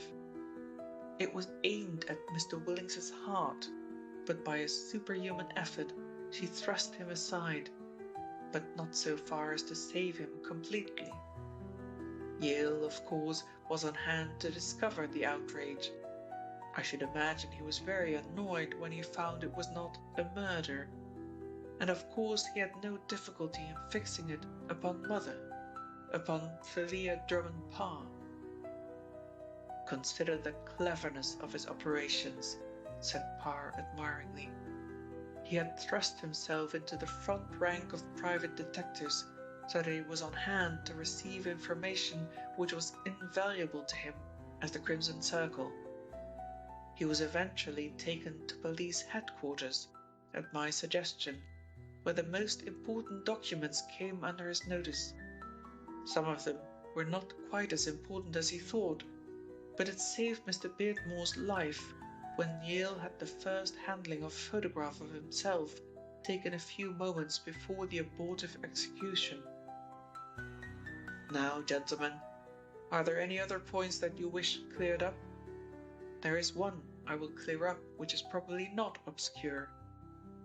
2 days ago I told Yale that great criminals are usually brought to their end through ridiculous mistakes. Yale had the effrontery to tell me that he'd called at Mr. Willings's house after he had left, and that the servants had told him where Thalia and Willings had gone. That alone was sufficient to damn him, because he had not been near Willings's house since the morning, and had arrived at the country place at least an hour before the servants had come. The question that disturbed me for the moment, said the Prime Minister, is what reward we can give to your daughter, Mr. Parr.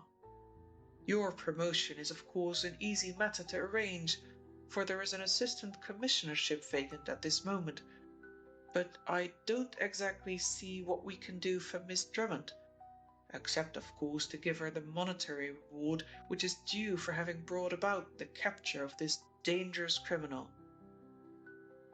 Then a husky voice spoke. It sounded to Jack as though it were his, and the rest of the people about the table seemed to be under the same impression. There is no need to bother about Miss Parr, said this strange voice that was speaking Jack's thoughts. We're getting married very soon. When the buzz of congratulation had subsided, Inspector Parr leaned toward his daughter. You didn't tell me, Mother, he said reproachfully. I didn't even tell him, she said, looking at Jack wonderingly. Do you mean to say he hasn't asked you to marry him? Demanded her amazed father. She shook her head. No, she said, and I haven't told him I would marry him either, but I had a feeling that something like this would happen. Lightman, or Yale as he was best known, was an exemplary prisoner. His only complaint against the authorities was that they would not let him smoke on his way to his execution. They ordered these things much better in France, he said to the governor. Now, the last time I was executed, To the chaplain he expressed the warmest interest in Philia Drummond. "There's a girl in a million," he said. "I suppose she will marry young Beardmore. He's a very lucky fellow. Personally, women arouse very little enthusiasm in me, and I ascribe my success in life to this fact. But if I were a marrying man, I think Philia Drummond would be the very type I should search for." He liked the chaplain because the padre was a big human man who could talk interestingly on places and things and people, and Derek Yale had seen most of the fascinating places in the world. On a grey March morning, a man came into his cell and strapped his hands. Yale looked at him over his shoulder. "Have you ever heard of Monsieur Pallion? He was a member of your profession." The executioner did not reply, being by etiquette forbidden to discuss other matters than the prisoner's forgiveness for the deed which was about to be committed. "You should find out something about Pallion," said Yale, as the procession formed, "and profit by his example. Never drink. Drink was my ruin. If it were not for drink, I should not be here.